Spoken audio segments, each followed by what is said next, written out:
the nature of the human race is that the human race has always believed it's known everything. Even the cavemen thought they had it all figured out, and they knew everything there was to know about everything, because that's where mythology came from. It's constructing some kind of context for the unknown. It's so dense. Every single image has so many things going on. It's irresistible. He's certainly the coolest, most rock and roll looking god that I have ever seen. I would have waited an eternity for this.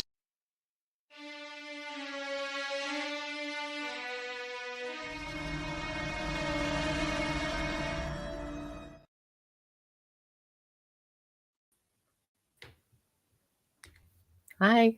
Dark greetings. Dark greetings. Welcome to Superliterary Encounters, Part 10. Today, we will be covering the last part of Book 5 and moving into Book 6, which I think is the longest book. So we still have, I think, a few streams ahead of us, as well as we're going to be covering Cult Encounters and the appendices. But today, we'll be covering chapters 55 to 60, and we'll be rounding out and ending Book 5. And, what ending it is. There were some things happening. This is the nice thing about new EU, is that I didn't know what's going to happen, and it wasn't spoiled for me. And there were some things that occurred in Book 5, Part 3 that shocked me. Certain developments with certain characters that shocked me. Why don't we go around as we usually do, and I'll get everyone's thoughts on Book 5, Part 3. We'll start with Max.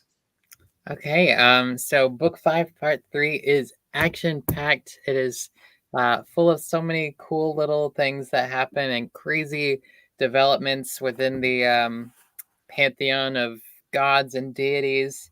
And also just a lot of really cool connections to more obscure, low-key type things.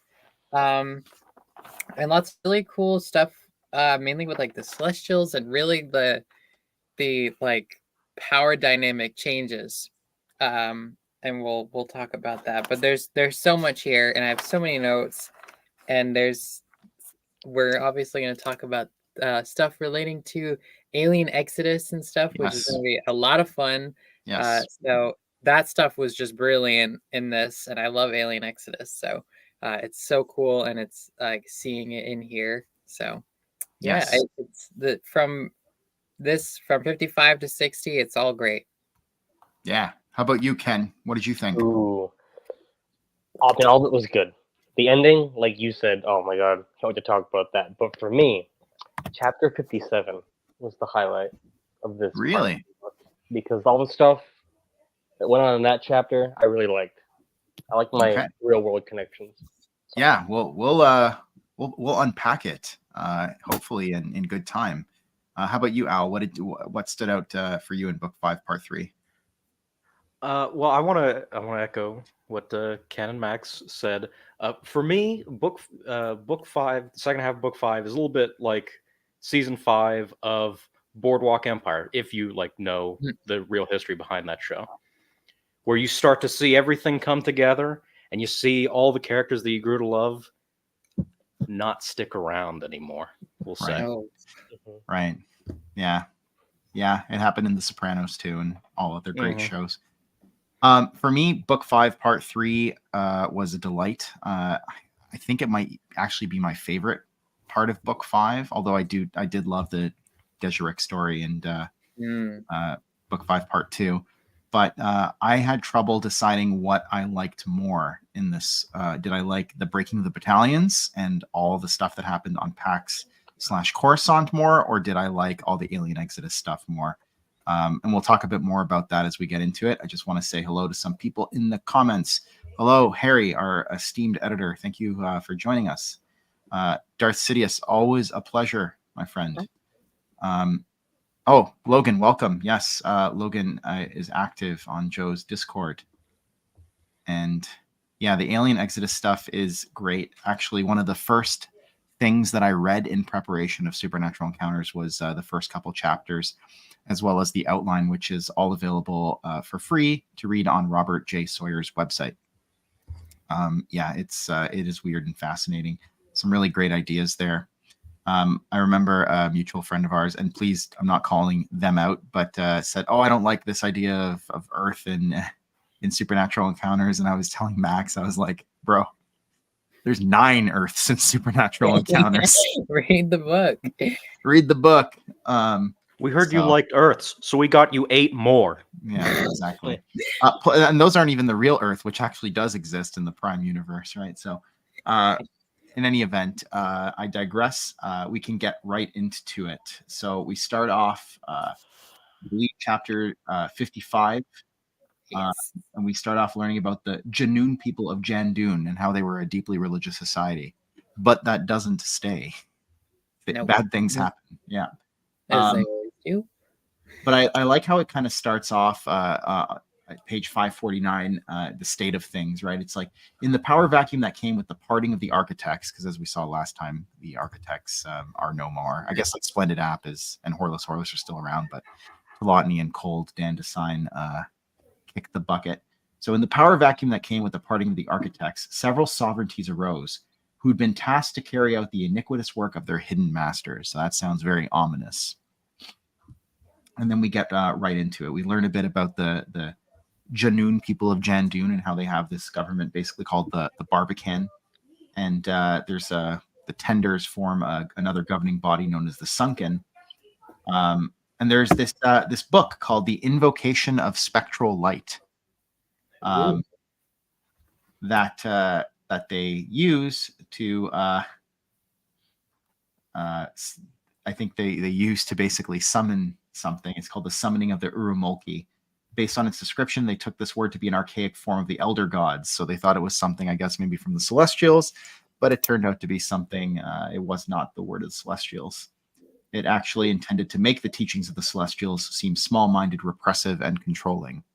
So very dark. And we learn on page 551 the results of the summoning. As the glowing forms began dipping into some individuals, they wondered breathlessly, "Are we being chosen?" Some of the elation died when these individuals fell to the ground convulsing. The crowd grew uneasy then, but a few thought perhaps they were unworthy. When the light of the gods dimmed into dark shadows, many grew alarmed, but they reasoned that the invocation teaches the gods are manifestations of light and dark. But as the gods began swooping down, taking one life after another, terror took hold, and panic ensued as the people at last realized that something had gone dreadfully wrong. Do you know what this reminded me of? Did this remind you of anything? A famous scene in a famous movie? I feel like I'm thinking what you're thinking, but I want to see if I am. Just say it. I want to. Raiders of the Lost Raiders Ark. of the Lost Ark. Yes! There we go. All right, there we Okay, go. so I was thinking the same thing. I was like, Yes. there's the spirits are flying around and like That's- killing everybody, and Exactly what I was thinking, right? And they actually say, I think in the book here, I'm going to pull up my actual copy. I got to scroll through some pages, but okay, they built like a dais or something like that for this ritual, right? Yes. Did you catch? I think it's Abel Pena. If that's, I think that's how you pronounce his name. His name got Tuckerized here. Really? Nate Bella. Yeah, Oh, cool. I did not catch that. That's really cool. I foolishly did not yet read the endnotes for these chapters that we're going to talk about today, although I usually do. This time I did not, and usually you find that kind of information in the infernal endnotes. Yes, this, and thank you for joining us, Dr. Crater. This basically sums up Supernatural Encounters in a nutshell. I feel like that sums up like all of like Star Wars. Just like bad Yeah. things happen. Like Yeah, I know that scene really stuck with me as a kid. It's to this day about it a lot. Yes, that's right. I think he dresses up in sort of that he has the mitre on, and Yeah. yeah. He's got like the He staff looks and everything. like ancient Egyptian Pope, basically. But yeah, no, that reminded me of it. And then like I remember the Nazis were like, "Oh, like the Ark is gonna help us win the war and everything, and give power to the Führer and everything." And then they open it, and then they all just get obliterated. Yeah. So it just then- kind of went back in their face, just like it did for the Janu. Exactly. And then we see we have a question here from Darth Sidious. I'm still confused, or maybe more of a statement. I'm still confused about what those spirits that came out of the Ark are. It says on page 551 that Urumulki meant black angels or shadow kings. The prayer they'd read, Samunitum Satikon, gave permission for the shadow kings and their people to take the bodies of the living and or the dead. So the shadow kings are entities that we've come across previously in book 5. I confess I'm still trying to wrap my head around some of the finer aspects of the ancient enemies cosmology. I've had discussions about this. One day it will stick. Oh, you mentioned Raiders. Yeah, who knows? I don't know what they were going for there. Maybe like because earlier in the movie they mentioned how the Ark was used as a weapon, and then I feel like maybe like the souls of those who it killed were like trapped in the Ark, and then when they opened it, it like released them all out. You know. So those are like That's the a theory. fallen of Jericho trapped in the Ark. I don't know. That sounds pretty cool. Or like That's why I imagine like spirits of their own people. avenging angels. I don't know. I mean, yeah, like I remember that unless they were angels, as Logan said here. In the yeah, film. exactly. The fallen Israelites, maybe.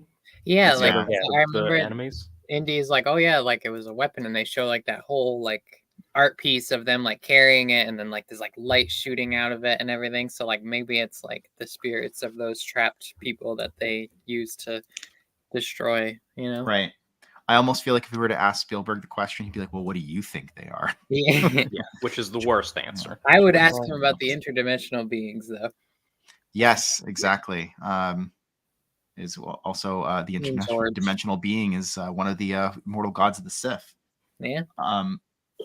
After this this episode with the Janoon of Jandoon, we learn more about the Green Planet, and again, this was relevant for me because one of the other things that I read in preparation for Supernatural Encounters was the Book of the Green Planet. The author's name escapes me. I have a confession to make on stream. I have never seen E.T., the full movie. I've seen so many different parts of it. I have never seen it fully through. I know I'm going to exile myself. We're doing the 1982 double feature. We're forcing you to watch ET. We're forcing Max to watch The Thing. So yeah, I would definitely rewatch The Thing. It's by William Cotswinkle. So the book. Yeah, no, the book. Oh, thank you. I didn't even have to look it up. Sorry, we have maybe the Lamasu. Yeah, fair enough.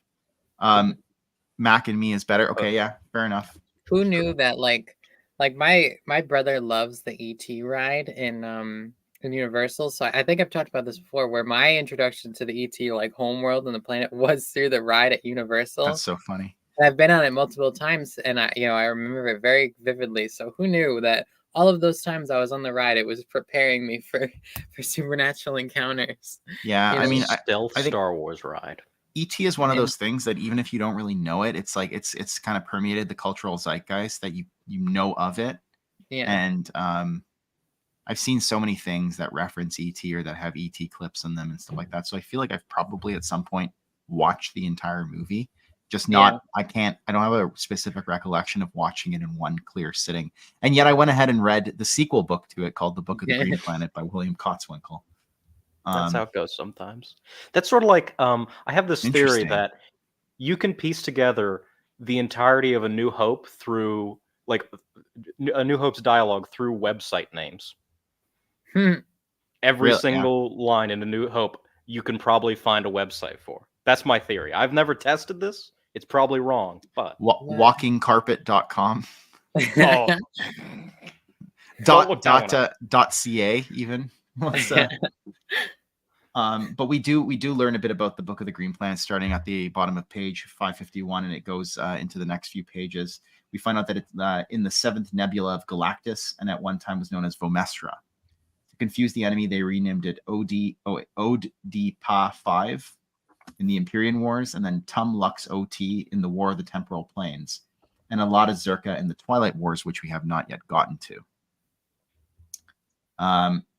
but the name that it's known by today is Brodo-Asogi, and that's why we call this race of firstborn that are the ET people the Brodo-Asogians.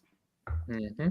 And then in It's- the footnotes there, they tell you like what those things mean, and it's like, like they say immersed in song is what Odipa 5 means, and like I just remember they sing in the ride, like the little ET babies, like they start Really? singing at the end. Yeah, they just like they sing and it's so cute. And then like um a lot of Zerka means love fostered, and they are a very like benevolent race, and you know ET is a very chill guy. Right. And Proto-Asogi, like plant brew means, and then Asogians identify themselves as plant people. And then we know ET has a particular proclivity for plants, like in the movie where he like resurrects the dead plant in Elliot. That's right. And to your point, we find out that and this is why it's called the Green Planet. This world grew the widest diversity of plant life in all the planets of the universe, which is insane. Much of their flora was sentient and most of the fauna sapient, for the Asogians had made them so in the earliest days in order to better communicate with them. Feeling an obligation. True. Oh, sorry. Yeah, no, go Sorry, right no, ahead. that's true. Like the plants are sentient in the ride. I know I'm bringing up the ride, but like there's like talking plants, and like you know the plants are all like moving and singing along with the babies, and it's so cute. That ride is unironically probably like 75% of the lore that exists for ET. Like it's that book and the ride. We learn about some of the denizens. It's on page 553, and my favorite are the Flopgopples. I love the Flopgopples, but there's the Jumpum Elders, who were motile trees, Eruca Vara, who were fusion blooms, the intelligent but haughty Antum Tidana, the impish Tickly Moot Moot, and the strange Dagon Sabad and their most ancient reed, ruler of all plants, and even greater than Antum Tidana, for he was the secret quickener of the cosmic egg, which I believe is what birthed the Sky River Galaxy, if I recall. Yeah. And there was 4 of them, right? Yes. Oh, yeah. Yeah. That's right. Yeah. So, I mean, and also I skipped over the Destiny Dreamers, the Mind Holders, but yeah, suffice it to say that the Green Planet is infused with life. And we also find out there are these 3 characters that are prominent in the Book of the Green Planet. They also help ET because, like, I guess like I'll try and conjure. It's been a year since I read the book, but I'll try and conjure it up from memory. Essentially, the Book of the Green Planet is ET. He goes back to his home planet, but he's been indelibly changed by his time on Earth with what's the boy's name, like Elliot or something like that. Elliot. And he keeps trying to, like, he yearns to go back to Elliot. And so he keeps trying to like reach out to Elliot and stuff like that, but every time he tries, he gets foiled for some reason. Like he always appears as like a little ET, and he's like trying to get Elliot's attention, and someone like knocks him off a counter or something like that without noticing that he's there. Yeah. And so he essentially ends up growing himself a spaceship with the help of what we're going to talk about, the Lords of Lucidolum or Lucidolum. And he busts out of the Green Planet, but like in the lead up to that moment where he busts off with this giant turnip spaceship that he ends up creating for himself to go back to Elliot, you just see how his people kind of react to him. They're like, you got to fall in line. Like, this is your home.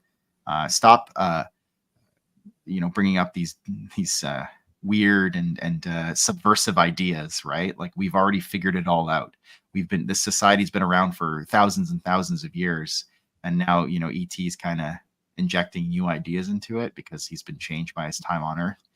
And so that's how you get the he journeys to the Lords of Lucidolum, and when we find out sort of like how they came to be, these 3 individuals, Electrum, Sinistro, and Occulta, they I guess it's they were turned by the Urumulki, who were those shadow kings that we talked about earlier.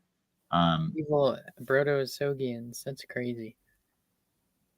It says the Lords of Lucidolum would not injure their fallen brothers, but they would prevent them from doing harm, for they were not without power, and the evildoers were soon caught. Electrum, Sinistro, and Occulta were sentenced to remain in the underground lair and were henceforth known as the Subterranean Ones. And that's where E.T. finds them, right? He finds them underground, essentially.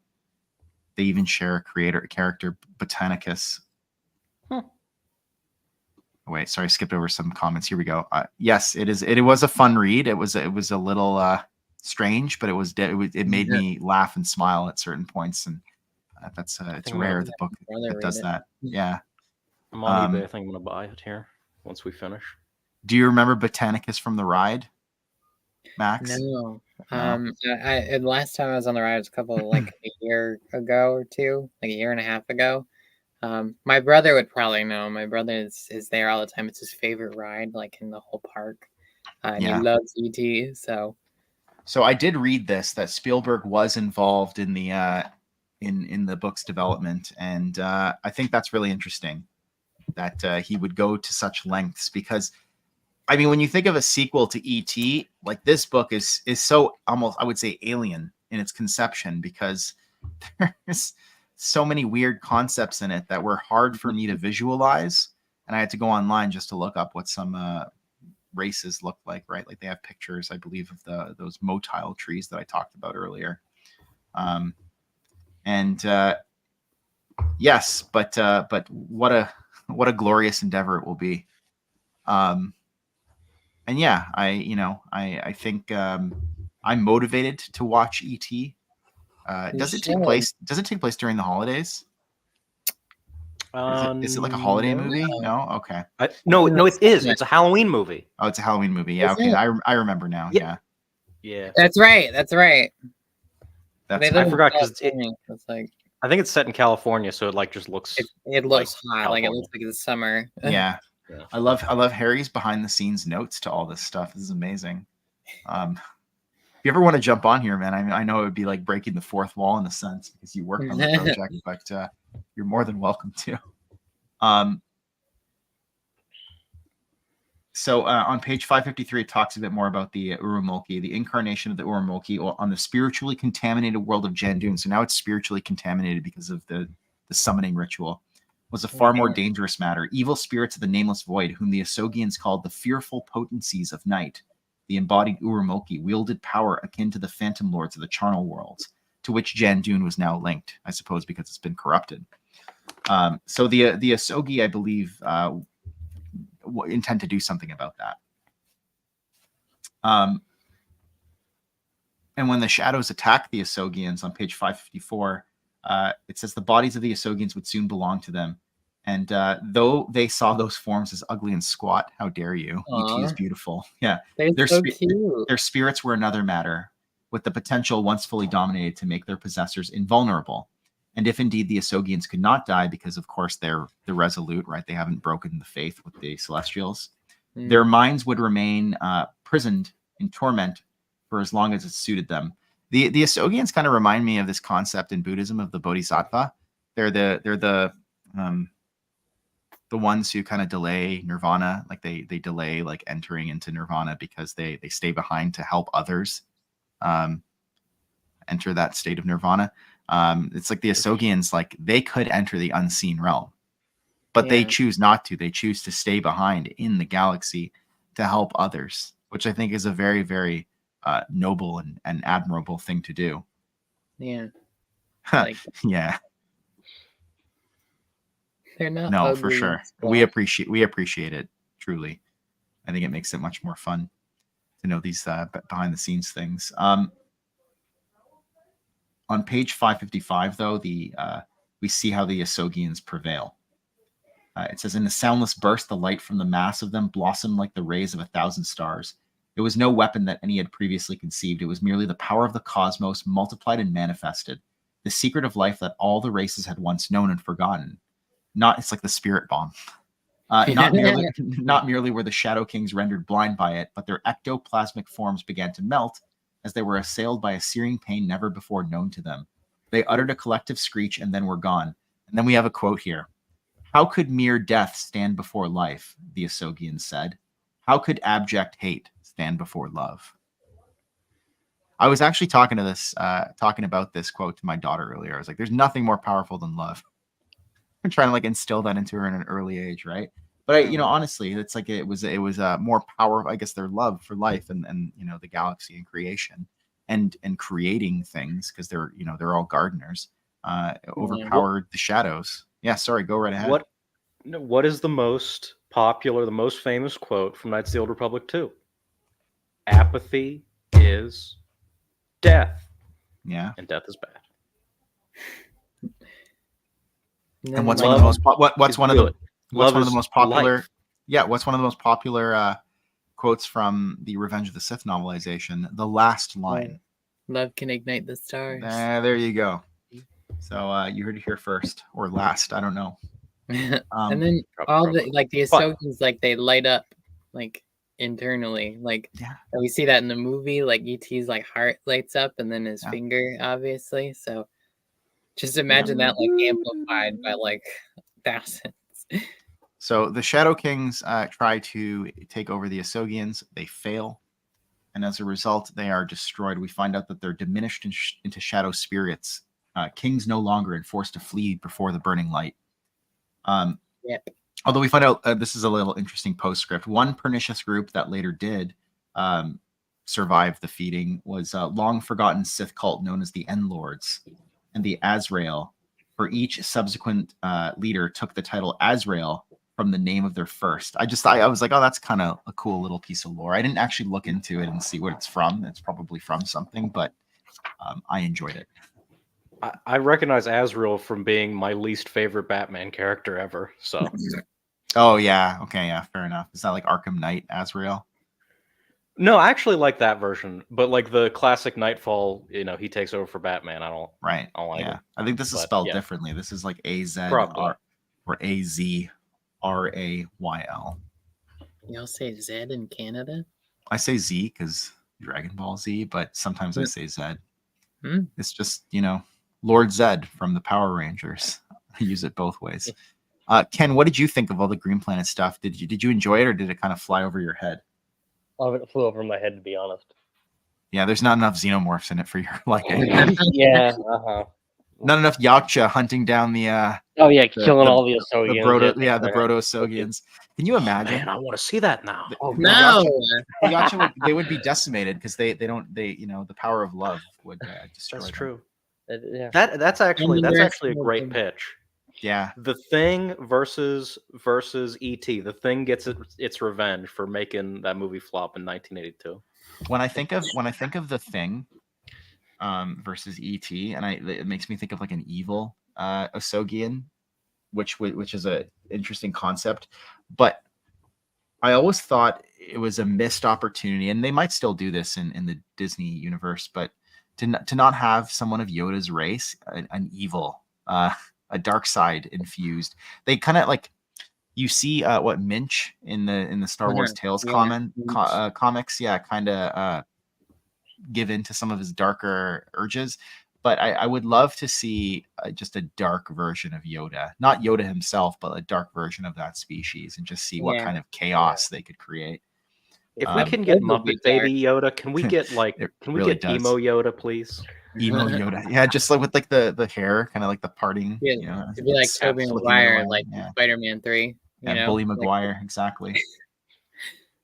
And then on the end of page 555, we find out that the Ahsogians, the brave and noble Ahsogians, they didn't escape unscathed, for darkness had touched them. The only way that their brilliant and innocent minds could cope with such a strain was to push out the horrors with childlike reverie, which is kind of cool. Their bodies became subject to aging as well. Maybe that's why they're all wrinkly. But the process occurred slowly over the course of many millennia and would not kill them, but offer passage into the great mystery, for which reason elders came to be surrounded by an unfathomable aura of bliss that would often see them pass into a mist that opened to the unseen realm. So they basically just like eventually die and go to heaven, is what it sounds like. They become one with the Force. Yeah. Actually, that's exactly what it sounds like. And so they carried on their task. I love how this chapter ends. And so they carried on their tasks, tending their voluminous gardens and variegated plants, pets, and offspring with a cheerful disposition and inner joy, unconcerned about what the next day might bring.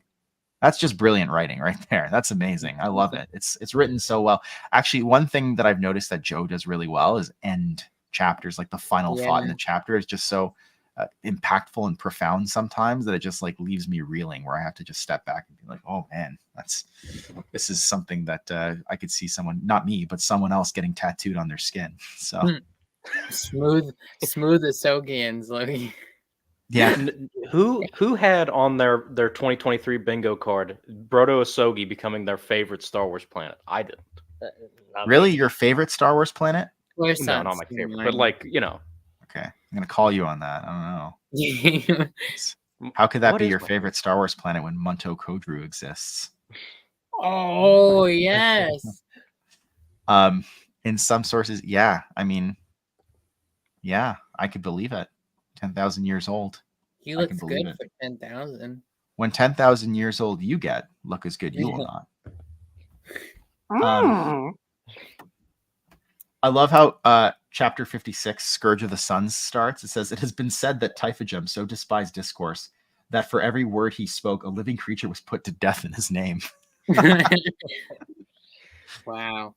A lot of people must So have don't start an internet debate with Typhagem. with you know what I'm saying? Typhagem.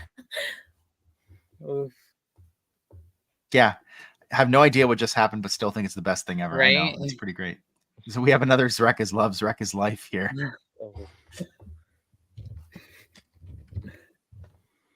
Oh man, that's so funny. Is that his real name? E.T.'s real name, Zrek? I'm pretty sure it is. Yeah. So in chapter 56, we find out that Gorog gives the Shadow Stone to her brother Typhagem. Oh man. Loans it to him. Would be She a better does way also of putting it. mention that she knows of his destruction on Geonosis. Yes, we do. We do see that. That's interesting. Nothing escapes Gorog and her mighty, her dark nest, her Nope. black web. It's like when my sister lived at home. She'd be like, all right, you can have the last piece of cheesecake, but I know you stole my cookie. I know it. She would be right, but I would never admit it. Yeah. There are just some things you know, even though you don't have the truth or like a physical thing to back it up, right? It's just like, I know. Based on your past behavior, I know. So she gives him the Shadow Stone, and we find out what he does with it. So Typhagem has these crystals that he has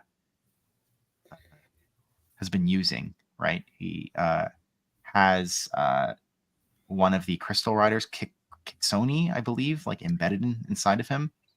But he also has the Gems of Fury, as they're called.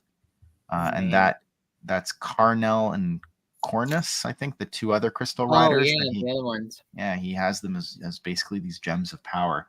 And he wants a fourth one, so he's going to use the Shadow Stone to visit Telotni's final resting place. It says that he gathered a legion of malignant forces, this is on page 557, into his newly constructed megalithic quinquangular ship, the Nil Apharas, also called the Pale Slayer and Hallowed Destroyer. These are going to be the names of my metal albums. That's badass. 400 who'd gathered from the native worlds and sundry races of Illithurian were slaughtered to celebrate its maiden voyage. So many people just get killed in Typhagem's name. So, I love it. If you ever seen like Titanic, kill everyone. Yeah, you know how they throw champagne bottles at the ship as it's going. Like, oh, they're just throw throwing bodies at the ship. people at the Throwing ship. bodies and killing people. Oh my god. I love this. One of Typhagem's cruelest lieutenants, Thikranash, is the captain of the Nil Apharas, and they lead a fleet into real space. And they come upon the tremendous rift that was the wormhole that Telotni, as in her last form, El Shudum, the great worm, created when she died. It says it had been torn open in her death winding throes. Into the massive corpse he declined, heading deep inside its fulminating core, where he located the crystallized remains of his hated mother's heart. It was a small and hard thing, and upon it he weaved a second invultuation. But the turbulent wormhole trebled in potency and increased in violence, causing several wormholes to branch off from it as roving cyclones re-emerging throughout real space in cataclysm and death. Unable to understand what was happening or why, Typhagim erupted from the orifice in a state of rage, for he'd nearly been trapped within it, but the Stone of Shadow lent him the strength to break free, just as the original became far more redoubtable and descended into itself to become a portal to that mysterious ethereal realm that is called the netherworld of the Force. So that's what he uses the Shadow Stone for. Yep. He descends into this wormhole basically and like rips out El Shaddam's heart, another crystal that he can use. Blood for the blood ship. Yeah, exactly. Yeah, it was metal. The other names for Typhagim's ships are Pale Slayer and Hallowed Destroyer. I feel like I'm listening to a Sabaton album. In any event, I thought that was a really cool scene. I don't know. What did you guys think of this whole Typhagim thing? The Typhagim stuff is a real highlight for me in this chapter. Yeah. Yeah. There's some great stuff with Typhagim, and he's, big Zulu guy floating through space and everything. And right. Oh, it's and like the netherworld of the Force that I know that's mentioned a bunch, and it's like, I know we're not done with it, and I'm sure we'll get into more of that. It's like, I know they mention the netherworld like a bunch in like other media. Like I know like in like Force ghosts come from like the netherworld of the Force and everything. It's right. Like what Yoda says to Obi-Wan, he's like, an old friend has returned from the netherworld of the Force, like you're, Qui-Gon and everything. So that's cool. I love that. I'm all for it. Specifically, the term netherworld of the Force, I remember, is one of the last lines of the third Dark Forces book when Jarek goes down. And he's starting to see, like, his eyes are starting to like see darkness, and he realizes he's going to be trapped in the netherworld of the Force, being tortured forever. Yeah, some like along those lines. So is that where stood out to me? Like, Palpatine's spirit would have descended to, and after he was finally killed in Dark Empire, Empire's End, rather. After went to Abyss, and then probably. Yeah. Well, that book would be incredibly interesting, and I honestly think eventually we might see something along those lines. I know that there are several fan projects right now. There's an essential guide. I don't know if it's. I'm not going to mislabel as an essential guide, but I know that there's like an alien. Like an alien like compendium. Appendix, compendium being worked on.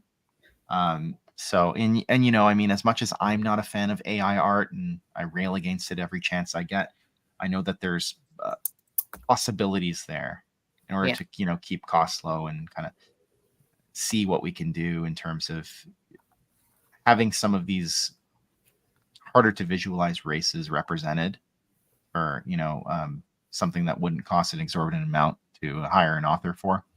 So, yes, that is right. Dr. Jessica Bentvine, as he's known in Supernatural Encounters, is working on the Alien one. One thing I did want to say before we move on from El Shaddam, it was kind of hard for me to revisit the Telotny stuff because I didn't realize. I was talking to Dr. Crater about this last night. I didn't realize just what an effect the death of Telotny and Cole Dandasine had on me. I mean, I was sad about it when I read it, but I was just like, man, these characters like really grew on me. And I think he said something that I wanted to like quote him, and I said I would, sort of word for word, because I thought it was very well put, and I agree with the sentiment behind it. But he said, another great irony is that despite lauding themselves as deities and sneering upon the very humans that they used as weapons, this is the architects, their motivations, experiences, desires, and arc were more human than perhaps anyone else in Supernatural Encounters. It's a credit to Joe's writing that he showed that while there's a clear difference between good and bad, right and wrong, that isn't always necessarily the same thing as being evil. Or if it is, that evil isn't the incomprehensible concept that we make it out to be, but rather an expression of our pain. I don't know. I agree with that. I agree with that. I thought it was very well put. And I think that, the architects are in many senses antagonists in this book, right? Telotny has a plan and she brings a lot of strife and pain into Sky River Galaxy, but she is the product of pain, and she's very much a victim herself, right? She was from the start rejected by her father and thought that she was going to be killed, right? And so it's just interesting to me how hard it is for some to break that cycle of intergenerational trauma, we'll call it. And there are people who rise above it, like Splendid App, and then there are some who just never really do. And we see that, we talked about it last time, but we see that with Telotny, right? So I thought that was, I just wanted to reflect on that for a moment. I don't know if that really sort of struck a chord with anyone else. No, that's why I brought up Boardwalk Empire at the start. For anyone who hasn't seen it, doesn't want any spoilers, I'll like hold up my hand while I go over it. But my favorite character in that show, possibly in like all of television, Richard Harrow, is sort of in a similar position. He was a World War I sniper who got hit with shrapnel that took off like half his face, and he lived in 1920s, so he just had to like wear a metal mask, and he would do horrible things for the mob or whatever. However, he grew an attachment to one of the mobsters who dies in the show, to his son, and he protects him and he keeps him safe. And at the end of the series, he has to make a choice. Does he give up his own life for Tommy, or does he like be a coward? And he gives up his own life for Tommy, and it's this morally gray character, very morally, like he murders people all the time. He has, I think he even says he's killed about 60 or 70 people. Right. But he has this connection with this kid and with this girl, that is it's heartbreaking to watch him be rejected by the rest of society, but to make the right choice in the end. And here's the part that reminds me of fail. He fails in the very end. He dies, missing his shot. But anyway, sorry. No, it's that show broke me. Yeah, it's those moments where people kind of rise above their baser nature, which really, I think, get to me. And just, I don't know, it's really nice because in this day and age where everything is morally gray, it's just nice to kind of see the moral absolutes every now and then, right? True. Every now and then, right? Like life is rarely ever that clear, I would say. Like things are rarely, if ever, that clear. I think everything is nuanced and there are tons of shades of gray in everything. But that's why I like fiction to a certain extent, because things are very clear for the most part. But yeah, anyways, there's a couple comments here that when Luke meets the clone of Sidious in Dark Empire, Sidious says there's a painful experience between his death and Return of the Jedi and getting to his clone. Yeah, I know. I think it took him a while to get all the way to Biss, right? As he was traversing through space. And that's a possibility as well. Oh, very much so. Very much so. It was a very nice quote. That's right. Rip. Is there a name for it? I don't recall it being called Force Hell. Chaos, right? I think in Dark Forces it's literally just called the Netherworld of the Force, and that's the closest I've seen to Star Wars just calling it Hell. That I've seen. Isn't it like what Han says, like, I'll see you in hell, and that was like a Corellian term, yeah, right? But there's also like the 9 hells and stuff like that. I just want to say Empatageos brand. Empatageos. Thank you. Empatageos brand is a character that was like criminally underused in the expanding universe. Like if we can bring Callista back in the prequel era, then we can bring back Empatageos brand. I'm going to say that in front of my mirror 5 times and see what happens. That is a hard name to pronounce. You're it was turn called into Chaos. him, and you're going to like that thing from Ant-Man. I mean, there are worse fates. Yeah, you did. That's right. You did. Wait, what? The Parthenax quote. Oh, you said you need one? I thought you said you made one. No, I need one. Oh, okay. I thought you made one. I know somebody who did make one, actually. No, I need one. Is it better to be born good or to overcome your evil nature through great effort? I mean, the thing is that if you're born good, it takes a lot of work to keep that up, right? So, I did see that. I saw that on Wikipedia of all places. Jedi Starfighter. I just feel like it would have been nice to have him in a mainstream novel. That's I all. don't know if it relates to Or at this, least Republic. but like with all this like talk of like, you know, good and bad and stuff, it's like I always think of like the Harvey Dent quote, like you either die a hero or you live long enough to see yourself become the villain. I don't know if that has any like impact here, but it's a quote that, I don't know, makes you think. I mean, I think it has impact in the expanded universe generally. Like we talked about Jason Yeah. Solo, right? Jason, yeah. Anakin. And Anakin Solo. Anakin Anakin Skywalker. Solo. Yeah. Anakin Skywalker. Quick shout out to my friend Stevie. He on his channel, he recently just today, yeah, he interviewed Zazane, who's been on his channel a few times, and they talked about the new Jedi Order and Star by Star, and it was really great behind the scenes information. Thought it was really great, so check that out. And he just witnessed Anakin's, Yeah, I guess we'll never know at this point. So Typhagim on page 558 gives the stone back to Gorog. He considers keeping it, but he knows that she has eyes everywhere, and he's not going to get away with it. Essentially, but he already has at his disposal now. He has the Heart of El Shaddam, the Gems of Fury, and his secret weapon would have to be sufficient for the task ahead. So what's the task ahead, right? Like the war of the temporal planes has ended. Typhagim is still up to something. Then there's this interesting part on page, starts on page 558, where we talk about Merkur, which was, I believe, featured in the Thrawn trilogy. It was most prominently featured, I believe, in the first book, Heir to the Empire, where Luke is a prisoner there, and Talon Card is on that planet with Mara Jade, and then Luke and Mara have to travel through the forests of Merkur, and there's, of course, the Vornskurs, who later get genetically engineered into the Voxen. But the Vornskurs are introduced in this part in Supernatural Encounters, and there's also the Isalamiri. And if you don't know anything about the Isalamiri, basically their conceit is that they can create force null bubbles around them.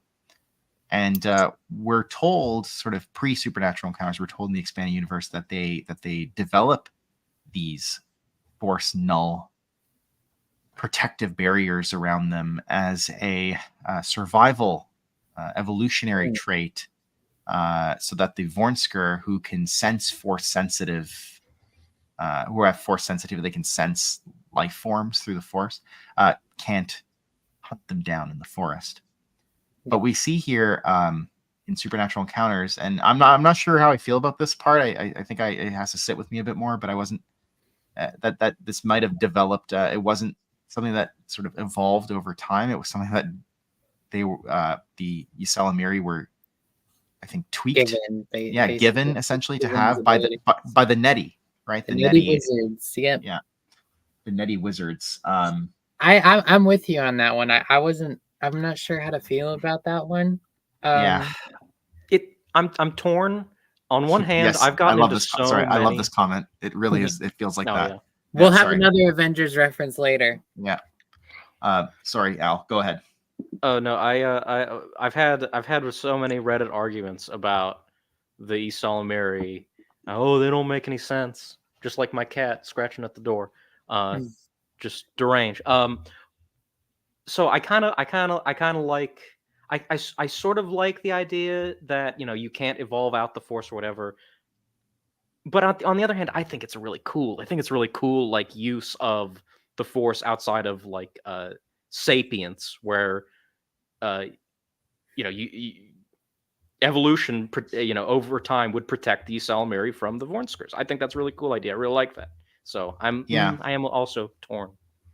Because I've been trained to sort of look at both sides of the argument at all given times in any given situation.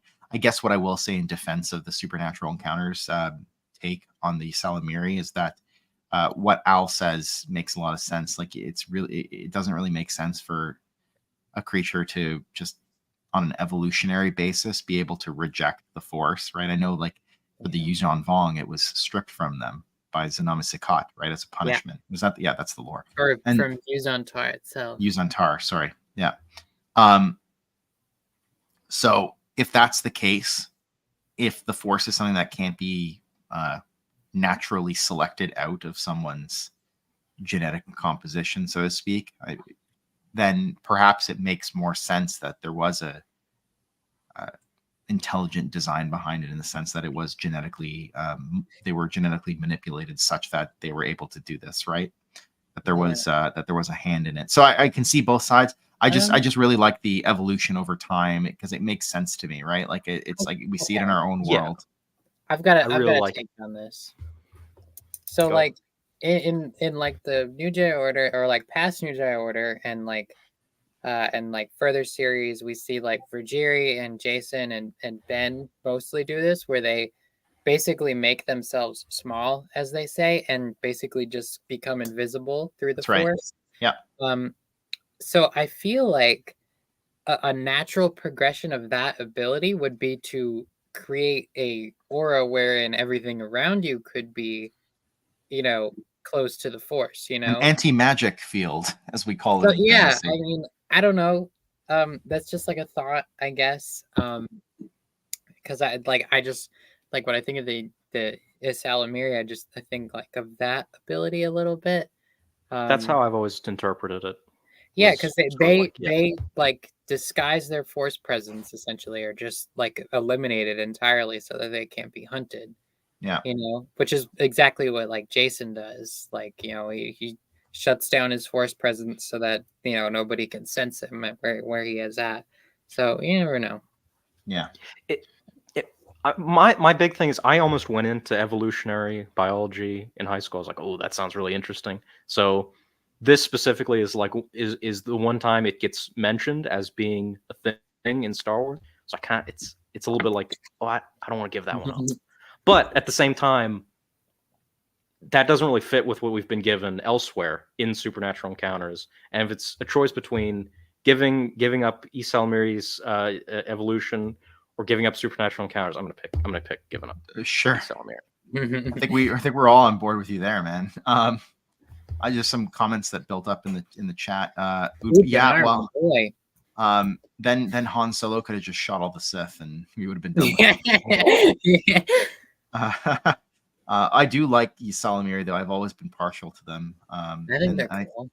I think in like Rebels, although they're not featured, you kind of see them depicted in Thrawn's office. Office, yeah. So that's kind of a different color, but they're I would imagine they're the same thing.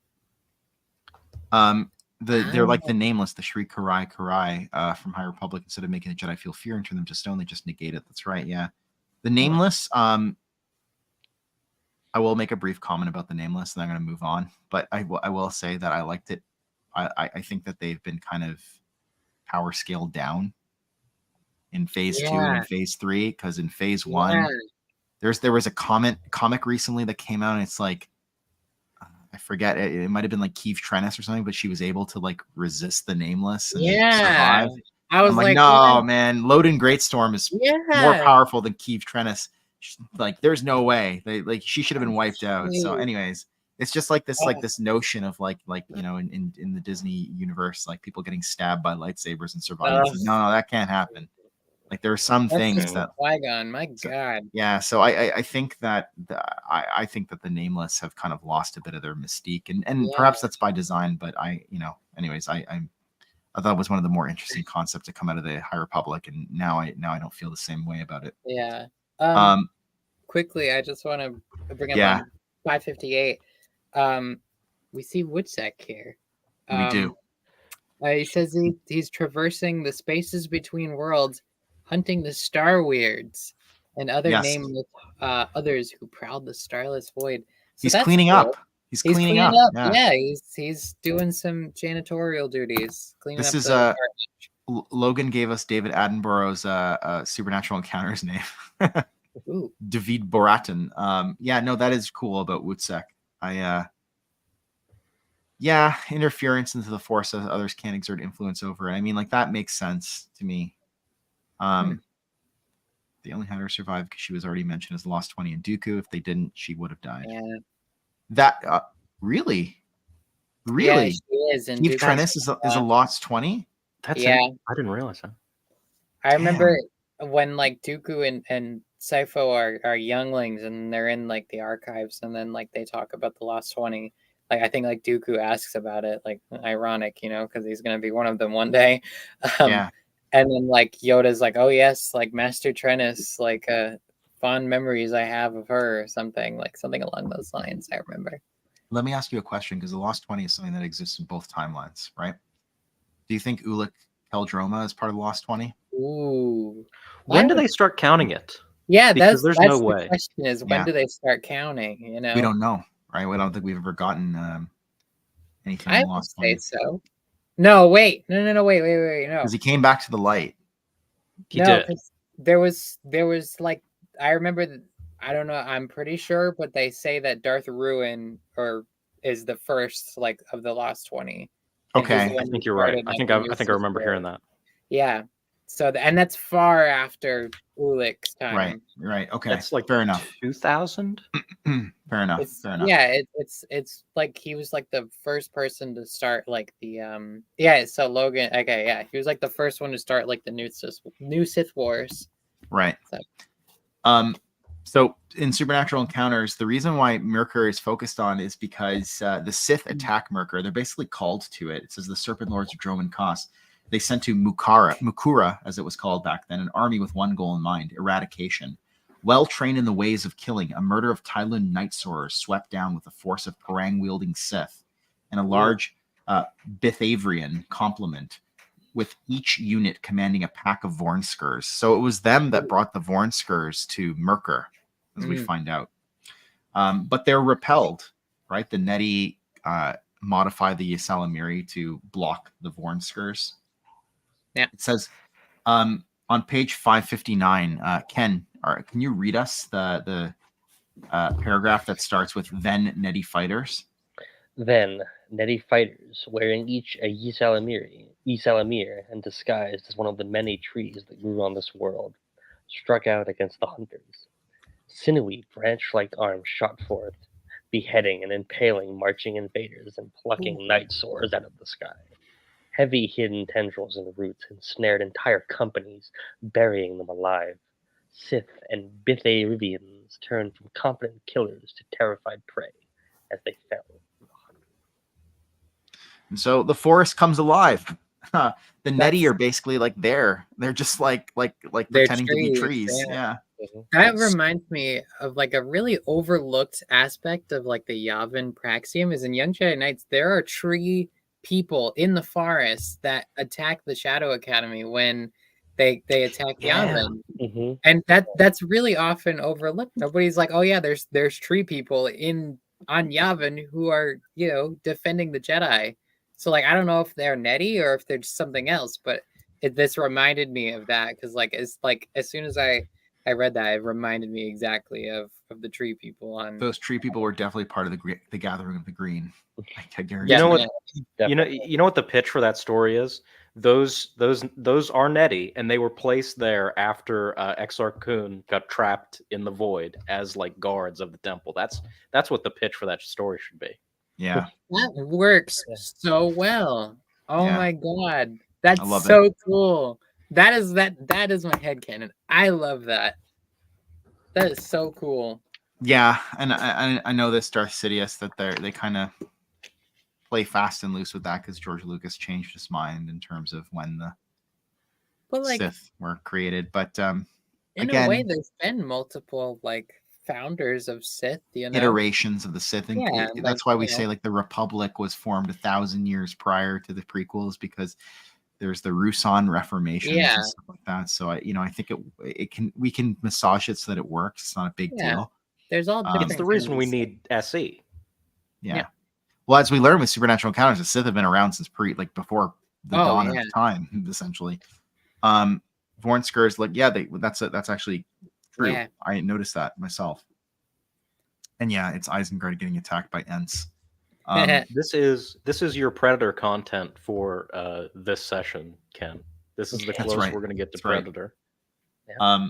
On page 559, we said we hear it was then that the forest came alive and swallowed their would-be tormentor. The fleet-footed Vornskers, having sensed the danger, because again they're force sensitive, migrated to far-off lands that did not have a high concentration of neti. They alone survived. So now we find out why Vornskers are essentially now living on Merkur. There was this interesting thing also on page 559. It says the infuriated Sither punished the Sith people exceedingly for their failures, but this backfired, causing them seething resentment as the Sith determined to never again allow themselves to be humiliated by the Serpent people, a point they made clear by the murder and conspicuous display of Aneton Tranth. So that's the kind of the leader of the Sither. They displayed his tormented body before the pyramidal synagogue of the Serpent. This prompted the Sither to slaughter the current Sith sovereign and his family, arranging the parts of their bodies that they didn't consume in a wicked symbol at the foot of their home. After this, they sealed up their temples in which they kept the Sith's most coveted secrets. It's a cool little bit of lore there. Yeah. This is funny. Nintendo Kata. Yeah, maybe. And so, yeah, I mean, that's the Sith attacking Merkur. It was a very interesting kind of interlude, I thought. So in a way, they're responsible for Anakin's death. Yes. They brought the Vornsker there. If the Vornsker weren't there, the Vong wouldn't have gotten them. That's right. Bastards. And then on page 560 and 561, we see what Typhagem does with his gems of fury, the Soul Destroyer, Yeah. and the Heart of El Shaddam. Does anyone else want to explain what he does? I'll do it. Go for it. So essentially, he Typhagem lures out Woodsec, and ensues this little scuffle here, and it ends in the destruction of our beloved Woodsec. That's the short of it. I don't remember word for word what happened, but this is exactly what happened. It's so it says, like, with extended wings, Typhagem threw back his tentacled head and roared as he raised the 4 gems in his hand, unleashing crippling and crackling waves of searing energy. Sizzling bolts of death-dealing current pounded upon the interlinked balls of light that formed Woodsec's body, and before the eyes of the amassed armies of Illithurion, the Celestial shrieked in anguish while his glowing globules dimmed and became opaque until finally they burst in a flare of light and ash. I didn't even know that Celestials could die. Yeah, I didn't know. Where's that in the manual? I mean, I know that there's like the Dagger of Mortis and stuff like that, but like, oh man, I was surprised. I was like, I didn't know that this guy could die. I guess if you just we have art. Hi, good to see you, Brady. There's art of this moment. It's the cover. It's the cover of the hardcover. Oh yeah. Here, I will pull it up. I will pull it up. Hold on. So you can even see his ship in the background. Oh, the Nil Afaras? Yeah. It looks like the Hell Hoop. That's what I thought it was. Oh man, here, I'm gonna share it. I'm gonna share it because that is so cool. Take a look here.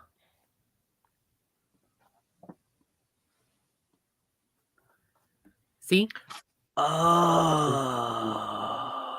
And he's got the gems in his hand. Hey, what's up? Yeah, Alex might join us a little later. Hi, Alex. Oh, I know that was happening. Congratulations, my friend. Yeah, congratulations. That's awesome. Oh, congratulations. Welcome to the club, I guess. I don't know. Yeah, so this is the cover. And look, you can see the gems floating in his hand, right? You have the 2 gems of Fury, I assume are the 2 red ones. Then the Heart of El Shaddam is what, the black one, maybe? Yeah, probably. Do you think, or do you think it's a white one? Probably. Or one's the Soul Destroyer. Okay, yeah. Wait. I have a picture. Of what the gem is supposed to look like here from the comics, from the Splinter of the Mind's Eye comics. Here it looks like white with like pink rays. So maybe the white one is actually. Yeah, maybe it is the white one then. You're right. Could be. Oh man, look at that. Like Woodsec is just getting annihilated. He just got like that's like a Masenko beam from from Dragon Ball. He just got taken out. And there's his ship up there in the background too. Celestials go to the undying lands of Valinor. Yeah, okay, fair enough. But yes, for sure. Congrats to Fine Editions. That's very awesome. I didn't even. Oh man, see, this is why I love having this book club, because I just that completely glossed. I'm sure I would have. I have this hardcover, and I'm sure that I would have eventually like gazed upon it. And wait, is this a hardcover, or the paperback version? It's a hardcover. Yeah, I'm sure I would have eventually gazed upon it and been like, "Oh, that's that scene," but I just Yeah. completely like flew right over me. And then on the bottom right hand corner, like those little things, I believe those are like the armies of Illuthorian that are mentioned here. That's right, the And Rosum. Yeah, and then his ship up there, and then his big wings spread out in the back and everything. Yeah. So Wow. cool. Could Wow. someone? Yeah, that's brutal. That's what I thought, but I don't know if it is. I don't know if the Hell Hoop and Typhagem ship are the same thing. I don't know. I guess we might find out. So we also find out why Typhagem is called the left-handed god, though the concept itself is derived from the left-hand path, which is associated with Typhagem. But it's because he holds up his left hand with the gems in it, and that's what he uses to. I think you can see that in the picture actually. If I go back to it, it's you can see that the gems are in his left hand, right? Yep. So he's the left-handed god. But wow, what a twist for me, because I was like, oh man, you can do that to a celestial. Yeah, right. Yeah, that's interesting. That's a good connection. I think it is. This again, when Joe ends the chapter, he ends it hard, and Typhagem came to be revered amongst the fell races as the destroyer, dark sovereign, and father of destruction. In later years, he was even conflated with the father of shadows, for indeed the spirit of that one moved through him, though this was considered blasphemy by the servants of the Dark Ones. Call him a pretender. It's pretty sick. Yeah. And so then we move to chapter. Oh no, sorry. Before we move on, do you have anything to add? Oh, I'm trying to. When did Wutzek get like transported to the future, or like when did he get like captured by the Five? That's what I'm wondering. That's what when I was reading this, like, wait a second, Wutzek. Because Wutzek's there. Yeah, he's captured by by all those. So like, is Wutzek not actually dead? Or maybe he's like so reduced in power that's how they captured him, because that might actually makes a lot of sense. Well, I always wonder that. I'm like, there are these just like 5 humans, and they have like a celestial just nonchalantly captured in their gallery there. So it's like, I could see that. Or maybe like, because Splendid App takes the architects forward to meet Princess Leia, and then they go back, maybe. But I guess we'll figure it out. Yeah. I don't know. It might be Right, explained. Yes, is in nihil space occlusion zone. Also, before we get on to the next chapter, I just want to say this last sentence. Interesting. Sorry, number 1. Yes. Cult Encounter says that Typhagem is called left-handed god because he killed a god with his left hand. I remember that. Yeah. Sorry, go ahead, Max. Oof. No, it's just I wanted like the last sentence of 561 will foreshadow stuff that happens later. It says but the defeat of Wutzek had not gone unnoticed. An aggrieved Horlus now came forth to fulfill the commission his father had started. So yeah, Horlus really shines in this book 5, part 3 that we're going to talk about. Like, he comes back with it, like at the turn of the tide, he comes back with a vengeance. I loved it. Yes, I was like, Horlus hasn't really proven himself to me. And then, oh man, in this book, he's so good. Wutzek. No, wait. It's Wutzek?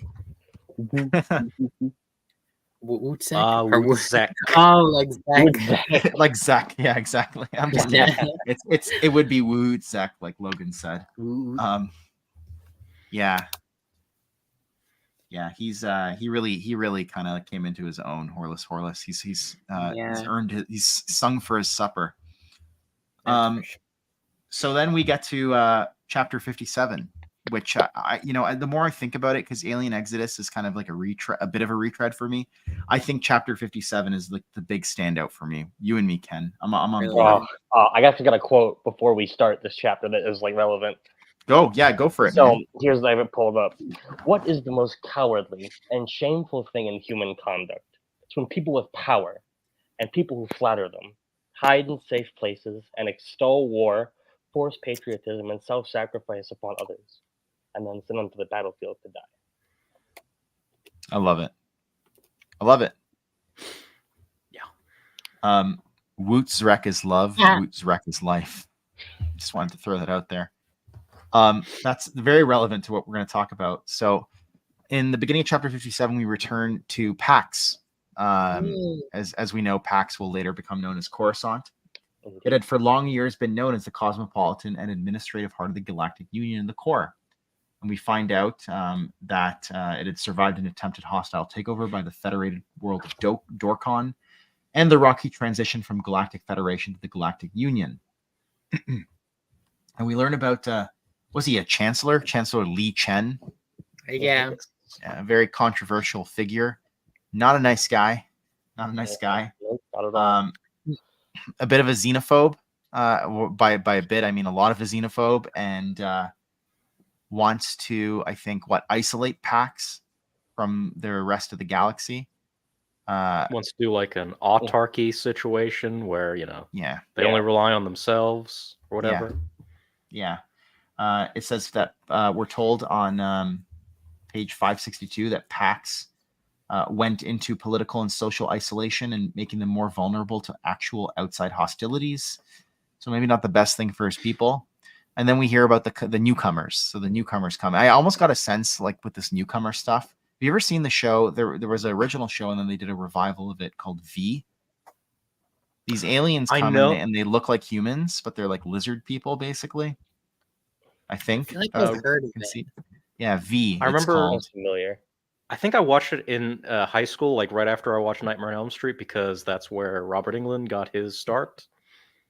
Yes, Robert Englund of Freddy Krueger fame. You mean Robert Englund? Yes. Yeah. Okay. Yeah. Yes. Can't be a chancellor if you're not a xenophobe. It's a requirement. Yeah. Unfortunately, yes. V. It reminded me of V, the newcomers, like the concept of the newcomer. I don't know why it just kind of struck. I don't know if that's what Joe was going for, but so the newcomers come, and we learn about the 13 battalions of Zell. They're basically the ground forces of course, or Pax rather at this point.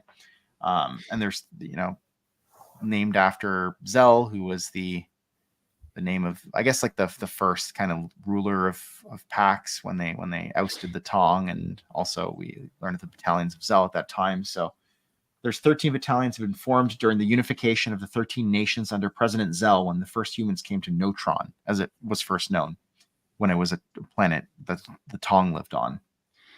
As the Galactic Federation had a naval fleet, that left the battalions to serve as Pax's standing army. Each battalion was made up of 2,600 soldiers and led by a major who was voted in by the soldiers of that battalion. Of those 13 majors, one was chosen by vote to serve as general. To further ensure integrity, they set up a charter intended to forestall and prevent abuses. Well, let's see how well that works out in practice. So on page 564,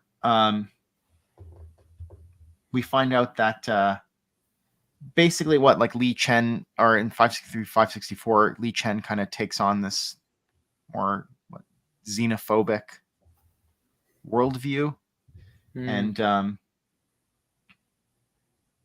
of the 13 battalions, the 13th kind of itself distinguishes itself, and they strike out on their own. And Li Chen turns on them. The Supreme Chancellor declared them traitors and secret Notronists. Notronism is described on page 564, 565. Named for the ancient Tong designation for their world, Notronism began years earlier as a back to the land movement, before evolving into a collective group of conservationists, environmentalists, and animal rights activists who advocated for the preservation of oceans the protection of millions of acres of undeveloped land as a refuge for beleaguered flora and fauna, and for a halt to the production of toxic chemicals. Oh man, there's a lot. they're not. Yeah. They're not going to win. It's also very metatextual. I'll just leave it at that. It's very metatextual. Like, So is the Zeltong War and this conflict conflated together in modern times, even though they take place so far apart? It's possible. It's very possible. But because the whole like concept of neutronism comes back into play. And now they're seen as like this these dissidents. Mm. Yes, splendid app gang, represent. I love this reference to Amara News. It's like a precursor to the HoloNet. Amara News demonized them almost daily, the neutronists, as terrorists opposed to progress and the economy. Entertainers mocked them. And when the courts could find no evidence of wrongdoing on their part, it was manufactured by means of spies and saboteurs hired to infiltrate their organizations and cause violence and property damage in their name. So neutronists are demonized in society, and now the 13th Battalion has been equated to being neutronists. But we hear with the aid of allies in the Loyal 12, so they still have friends in the other 12 battalions. As the Loyal 12, they were renamed after the 13th were branded neutronists. The 13th met with other groups of dissenters, forming a network that became a resistance, essentially. Right? So they're trying to work to circumvent and subvert Li Chen's increasingly tyrannical rule. I love this on page 565. They talk about how the Paxians are utilizing technology from the Gree and the Yima to build upwards. So it's like, how can these buildings, sustain themselves? How can they keep building upwards without buildings, I guess, like toppling over or gravity, that kind of thing. But they're using this technology that they gained from other races. That's a really good call, because it's another one of those things. How did humans evolve without any other input from Earth? How do the buildings on Coruscant not just collapse because they are built on top of each other? That's a good catch. Yeah. Right? And it would have to take some special kind of, I don't know, like technology in order for them to be able to do this. Yeah. Yeah. I know. It suffices to say that neutronists, if they do exist, lose the battle. They don't do well, unfortunately. Yeah, that's right. They get to keep that one little inch of mountain right at the top. Oh, of the Umate, planet. right? Yeah. That's what it's called, Umate. Wasn't like there's also the Manarai Mountains, right? But I think those were they might have been artificial. I don't know if they're artificial or not. I know there's like a whole artificial like snow cap that like and Han lakes. There's an Kip artificial lake as well. Go, yeah, like Han and Kip go skiing. So I love some of the earlier images of Coruscant coming out of the expanded universe. Yeah, with like pyramids. Oh yeah, the Empire so cool. comics and everything. Like I'm going to show you a picture. Early Coruscant pyramids constructed in the just here. Share screen. You also get to see it in Tales of the Jedi, which it looks perfect for that era. Tales of the Jedi, it looks perfect for that era. But like you see, I think that's the Imperial Palace in the background. Yes. Yeah. And just man, like what a great! I just love this kind of like sci-fi concept of this advanced civilization, and they still have like all these like districts and buildings everywhere. It still looks like a giant ecumenopolis. Right? Kind of reminds me of Blade Runner with the giant Terrell pyramids. Yes. Yeah. If anyone, I think we brought this up before. It the does remind me illustrated of guide, Blade Runner. the illustrated guide to the Star Wars universe. Ralph McQuarrie's. It's basically just a collection of Ralph McQuarrie's concept art. Right. His section on Coruscant is perfection. Plus, you get Kevin J. Anderson adding a whole lore. If I can find it. So Ralph good. McQuarrie. We kind of sort of go back in a way to that kind of style of Coruscant. Like the like Luke's Jedi Temple on Coruscant is that like pyramid shape. And then I remember when Darth Krayt takes over Coruscant, it like they kind of also make their Sith temple that kind of shape as well. Here, check this out. Man, look at that. It's so So beautiful. cool. I love it. I Yes. just think it's so cool. If you guys can find it on eBay for like $5, because that's what I got it for. Do it. It's so good. The art is beautiful. You get so much good lore. You get so much good Endor lore, which is the best Ooh, I kind. get a lot of that. Oh, End lore. End lore. and Yeah. lore spire. It's awesome. Here, let me see if I can share this as well. I found another picture. It's telling me it's ascribed to Ralph McQuarrie, but share. Yes, that's in the book. It's one of my favorite images. It's so beautiful. I love it. Yeah, it's just That's in Clone Wars. That very area that's in Clone Wars. That doesn't. Yeah, I can believe it. Yeah. yeah. The There's- I don't McQuarrie remember. cores are to be used for the ancient Sith ruled Coruscant if they make an Old Republic movie. That would be cool. It'll be awesome. That would be cool. I got to get myself a copy. I don't know what I'm doing with my life. Good night. So good. Love you. That's And, very cute, Maxine. Oh, I'm so sorry. I meant to press the mute button. No, I love it. It's alright. it adds Oh, flavor. sorry. I told them not to yell down the stairs. I'm so sorry. We all have families. It's all good. Uh, The Illustrated Star Wars Universe is McQuarrie KJ collaboration. Yep. Yeah, yes. That's so cool. I know. It's probably my favorite Kevin J. Anderson. Like, I really love Jedi Academy, but I think that's even better because it's just pure like. And Hool, I think that's either his first appearance or that was one of his very very early appearances. Mammon Hool. Mammon Hool, of course. Yeah. Yeah. Oh, it's so good. Oh, I love this. On page 566, we find out that the newcomers, their true origins, kind of like V, they're actually malevolent in a sense. They were under the command of Muon Thul, ooh. who you'll remember is Muon Thul is one of the lieutenants of Typhagem, maybe not Typhagem. He's one of the dark people.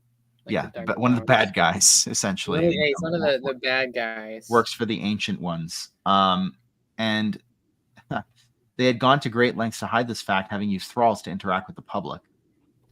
So yeah, the newcomers, not so great.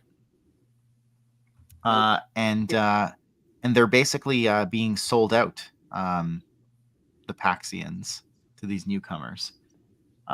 We have we're introduced to Itten Strom, who is like I believe the leader of the 13th battalion. That or was takes Jaguar. over. Yeah, but I think Strom He takes got- over yeah. from Jaguar. yeah, he's like the And he has an exchange with his nephew Ekwern, who kind of turns on him. Spoilers. But here, I'm gonna just throw it up on the screen so we can read through a bit of it. Let's see here. 567 is what I'm looking at. Share screen.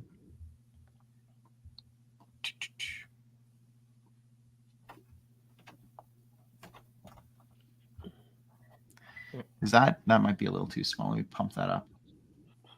That's a little better. So Strawn tells his nephew, he says, "You're on the wrong side of this. Everything the Chancellor has been doing," that's Li Chen, "is in violation of Pax's constitution and our own charter. The illegality of his actions is no longer in question. The Chancellor determines the law." I can see this guy just railing against his uncle, right? And then his uncle just being like, "That's not how it works. He's subject to our laws," right? And then you have this very Nixon thing.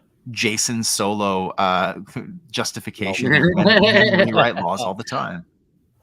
And then basically Strawn says that's where you're wrong. He's hijacking our democracy.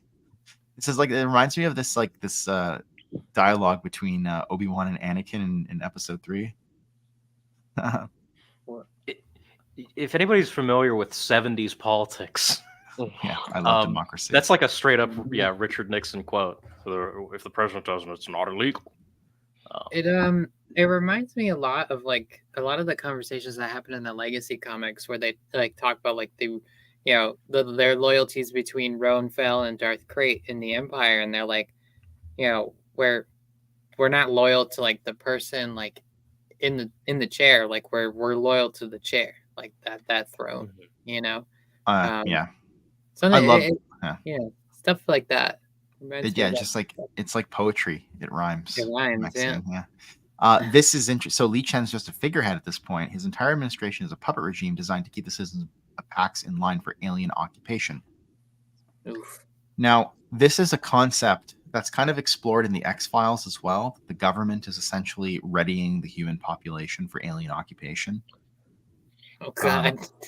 New fear I love unlocked. it. New fear unlocked. There you go. That's why they're releasing all this like alien stuff, in Congress and stuff like that, to soft sell it to people. I'm just kidding. I'm kidding. It's also the plot of the early IDW Transformer comics. The Decepticons have this method where they create basically life model decoys, but they're not called that. They're also not robots; they're organics built from the DNA. But it doesn't matter. They build these replicas of people, of like high power politicians or whatever. Like there's a senator who's running for president.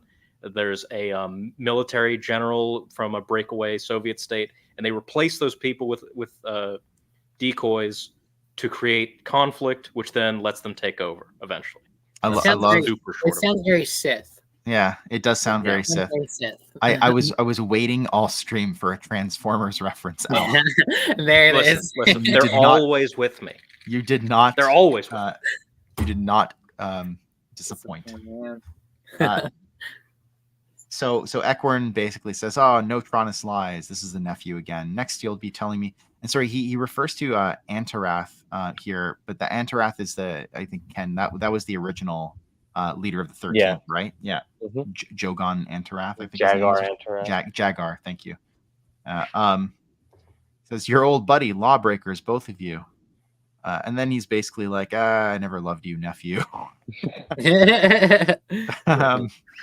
He says he continued to grow up disagreeable, much like his father, a morose and peevish man. I love that, peevish. It just like conjures up this image of just like such a jerk. And so the nephew betrays his uncle essentially. Mm-hmm. He says like, "Yeah, I know, like I'm basically in on it." He's like, "You're on board. You hate aliens, but he's like, I hate Neutronists more." Oh, God. "You backstabbing worm! I've known you my whole life. Spare me. I'm done with your high and mighty act."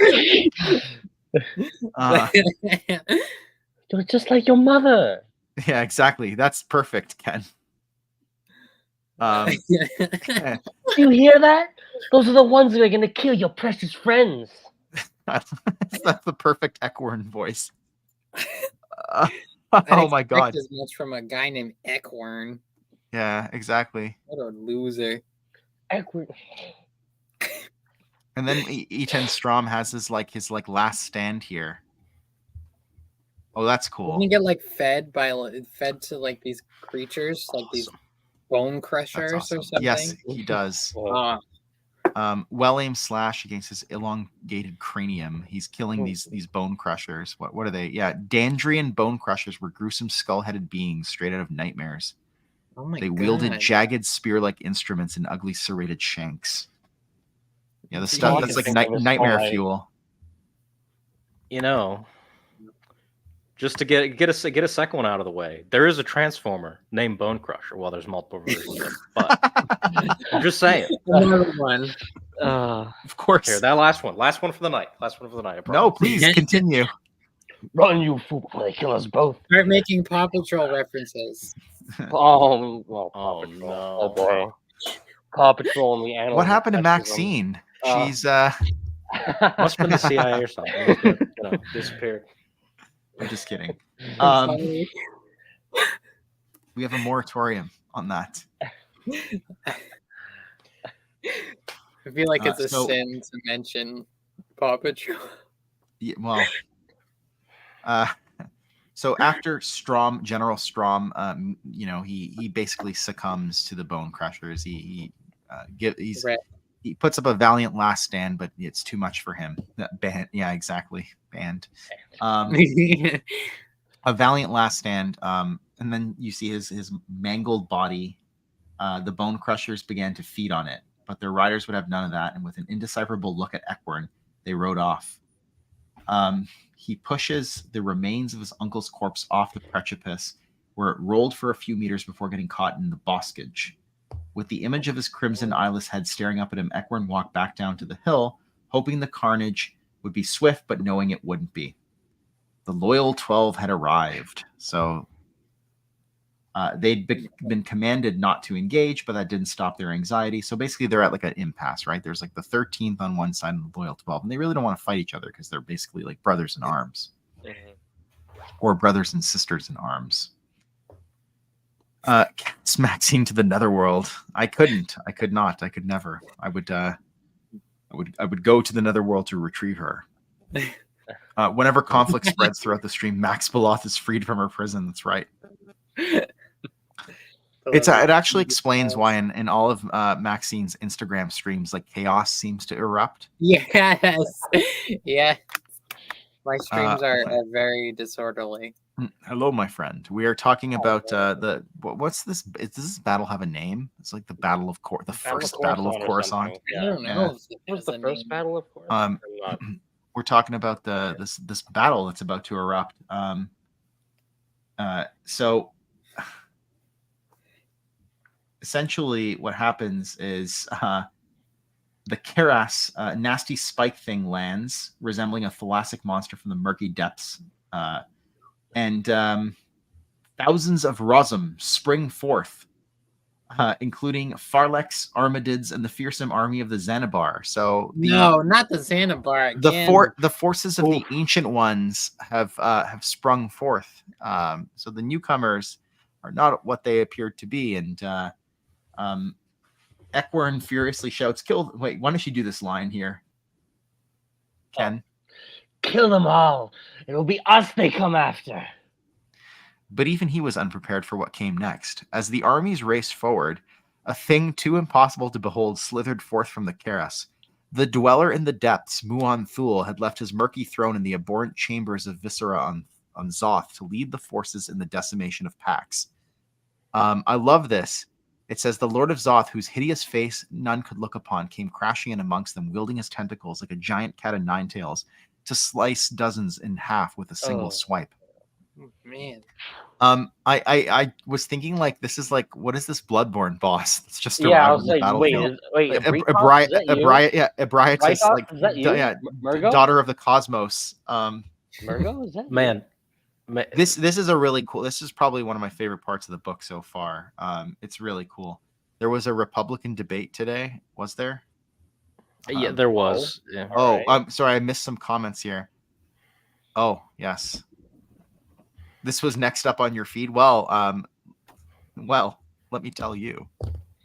There was a bit of a debate here as well. I know, right? Let me try and find a picture of Abriatus. I know this is probably nothing like what Muon Thul looks like, but this is just what it kind of that's what I was thinking. Conveyed for me. Who are the guys who make Dark Souls and Demon Souls? All those From things. Software. From Software. They need to like reach out to Joe Stat and be hey, they should do some. Give us some demons. Give us some monsters. Here, I got it. I got it. Here, let's take a look. Stay on target. Stay on target. I'm like hidden behind like Logan's comment thing there. Did there you see that? It felt like Mike Wazowski. Now you're better. Oh, there she is. Oh my god. Man, I want to fight that. Where's my D&D campaign where I fight that thing? The music too. Well, Lance, I don't expect you to stick around, but there is a reference to the Thoyor in what we will be discussing today. So I expect, yes, it would. Yes, it does. Getting that though, Lord. But yeah, this is what I was thinking of, like when Muon Thul, Yeah. appears on the battlefield. You just This swing their sun- tentacles and use them like astral magic. And all Right. That stuff. I have become Maxi. Oh my- That's it, right? Also, I was thinking of what's his name? Not Cosm, the guy, the Nightmare Realm. What's his, Nicholas. All right, y'all speaking. Oh in yeah, terms Cosm. over Yeah, here. yeah. It's like We're his talking Call Me about. On. Yeah, sorry, we're talking about Bloodborne, but it's Lovecraftian. It was inspired by Lovecraft, so to an extent. If someone can make a D&D campaign where we fight these things, I will be on board. It sounds very If not, dark. I don't play video games very much. I only play I play like Mario Kart. That's what I got. Mario Animal Kart. Crossing. I love the memories of Animal that. Crossing. I would just love if Mario Kart: The Rainbow Road just leads to Illithurian. To the Charnel Mario World. versus Charnel Type Worlds, Gem. Mario versus Type of Gem. Joe Oh my Craftian. god. Yeah. Or you can play as like the ones in Smash Yes. Brothers. Well, I am- you'll I- get your answer. Yeah, Lance, I'm near certain that the Thoyor is explained because we'll get to it, but the Celestials say that the age of the firstborn has ended, and this is the age of the Thoyor. So, like that name didn't just spring from nowhere. Joe Craftian. Yeah, we do need an Joe SE Craftian. source. I almost wonder if the SE source book would be like longer than Supernatural Encounters no. itself. Twice Yeah. as big. So back to Supernatural Encounters, page 569. What could mere men do against such horrors? But Jagar Antarath, that being the leader of the 13th, would not give in to despair. The 13th resistance would fight to the very end if they had to, but they would not fight alone. For we see that the they're next- joined by the 12th, or by like the faithful of the 12th, right? Here, I'm Yeah. just going to share this, and I'm going to like punch out. Sorry, Max, you're hidden Okay. again. There we go. No, wait, I made it bigger. I meant to make it smaller. No, it's there you go. Okay. Ooh, that This art is so a double metal. spread, and if you want to see the full thing, it's wait, what am I doing? I have the full thing. Yeah, I was about to Sorry. say, I was like, don't you usually have like these? I these do. images? I do. Let me just stop sharing and reshare. This is my first stream ever, guys, so bear with me. Window. Boom. Okay. Ooh, That's the battle. beautiful. That's so good. Go signal mode. Yeah, it would be. I'm sending this to my DM. Be like, hey, you better put this in the next campaign, Yeah. or we're not friends anymore. That's so good. This is the battalions of Zell, the breaking the battalions, the battalions of Zell, and look at these these ancient style buildings. Like you have like almost like an Acropolis here, and this looks like a Parthenon essentially, and this looks like the Colosseum. But these ancient kind of buildings on packs, right? Because it's an ancient era, and you have these battalions valiantly fighting against the forces of darkness, right? And I assume that these are the tentacles of Muon Thul. And it's Yeah. just absolutely terrifying. Absolutely terrifying. It's Star Wars Godzilla. It really is. But it's so This is cool. total tit. This is like the Totally. cover of a metal album right here, okay? Honestly. It's awesome. This is like the Pale Slayer or whatever I was talking about earlier. This is Yeah, right this here. is the cover to your album. Yeah, this is the cover to my album. Ancient, yeah, well, yeah, it really kind of Ooh. does. Ah, from the Clone Wars cartoon. Ooh, That's a good catch. Munes. Yes, we got some sort of mention to Munes. I love it. That's And- that's like a super lit bingo. A Transformers reference, Moon reference, Youches. Paw Yeah. Patrol has to be That's there. the free space. Paw Free Patrol. space. What's wrong with you? No, I'm just so after the Rosum mount their attack, the 13th do not fight alone. The loyal 12, seeing firsthand the nightmares before them and guilt-ridden by the consequences of their blind obedience, broke rank and joined the 13th to fight against these horrors. And so did the citizenry of Let's nearby go. towns. Basically, like even just the rank and file, like the random citizens come and Just join people. the attack. Just come Yeah. out and fight.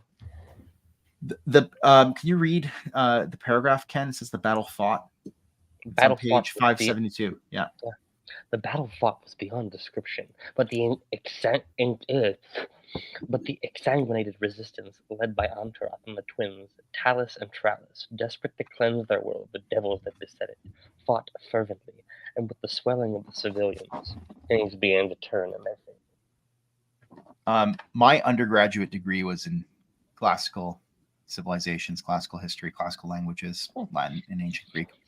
That paragraph reads like something you would read out of like Julius Caesar's Gallic Wars.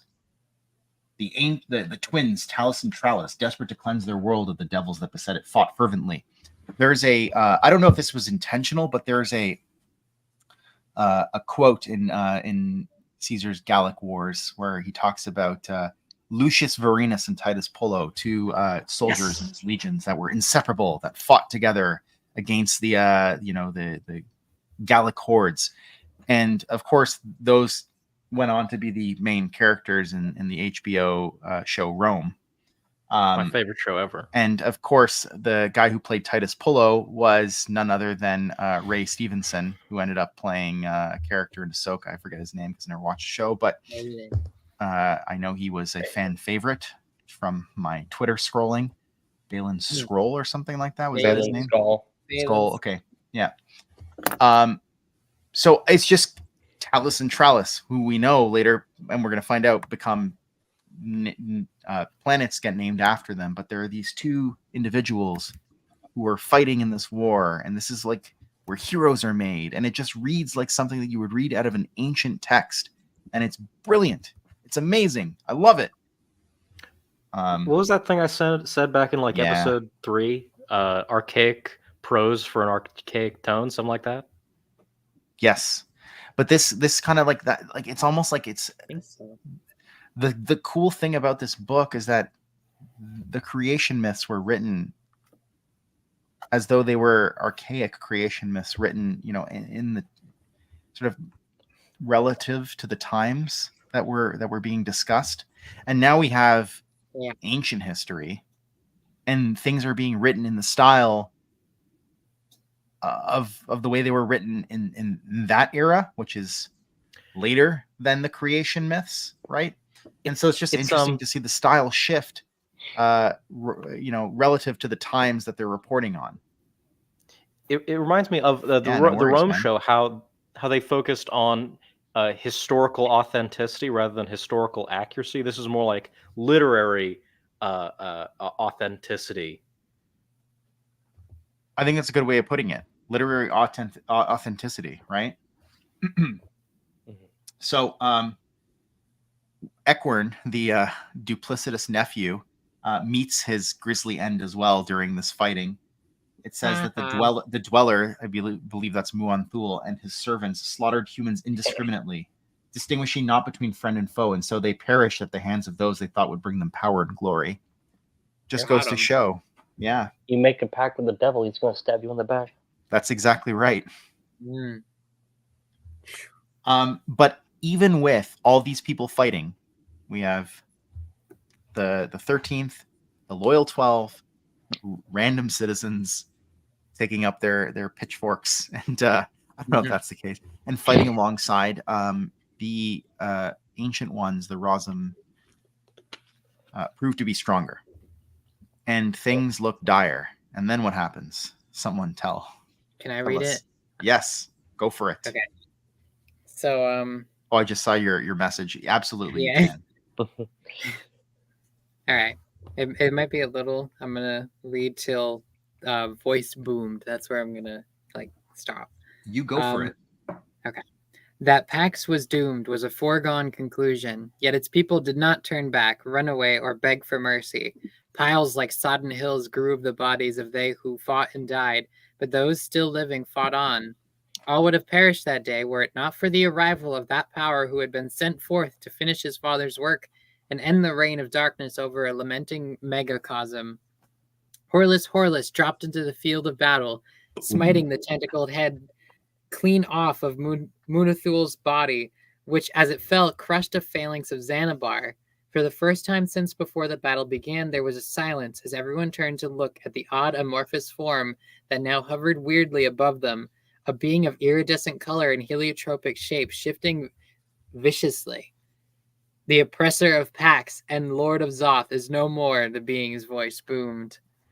So, yeah. this, all right, it like this is so kick-ass, and it reminded me so much of Thor coming into Wakanda in Infinity War and saving the day, and fighting Thanos and everything. It reminded me so much of that because like there's just this massive battle going. Hi, Brennan. There's this massive battle going on, and then just like a silence ensues where this godly being, literally in both senses, comes in and basically like starts winning the day, and it's so cool. And it's just awesome. I It's loved it. just so And cool. do you know why I loved it? It's because like throughout the entire book, books 4 and 5, everybody's like, where are the Celestials? Why aren't they sticking up for us? Yeah. Why aren't they helping us? Why aren't they saving us?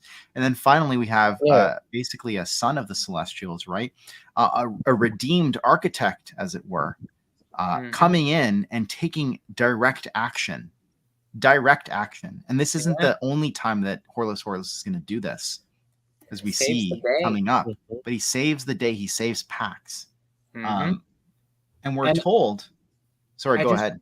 I just wanted to mention, like, I don't know. I just got like some Game of Thrones vibes here. Like in the Battle of the Bastards, it's like piles like sodden hills grew of the bodies of those who fought and died, and it's like in Game of Thrones is like in that particular battle they do a pan over like the battlefield, and it's just piles of bodies of people. It just reminded me of that for sure.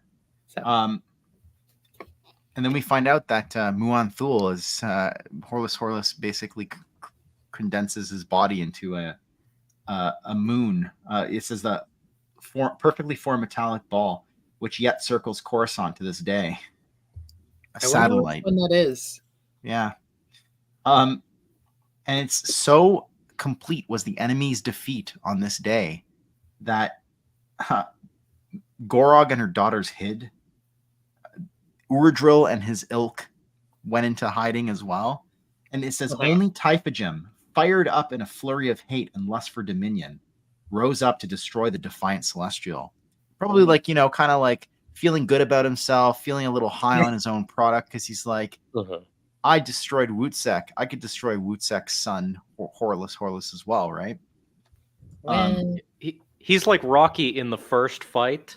He comes in all hot and then gets knocked down, and then the second fight. And so that ends chapter 57. And wow, what a chapter that was! That was, I think, one of my favorite chapters in the entire book. And also, it was my favorite chapter. This part of the book. And it was probably my favorite chapter that we're going to discuss today. Although I do love the Alien Exodus stuff as well. Yeah, that stuff's really good. Oh, hey, man. Always good to see you.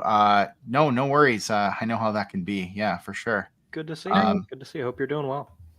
Yeah, always a pleasure. Thanks for tuning in, even for a second. We always appreciate it. We love hearing from our friends. Marcel, I had a tangent. I was going to go on about this chapter, but I don't know if you want me to wait till the end. No, if Al can go, we are at the end of this chapter. If Al can go on a tangent about Transformers, then you can. And I will. Okay. Then you can go on a tangent. This might be a bit of a thing, but I was reading this chapter, right? And I'm thinking, with all the politics, everything in this chapter, I'm like, okay, this reminds me of Legend of the Galactic Heroes. Li Chen is basically the chairman of the Free Planets Alliance, Job Trunick. He's a corrupt bastard, and he just doesn't care. He keeps like telling his people, like, go fight, go extol patriotism and whatnot. And then, okay, what are they called? The 13, like, his guard, the 13th Battalion? 13 battalions. They're like his patriotic Night Corps. Job Trunick's, they're like his bodyguards that they enforce his rule, right? And Yang Wen Li he's another character. He's a kind of a people's hero, admiral, fought for the Free Planets Alliance. He reminds me, or Jaguar Antaroth reminds me of Yang Wen Li. And it was crazy, the parallels to the politics in this chapter between supernatural encounters and Legend of the Galactic Heroes. That's I thought awesome. it was so interesting. Yeah, Yeah. as you know, I'm going to be reading that first book very soon. It's great. Yeah, so I mean, I'll keep an eye out for that because I'm interested. I would like to know. Very good book Yeah. series. So then we get to chapter 58, and it's called Horless Throws a Shape. Awesome. Indeed, Hello, Alex. welcome. Hello there. Welcome. Hey. What's up? Hi. I'm about to drive home. What's your name? Aluxos. Okay, very nice. Aluxos. Yeah. This is the problem with two Alexes. At least Yeah, one. that's- you need to fight for dominance and see who is. There can only be one. So, we find out that Horless had long before journeyed to the domains of the Celestials, where he'd been transfigured into a glorious member of the celestial body, learning much in his time amongst them. But the ways of the Celestials are not as the ways of the galactic inhabitants. And the sudden defeat of Wutzak, whom he'd known for a short while, propelled him to the forefront against the tenebrous hordes of the invidious Old Ones to complete what his father could not. So the Alestial War. Crisis of Infinite Owls. Oh no. I can barely deal with one of me. So Typhagem has the Gems of Fury, the crystallized heart of El Shaddam, which is probably that white gem, and then the Soul Destroyer, which is probably that black gem, that aided him in the destruction of Wutzak. But as he flew to annihilate Horless, the Celestial sprang a trap of his own. Ken, can you read us as the Wicked Old One on page 573? All right. As the wicked old one hastened forward in all his awful fury, Horless caused Aznak to swirl. Then he utilized the gems in the foul entity's grasp to create about Typo Gem's forces a null inversion, a cosmic maelstrom that set alight the very fabric of etheric space. Caught between these two inexorable forces, erupting as a barrage of torrifying rays within the interstellar storm, Typho Gem's minions were rent apart by the maelstrom or pulled into the ring of nothingness that awaited them. So he basically just creates like some black hole and just wipes out Typhogem's minions. Yeah. And then he does something. He throws a shape. He throws a shape. It was then I guess we should probably get rid of this picture, but it's so cool. I just want to kind of leave it on for the rest of the stream. These are I would say they're not Sith beasts directly. They're the Razum, which are the entities of the ancient ones. So you could say the immortal gods of the Sith. These are kind of there, but they're not like beasts that belong to the Sith peoples. So yeah. It was then that Horless spoke, not to Typhagem, but to the imprisoned entities that held captive by Typhagem. Arise from the depths, Kixoni, Carnal, Cornus, for you have been set free from your adamant prisons and the prison of the terrible old one. Nice. Two flaming winged forms burst through the gems he held, and one through the chest of Typhagem, that probably being the Soul Destroyer, I would think. Yeah. Made of coruscating lights so brilliant and pure, they lit up the infinite darkness of space, like the blazing sun Quixoni had once inhabited. The resultant expulsion of the starbird scorched a hole through Typhagem's body as he burned through him. Oof. I think we actually might have glossed over, but very quickly, Pax was renamed to Coruscant after the battle of the battle that we just spoke about. So I just wanted to get that in there. Yeah.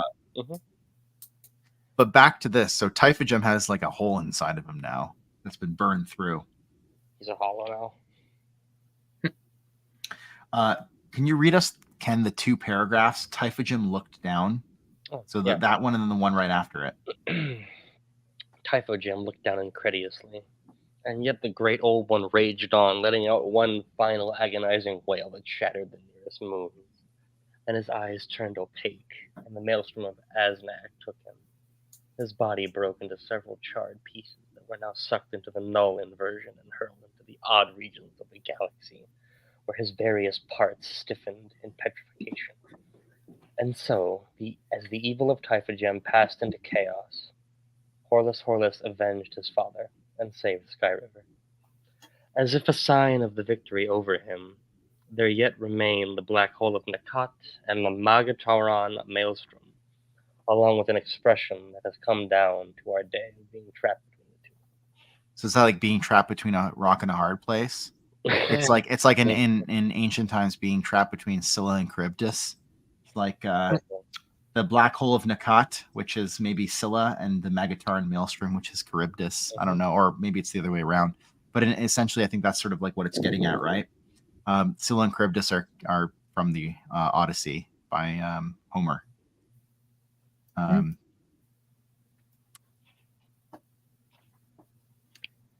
So Typhagem kind of pulls like a Black Knight.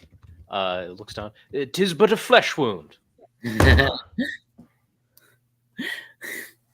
Flesh wound, your arms off.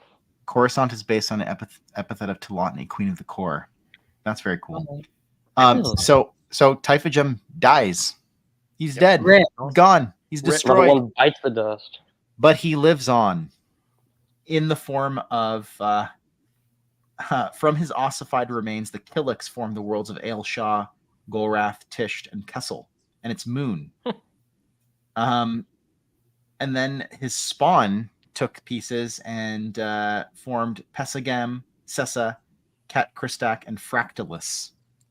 I believe one of those planets, if it's not named there, it's made clear in the footnote 158. The ossified remains of Typhagem, part of them at least, become the planet Korriban. Yeah. Finally, we get to see my actual favorite planet. Love it. A dead god becomes the funeral world, like the grave world, essentially, like the dead world. It's like it's so cool. It's so how awesome. it works. It makes sense. I've been waiting for Korriban to show up, and it didn't just not disappoint. It blew my expectations out of the water. It's so much cooler. It says Pesagam, this is footnote 150. I'm going to read it. Pesagam means the weight of winter's sorrow. Korriban means the baneful era and the harvest of bone, a reference to the bleached bones of Sith poking out of the sands and the mummies buried in the tombs. The esoteric name Moraband translates to the accursed world. And Moraband, of course, is like what George Lucas wanted to call it in the Clone Wars. Never understand that. It's fine. It's all good. No, I mean, yeah. Is this legitimately the case, Logan? Because if you say this, I will believe you. I'm that naive. I think it's also cool that it says Korriban means the baneful era, like Darth Bane is really cool. That's probably not what it intended, but it's just cool because like Darth Bane, like, you know, I remember in the scene like where he totally like dismisses like the Brotherhood of Darkness teachings and like sets out into the lands of Korriban and like into the Valley of the Dark Lords and starts like learning things and discovering things. Well, actually, he didn't really discover much there, but he fought like Sith hounds and stuff, and this is cool. That's where he became Darth Bane. Yeah, he became the character. Yeah. Yep. And then we would later see the same thing kind of happen. Darth Krayt underwent his metamorphosis on Korriban. Right? With Sozan. Yeah, that's right. So cultists say that Typhagem is not dead, but dreaming, awaiting the day that he will be brought to life again by the Secret One to reclaim his infrangible throne on spectral Garn. Who's the Secret One?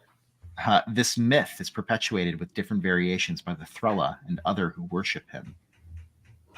That's interesting because it's like the concept of Cthulhu and the Cthulhu mythos is not dead, but he's dreaming under the ocean or what have you. So it's like Typhagem because he's kind of like a Cthulhu analog. is not. People believe he's not dead, but he's dreaming, and that he will one day awaken. And then we have a reference to Zim the Despot. Let's go. Long years hence, having read the old tales, Zim the Despot called Kessel Major Zo's eyes, though the original term was Zoth's eye, for it was believed to be shaped from the skull of Typhagim, with the glitter stem that runs through its veins, his fetid ichor. No, that's cool. This is what I'm talking about, Joe, like ending just like a mic drop on a I'm going to get to it, but ending the chapter on a mic drop. Legends claim that the giant spiders that came to make purchase in the deep hollows of his broken skull were so intoxicated by the brain matter of the dread sovereign that they spun tales of strange eons in which deathless Typhagim reigns over the universe alongside others like him. But these are only fever dreams, and the assemblers do not tell. So good. But these are only fever dreams, and the assemblers do not tell. I just like... Now, is that... that is how you write a myth, okay? Oh, that's amazing. Yeah. Are the spiders... With the thing with Kessel, are the spiders supposed to be like the spiders that create the spice in Kessel, like the ones we see in Jedi Academy, and then Or is it the energy spiders? Energy spiders, yeah. The assemblers, isn't that like something else? The assemblers, I would think, are just maybe references to spiders because they assemble. I don't know. Maybe they're actually here. Let me type in assemblers. I'm just curious because. Sorry, I hate to bring it up because Alex doesn't like it, but isn't there an assembler in Bounty Hunter Wars? Yes, assemblers were huge enigmatic arachnids. Okay, who lived in large tube-like webs floating in space. Let's see. We have, of course, the Mandalorian armor, ship, and art merchandise. Alex, why don't you tell us, since you're the foremost authority on Bounty Hunter Wars, the expanded universe community? I was just going to say, yes, you're right. And I was going to say, to Maxine's point, that I thought he was one of the few, very few, cool parts of that book, for that trilogy. That's right. So I just want to accept records straight. Some Alex lore. Alex on his channel, of course, reviews the expanded universe, and very famously, what was it? Was it Hard Merchandise? It was the last one. So if that's the last one, then yes. I think it is, because the Mandalorian armor, I think, is the first one. Then Slave Ship. Yeah, then it's Slave Ship. Yeah, so it is. Yeah. Which actually is even funnier. Hard Merchandise. Alex, during his review, which I suggest you go and watch immediately. Like, stop watching the stream, go and watch Hard Merchandise. He takes it and flings it at his door behind him because he just does not like the book. But what's even more interesting about that lore is that Brennan gave you that book, and you just like took it and just, like, whipped it. I know. I felt really bad about it afterwards. But he said I didn't care. It was so worth it. So, he didn't care. I was like, I'm sorry. I know you sent all those books to me. You know, it was very sweet of you. I apologize for throwing your book. And he's like, it was funny. It's fine. So. So one day the assemblers are going to take Alex. And oh no, that's terrifying. In any event, Alex, you're going to wake up and there should be a spider on your wall, and you're going to like, get out of here. And then behind you is going to be an assembler being like, that would be absolutely horrifying. The only thing worse would be an Inzadi. Yeah, the assemblers would be like, "What don't you like about the Bounty Hunter Wars, Alex?" I'm gonna read them really closely next year. I'm gonna write an in defense of the Bounty Hunter Wars article for the expandeduniverse.com. I'm just kidding. I actually, I when I read them as a kid, I thought they were pretty dull. So you know, Marcel, I'll say this just before we get back to the topic at hand, which is supernatural encounters. I would read Knight Errant 1,000 times over and like leap for joy than ever touch the Mandalorian armor and slave ship and hard merchant. You know what? I respect that. It takes a big person to admit that that they would do that, and I respect you for it even more. I just want to point out this comment because I've had it up here for a long time, but it's thank you, Darth Sidious. This is why we have you here. That's a great. I knew one of those planets was Korriban, and I just could not remember which one it was. So I just want to point that out. I'm gonna just throw out a quick plug here since we glanced over Yes, it. yes. did I write- actually was alluding to that. I was going to throw it out myself, but please do.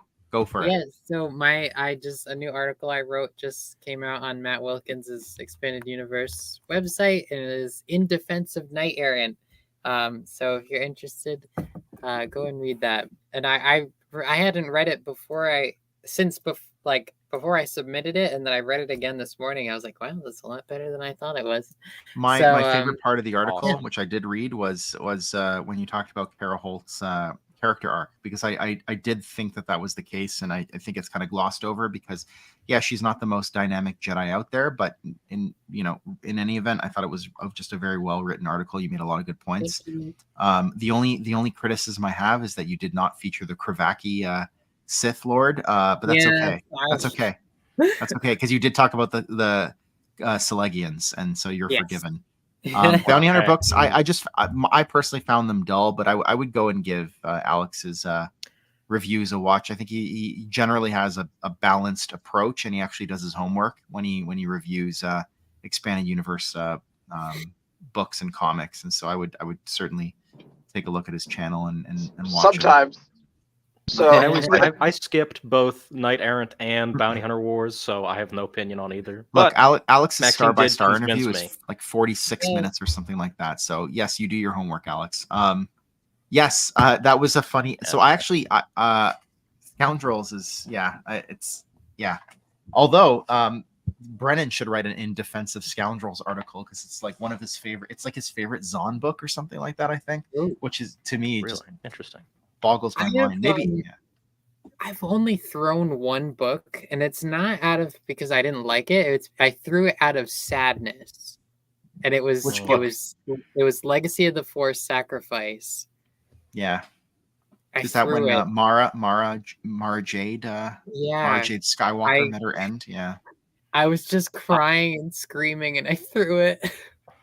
Wow. It was so I have sad. to admit, I have thrown one book, and it was Imperial Commando. Whatever. It's Imperial Commando.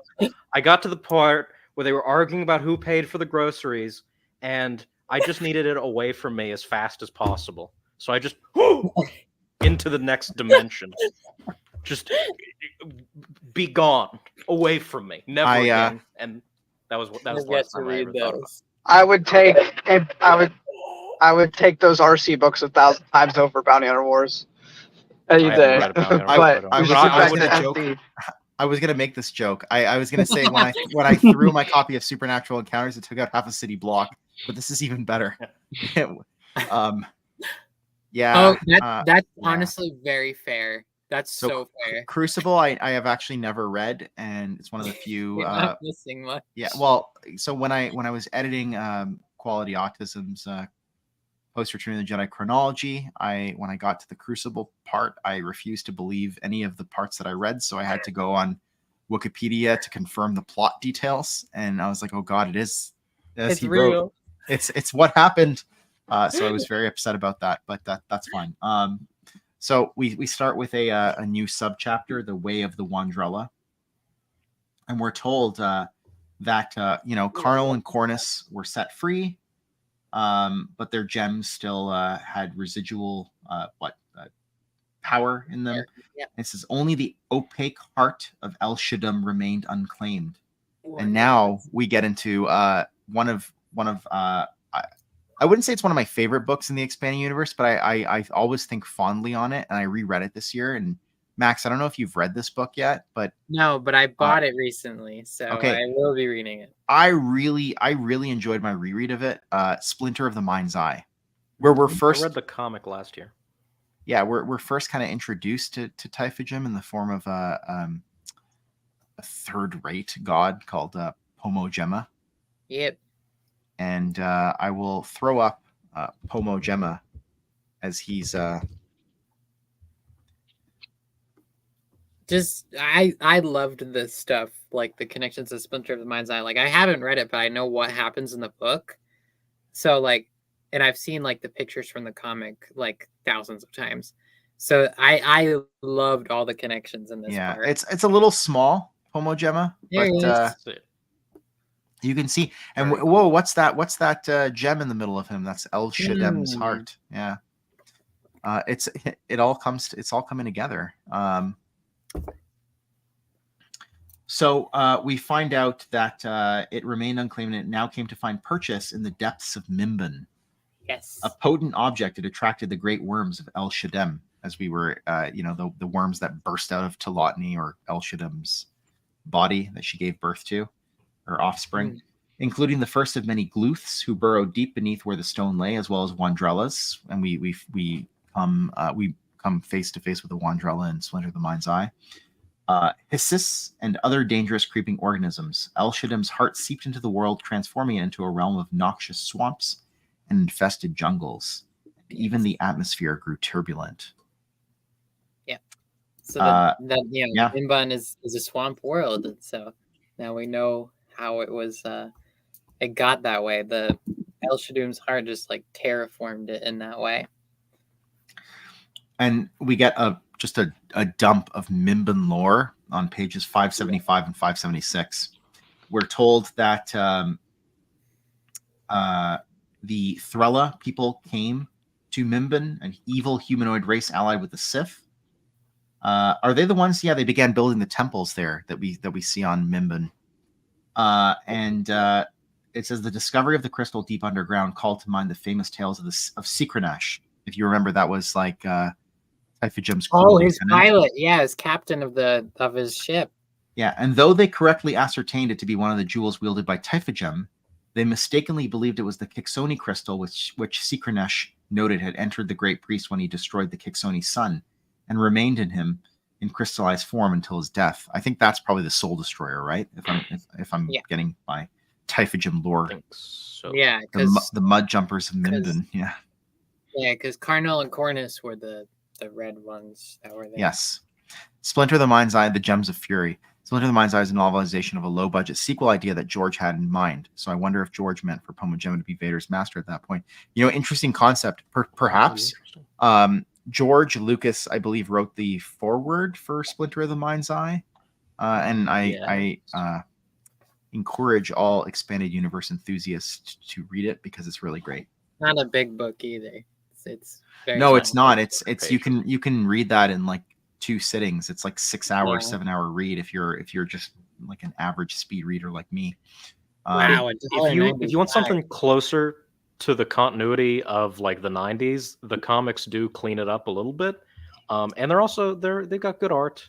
But yes, definitely, I need to read it, not even just read this art. I love that art. That is that's very cool. beautiful. With Vader like right there. That's cool. I really, really like Splinter of the Mind's Eye. There's some stuff that does not hold up. There's a couple things in there that when I was reading, I was like, whoa. And of course, read it with the understanding that at that time, we didn't know that Luke and Leia would be brother and sister. Yeah. There's nothing to elicit in there, but there are some eyebrow-raising passages. Now, remember, at the time, Luke did not know that Leia was his sister, and I think on some level, he found her to be an attractive woman. The pink elephant in the room that nobody talks about in Star Wars, right? But like it is the case, like even in Empire Strikes Back, right? Like he's kind of like vying for her affection in a way, and they share that kiss where she tries to make Han jealous, right?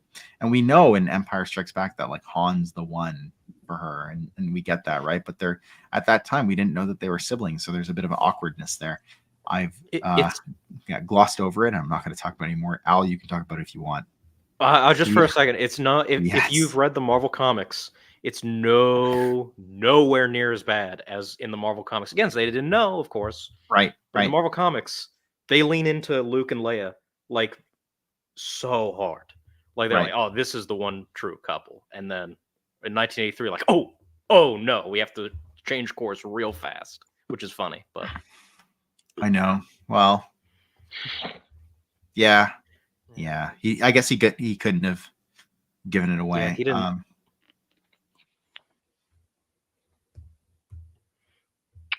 Obi-Wan's trying to set up Han and Leia from beyond the grave just to like stop it from getting worse.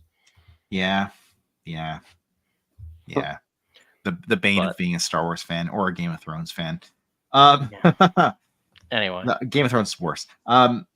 So basically, we find out that the Thrella build a temple of Typhagem above the location where the heart of El Shaddam lay. This would mark the start of their doom and the end of their reign. They had no understanding of it, but the idol of Typhagem stood in opposition to the heart of El Shaddam, so that in the dedication ceremony that followed, in which tens of thousands of Thrella came to the city, the priest grew maddened and began taking random sacrifices from among the people.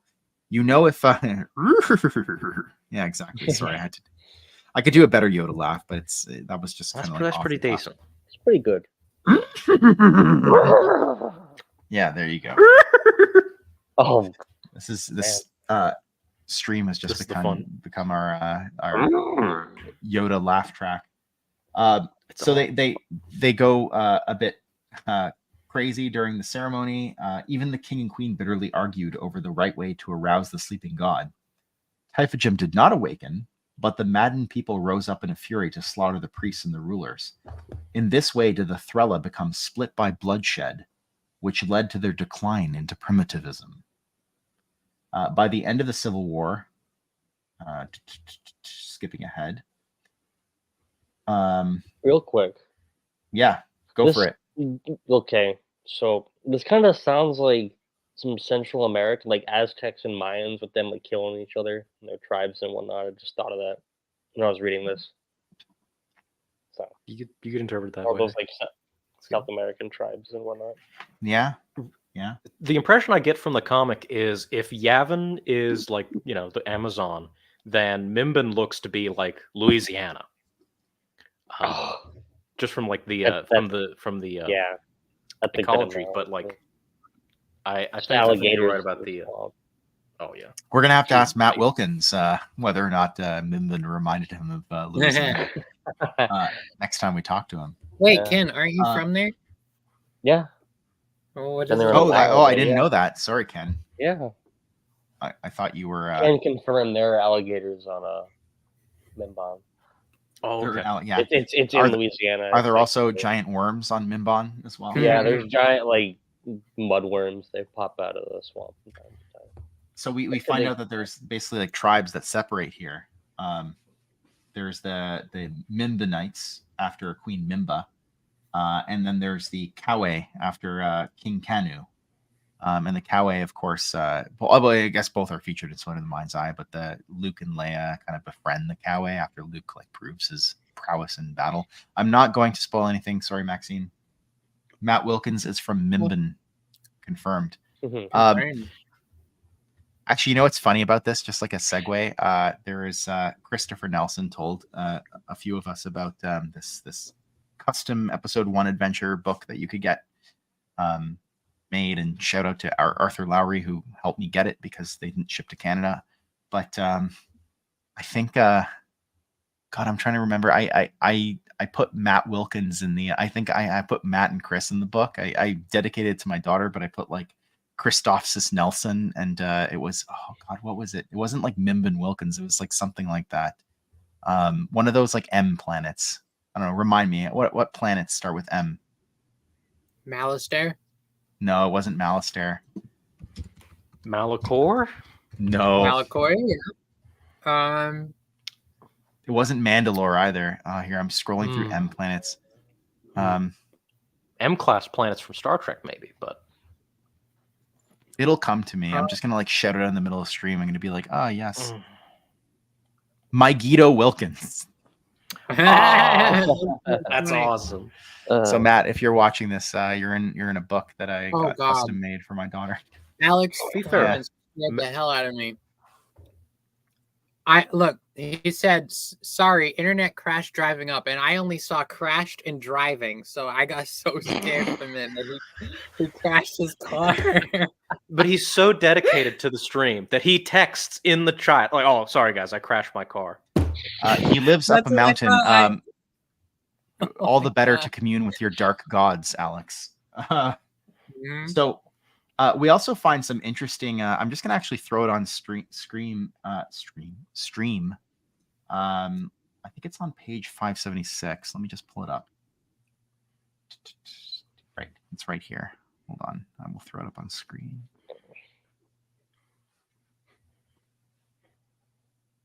There's one of my windows is list of M-class planets. I have to look it up. Mygeeto Wilkins. I think Mygeeto Wilkins is a cool name. It sounds like an adventure. Oh, no, of that's some an kind. awesome name. So here, this part. El Shaddam was abandoned as well, and her name devolved into Shael Nuganoth and Shup Nicorot, the Lady of 1,000 Young and the Lady of the Locust Heart. This is a sort of like a. I think we were corrected last time. It was even before Lovecraft, but like kind of I know it to be a Lovecraftian reference. There is a Lovecraftian. It's like the. Whoop! Nope. Sorry. That was a YouTube video. Let me see if I can copy image address. Let me see if I can paste image. Oh, that's like so small, but I'm going to try and share it anyways. Share screen. Nobody can see it. Oh, but that's the name, right? I'm not going to pronounce it on screen because right. Someone's gonna like clip my voice and use it against me one day. Right. But that's like it's like the goat of 1,000 young or something like that. And also I think Stephen King has used this entity in some of his works. So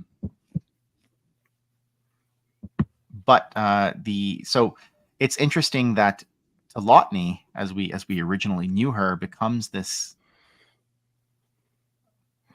kind of like later on is praised as this Lovecraftian entity, right?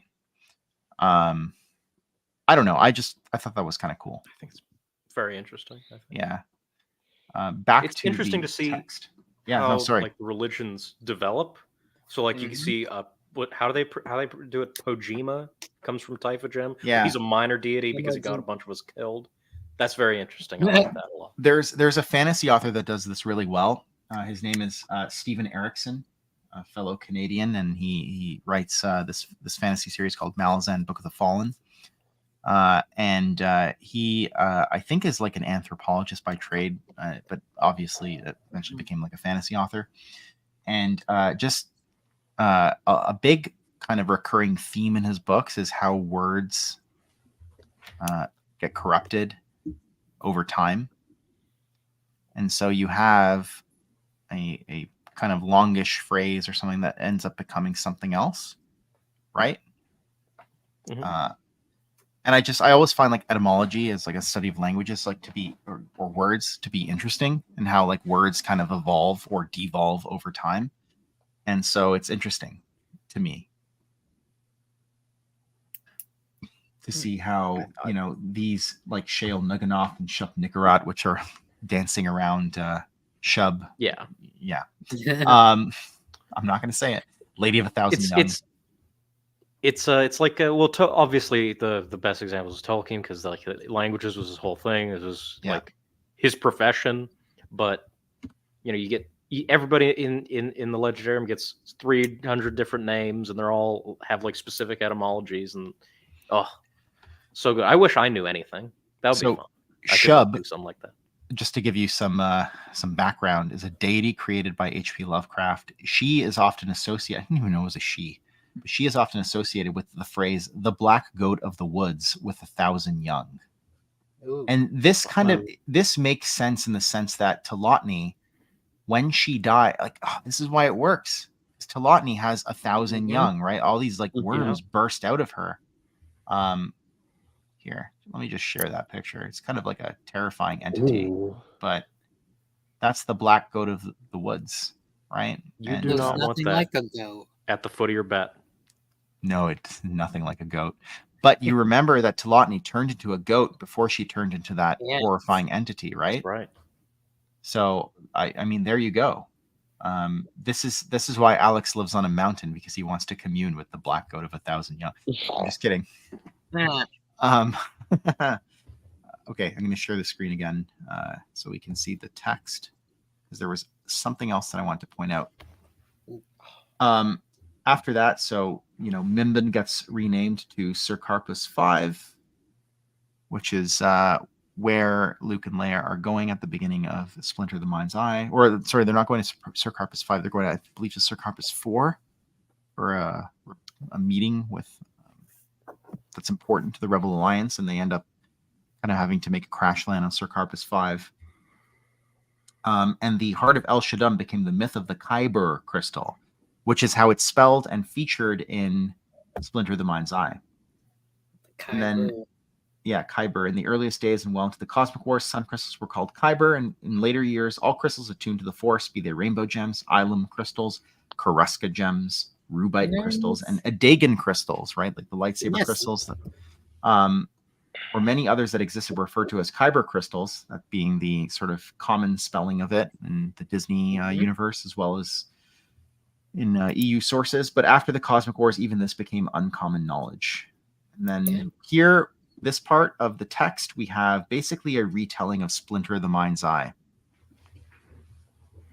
I like that Karuska gems are mentioned. I like those because I know, like, Jason. It reminds me of that of the two Young Jedi Knight books that I've read. It reminds me of the beginning of the Shadow Academy, where they go mining for Karuska gems with Lando in what, Yavin's gas giant.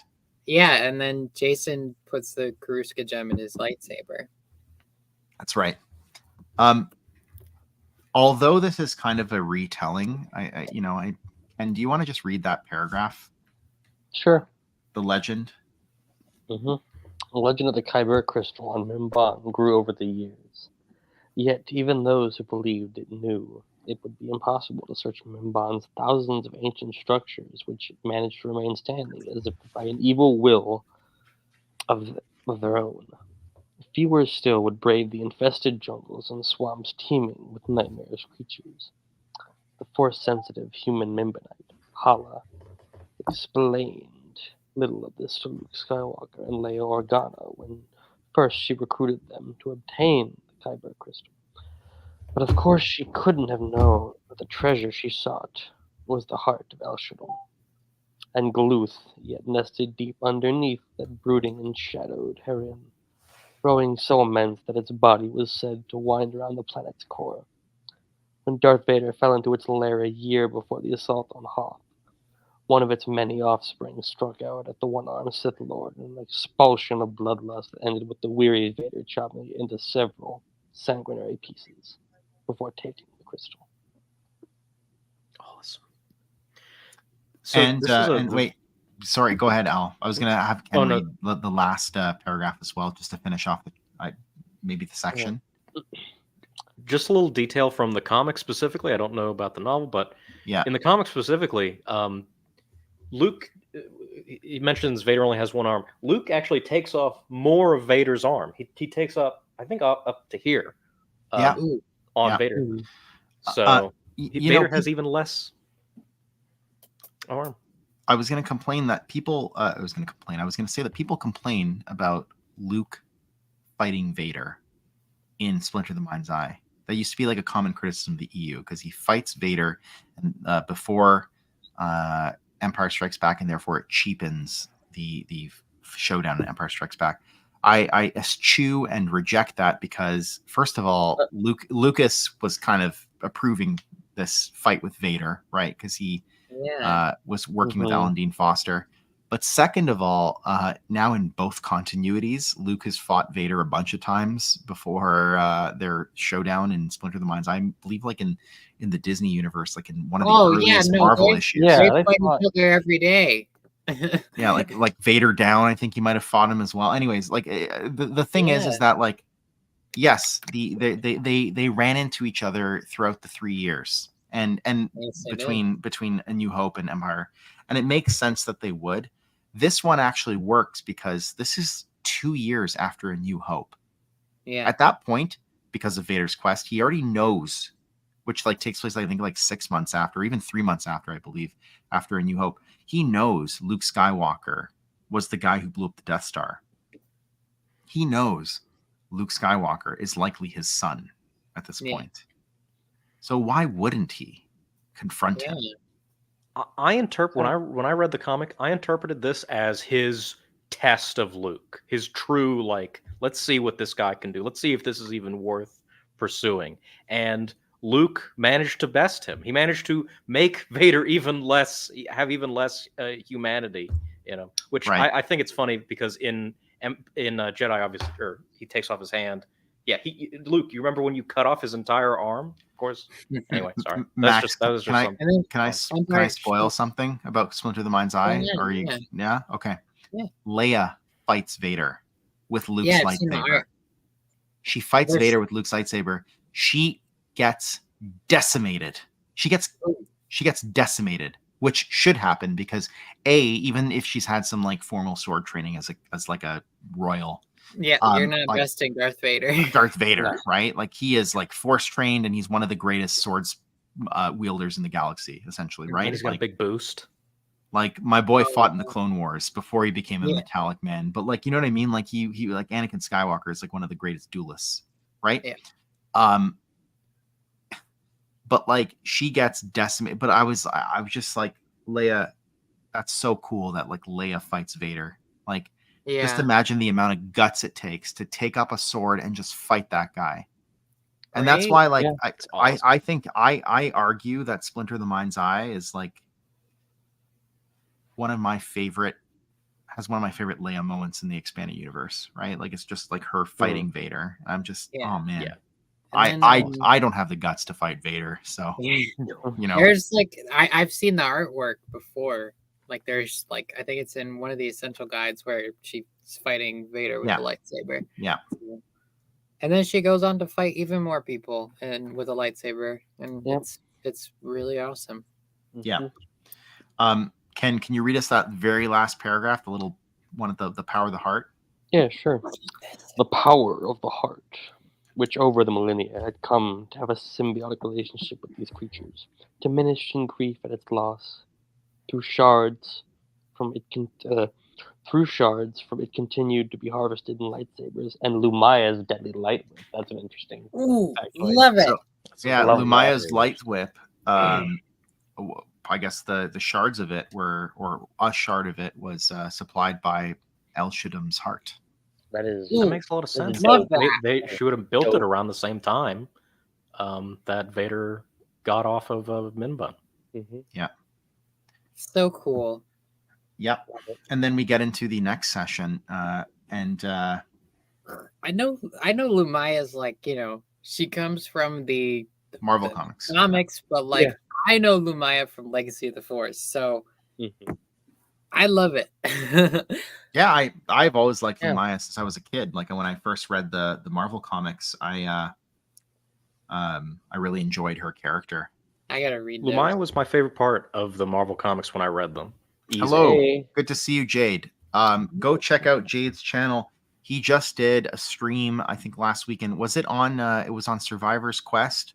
Ooh, I'm still in the middle of that. Really great stuff, though. I love all the content. Jade is someone who will give you like just an unvarnished view of the expanded universe, and the Bantam era specifically is what he's been focusing on. Anyways, in any event, I check out his channel, subscribe. He's a great guy. So it says, when Horus brought the War of Temporal Planes to its end, the galaxy was changed. We got a reference to the Kakai back here from, I think it was Honor Among Thieves.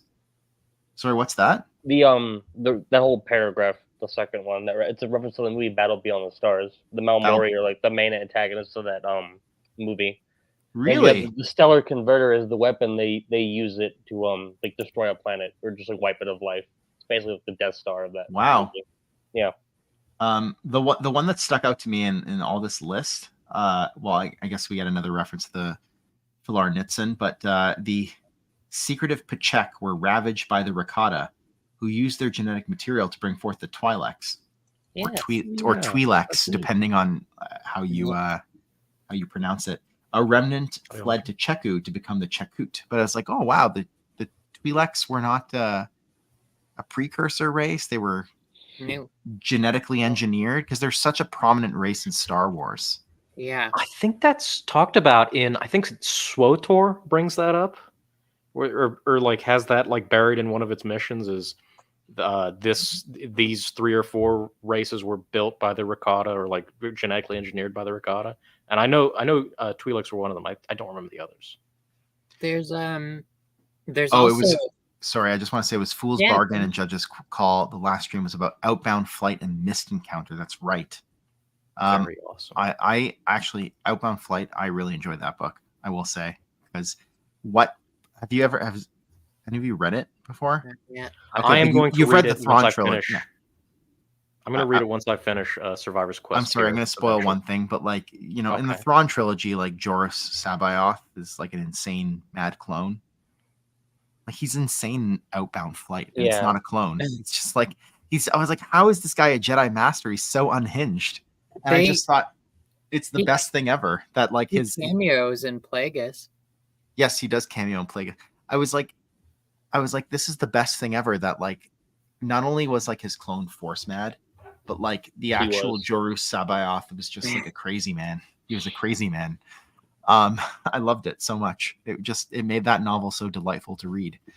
And also Lorana Ginsler is an incredible character, and I think she deserves her own book. Well, I don't know if I go that far. No, never. No, okay, no. The prequel No, Jedi no. are, you know, it's like the Phantom Menace onwards Jedi. There were issues for sure. Does he really? Oh man, those episode 1 adventures, so good. It's this is from SWTOR, just jam packed full of obscure stuff, including Coruscant having some Greek infrastructure. Yes, I remember the Greek quests in Coruscant. That's so cool. I actually didn't even make that connection. Thank you, sir. Preach what you thought. Well, there you go, man. I also wanted to bring up from this list, like the one that stuck out to me as well, besides the Twi'leks, is the Renvarite or the Renvarite. And it says the Renvarite saw their sumptuous world cast into ice after they thought they could outsmart the dark powers they pledged allegiance to. So like Renvar is obviously like very snow and icy planet. This is why I love this stream and this book club, is because like you know how big a fan, like Redemption is one of my favorite stories in the expanded universe. Yeah. And I glossed right over Renvarite, and I didn't realize that was a reference to Renvar. Yeah. Which also appears in the Clone Wars game, right? As well as other in Battlefront, and well. that best like, map that in map. Battlefront 1.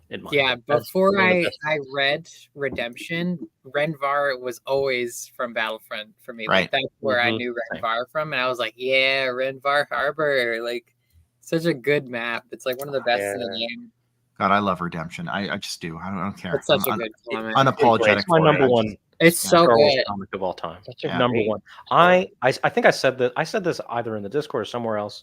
I didn't even really like Ulick until I read Redemption, which he was like, "Oh yeah, no, this guy's great. I love this. This is one of my favorite stories." Redemption is Last Jedi if Last Jedi was good.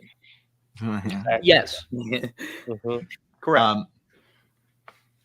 So Horlus now goes to Illuthurion to kick some butt. Oh man.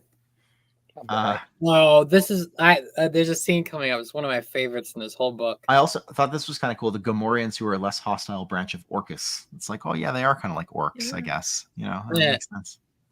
Amen. Yeah, there you go. Maxine, did they name the Maxine station after you? They might have. I'm just kidding. They might have.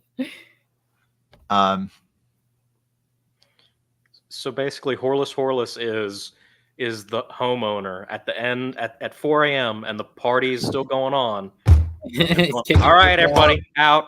Party's over. Well, he basically says, he's like, any of you who want to like leave this hellhole, come with me. And then he says, what does he say? He says, there's like I think he addresses people who stay behind. He says, you want to read this, Ken? This, you who have. Oh. You who have chosen to remain on your strange Andamundane worlds, so be it. I am sealing up the adepts in and out of Illuthurion. Should any of you escape with the intent of bringing harm to those in Sky River, know this: Witsec will return to exact vengeance. Oh, okay. So there it is. So he's Horlus. He's like he's becoming like the Batman of the expanded universe here. It's just. I also I wanted to quickly touch on this when you mentioned like the Gamorreans. Yeah. They mentioned like a faction departed to Ramoa, and they become the Ramoans. And in Fate of the Jedi, there's a very prominent Jedi Ramoan who they talk about quite a lot. He's like Alana's like friend and babysitter. That's right. He's one of the ones who turns, right? He gets because he was at a shelter. I forgot his name. It was like I can't remember it right now. But that so like Gamorreans are like, or the Ramoans are like offshoots of like Gamorreans. So that's really cool, and they are very like Porson like esque in the like as they describe. His name is Basil Warv. There it is, Basil Warv. There, okay. I didn't know. I had someone mixed up, but welcome, yes, Alex. that's cool. Welcome back. Hello. Yeah, I thought this was cool. How he just like marches into Illithurian and he's like, "Hey guys, oh Alex, welcome. You're on." Hello. Here, let's Well, move. now I'm on my computer, so I can actually do a face cam. No, that's cool, man. This part was cool. He talks to the daughters of Gorog here, right? He has like a little discourse with them, Horlus, and he destroys one of them in the funniest way possible. Yeah. Oh my god! I thought this was the funniest. Oh my god! This is like some Mr. Mexia Spetlek, where he shows up to bother Superman. He turns him into a spider. It's so cool. It's such a good idea. So you admit it then? Yes, I admit it. Deviance cannot be tolerated. Thousands have I crushed beneath my feet. Then so shall it be for you. Horlus commanded, shrinking her into that of a tiny creature and sending her to the busiest city on Pax. So you know she's just gonna get squashed, right? Oh, I love that. Who was that? Was that? Oh, it was Kusu Thoga. She is the one who replied arrogantly. I love that so much. And then the other two or daughters that are around, Princess Wischok, and I think there was another one. Wischok and where is it? Targarat. There it is. Daughter of the Night Queen. They're basically like, okay, well, like we're not gonna wrangle with you, yeah. And he basically makes a pact with them, right? Says, you and yours may pass through the door, for I am not without pity for your race. For the time being, you may hunt and fight for food as do others, but if I find you engaged in empire building, slavery, war, or any unnecessary violence against the innocents of Sky River, as you had previously done, for I have witnessed the deeds of your family as they roved and terrified the world, I will see your webs burned and your evil offspring destroyed. Ooh. And then we just get like some lore about, the mind spiders and the web weavers, and how they dwell in the depths of Kashyyyk, Nalid, Craig's planet, Dathomir, Naboo, Curtania, Quethold. So he basically like lets them go into Sky River and their, I assume, offspring or their progeny kind of become these spider races that inhabit the galaxy as we know it. Yeah. And like I just like when you play like Fallen Order, like and you go to Kashyyyk, the most terrifying and annoying enemy in that area is the spiders. The spiders are the absolute worst. Well, you can blame Horlus now when you play. I know, like if you have arachnophobia, do not play that game. What did you make of this last part over here? Which one? The part that I highlighted in the deep. Oh no, we went too far. In the deepest, darkest part of the Great Black Nest, that was her pride. Thargorogrot grinned horribly, for she had sent Wischok and Kwasuthaga to the outside world to prepare the way, as only the great spider queens could. Others would follow, including a wicked host led by Morgorom to Lesser Tana. Yeah, so I'm just wondering, like, was this part of like Gorog's plan? She was like, yeah, let them go out there and prepare the way for my dark nest. Well, Morgorom is someone very important that we're going to need for book 6, so just stow that away. Yo, spoiler, that's okay. I'm just saying it's going to be important, so just keep that in mind. I spoiled some things tonight. And so that is where we get to this picture, which the Dark Souls. Quelaag. Quelaag, yeah. This is great art. This is just so it's glorious. It's so cool. Amazing. I love it. I love it. And then we get to chapter 59. Seven Seals. This is good. This is so good. I'm going to stop sharing screen so we can see all your wonderful faces. And we're going to talk a bit about this because we get a ton, and this is where our names come from tonight. Chapter 59. Elagast, Abeloth, Nifal, Ifa. Well, then we have Magneto Alex, who's the is he the father of shadows or the supreme maker? I'm the supreme maker. I created everything. Yeah, I'm there George you go. Lucas. Did you actually just change that right now? Supreme maker. That's so Well, funny. so on my computer it says something different from my phone because I logged in on my phone. So my computer still said Paw Patrol, so I thought I would probably change it. So No more Paw Patrol Just like references. I'm lag. sorry. There's a reference here to the lemur Katuk, and I had to look that up, and it's like a Katuk lemur. I've already forgotten. It's a young ring-tailed lemur from the Katuran Odyssey by David Michael Weger. It's illustrated novel with it's an illustrated novel with art by Terrell Whitlatch. The latter is best known as one of the key concept artists to have worked Star Wars. So it kind of like, I guess that's the Star Wars connection. But yeah, there's a lemur named Katuk who goes on some adventures. It also says, and even she hadn't anticipated his people reaching the stars to settle Magneto, Meridon, and Cran. So in TCW, they go to Meridon and they come across the Lerman, which are these lemur-like people. Right. I finally remember a TCW reference. I remember these it's pathetic little creatures. I was gonna say, they're the pacifists. Yeah, they won't fight like the separatists and everything, but that's cool. Sorry. No, go for it. No, Okay, please go for it. All right, so they also say Marutz is explaining that they're talking about chosen ones, and they say chosen ones can fail or be turned. Most had not. She knew, and then she was thinking of the lemur Katuk, but so the chosen ones aren't infallible, even though most of them have been good. But we know Anakin's the chosen one, and he falls, and obviously there's more than one chosen one. So Jason was a chosen one, most likely, and he falls and everything. So it's it all works. It all works. I love it. It does. And we get Lady Bragley, the shamaness of the wills, comes back. And I still don't know if she's a will or she's just the shamaness of the wills. But in any event, from season 6 of TCW, right? That's what I was thinking. I was like, that's who it is. I'd imagine. She appeared as a bright and many-colored star before resolving into more humanoid form. Sorry, can we backtrack a little? Yeah, absolutely. Okay, so it says no, we cannot. So Zers is explaining if one falls, the chosen one, another will arise. Sooner or later, the final one will come from amongst the sons of light, and obviously the twin sons and everything. And is the final one Luke? I don't know.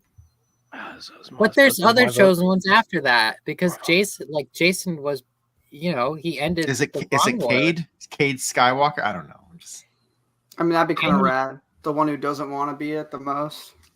But if you think of it this way, a very important moment in Cade's life is when he is floating above Ossus among the stars, and he says, "Walking in the sky," right? Well, that was on Coruscant, but same thing. But he's surrounded by light. He's amongst the sons of light. I mean, and stars are suns, as we know. So and they give off light. I mean, it's possible it could be Cade. I mean, I think so. Maybe. I don't know. I don't know if I don't know if it's Luke because there's Jason with his oneness and defeating Onimi and stuff, and then life goes on after Luke. So yeah, so and there's still strife and conflict after Luke, so it can't be Luke. It can't be Anakin who's the final one because he defeats Palpatine at the end of Episode 6. But there's still strife. There's still conflict after that. Exactly. So you raise a good point. But even after Cade, there's still conflict. Yeah. So, I'm getting the distinct feeling that conflict doesn't stop. Yeah. That in Star Wars, conflict is a little We're bit. just gonna say Anya Solo's the chosen one because she killed Darth Red, and that was the end of it. As far as we know. Yeah. Unless the EU ever continues. We have an interesting reference here to the Force, right? And so Luxo says, "And so it shall be. More will be born with the gifts that enable them to tap into the life force of the universe through the life force within, be it through bloodline or random selection, as guided by the wills who unceasingly speak to the one above all. By these things, he referred to what came to be known in various times and places as the Great Mystery, the Sacred Way, the power of the cosmos, the space winds, the life stream, the life wind, the breath, and the force." Yeah, don't worry, man. We still got a ways to go before we get to Alien Exodus. These streams are not short. So they mentioned the Great Mystery, and all I can think of is Palpatine saying, "If one is to understand the Great Mystery, one must embrace all aspects of the Force." You know? So and that's then- what I was just thinking of.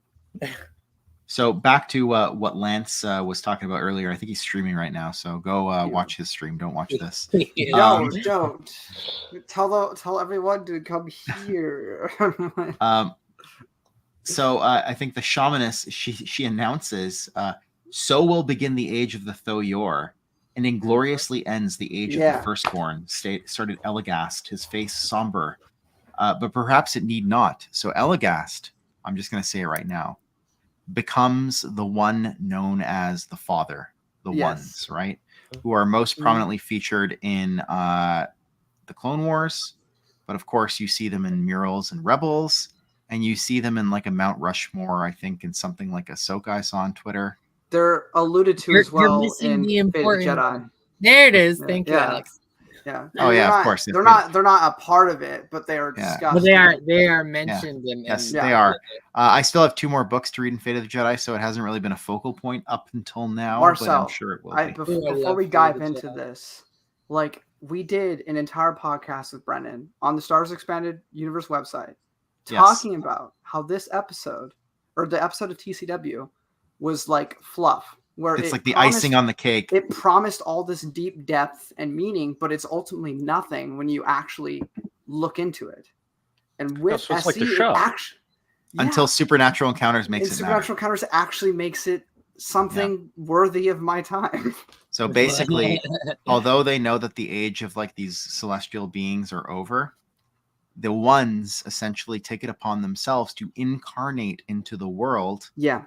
I'm not going to make like a Jesus comparison, although there is like I think it's there to kind of be made, but they incarnate into the world to basically assist and oversee. They become, spoilers, the architects, right? They rebrand themselves as the architects, and that's why we in some expanded universe sources later on we have references to these architects who built Centerpoint Station, et cetera, et cetera, et cetera. Because I think I brought that up. Yeah, of course, Talotny and her and her siblings call themselves the architects, but we also have now these more benevolent type architects who are the Ones. And so this all starts with Eligast, who becomes the father, and he's basically one. He's like, maybe the age of the firstborn doesn't need to end totally. Like maybe we can go there and help out. They're still more than mortals, but they're certainly not gods like they used to be. Yeah. They're barely demigods at this point, but they do have. All the Celestials were like gods / angels. They weren't the supreme maker, so they were always sort of limited in comparison to what we started with in book 3. Yeah, but they are. I think they're even lesser now than they have been in all the other books so far. Exactly. And I always think of like gods in the sense of like almost like in a D&D-esque where you have like all these like kind of like gods, but like there is obviously like a supreme kind of deity above all these gods, right? One thing I also wanted to mention too, because I recently read the Book of the Sith, and Book of the Sith actually has sections with the Dathomir witches, mostly from TCW, but like Mother Talzin and her followers, they knew about the son and the daughter because there's pictures. They have pictures of they don't name them by what Joe names them, but there's pictures of when he's like the bat thing and when she's like the griffin. There's pictures of them in that book. So I thought that was really interesting. And I gotta bring up Darth Plagueis, but Darth Plagueis talks about them in the book as well. That's He true. mentions that there Right. was like this supposed like family of like these force gods that resembled like the dark light and balance and everything. So That's right, because they visit Zendor, I believe, as well, right? And well, in one of the Zendor visits them. He oh, right, like sorry, yeah, other way around. Yeah, Zendor visits them. It's the reported on. I essential think guide to warfare. yeah, it's the Arden Lynn interview Yes. from that book, which I narrated on my channel. Plug, we are Yeah. on my channel. In any event, so the father basically, or sorry, Elegas as he is now known at this point, says like we might work alongside the firstborn to repair and rebuild, and thus afford them the opportunity of spiritual reclamation. At the same time, I would establish a closer relationship with the gifted, rather than the division that might come of different competing traditions or years of trial and error. I would serve to teach them how best to use their new abilities for the purpose of serving as defenders and maintaining the balance. Now, okay, first of all, I just want to mention, like, I did not read, I haven't read book 6 yet. I don't know about the Tho-Yors or anything like that, but it's like, in the Clone Wars, the Tho-Yors look like that, the Mortis thing.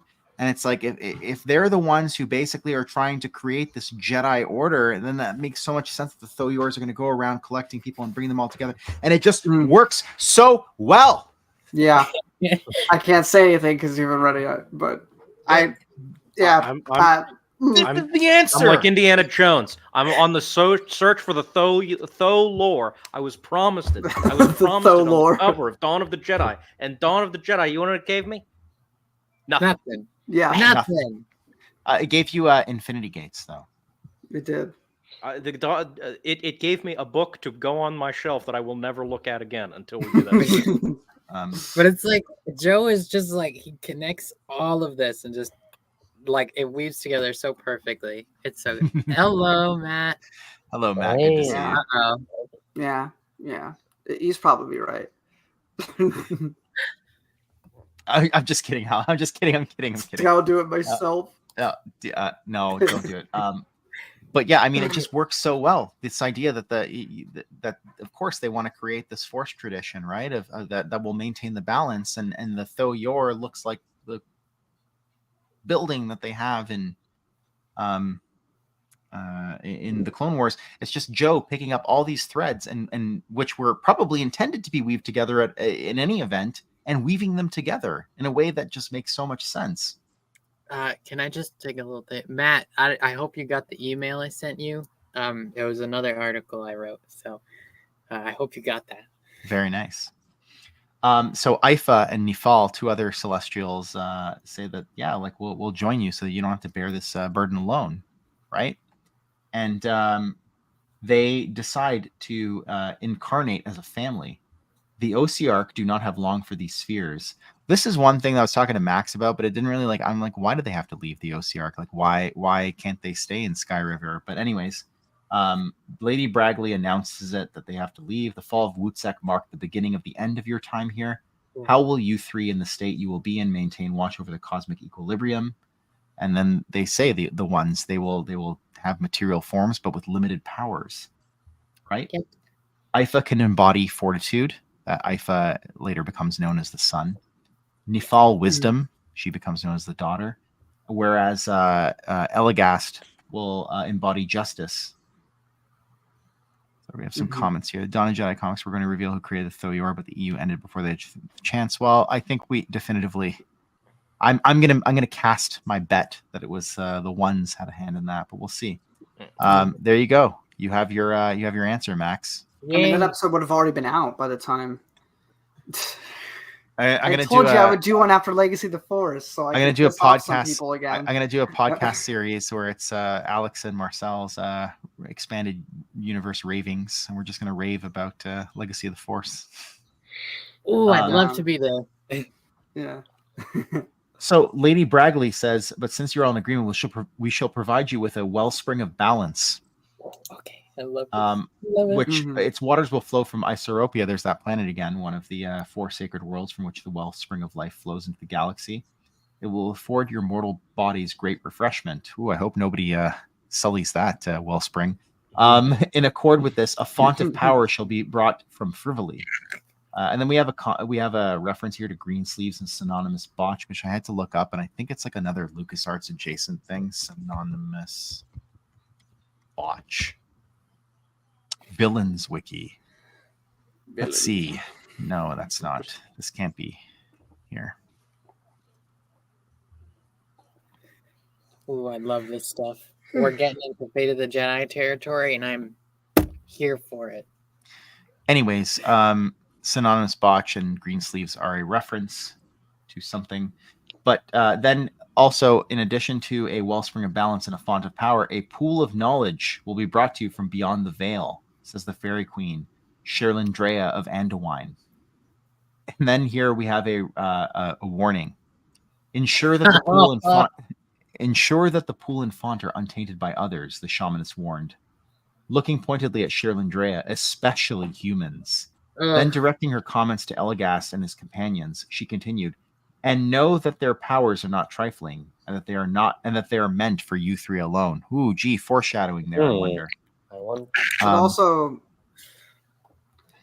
that's right, Matt. You and me, we'll take it. We'll rebrand. Look, I'm waiting for Brandon. Okay, we just were busy. But also, not to be that guy, but you already did it, Marcel. So I just wanted to make a quick little mention of that and be like, well, there's also parallel there of the Garden of Eden with like the tree of knowledge and not eating from it.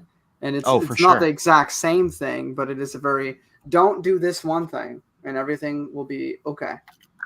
For sure. It's, the comparison is there to be made, I feel. Right? I mean, and book 6 will get more into that, but it is still like a thing where, even though we already know that Abeloth is a thing and everything, but it's still a thing of they allowed her to stick around. That's and right. We know that already, so that was still their decision that ultimately led to that. That's right. And so we're gonna Fate of the Jedi stuff.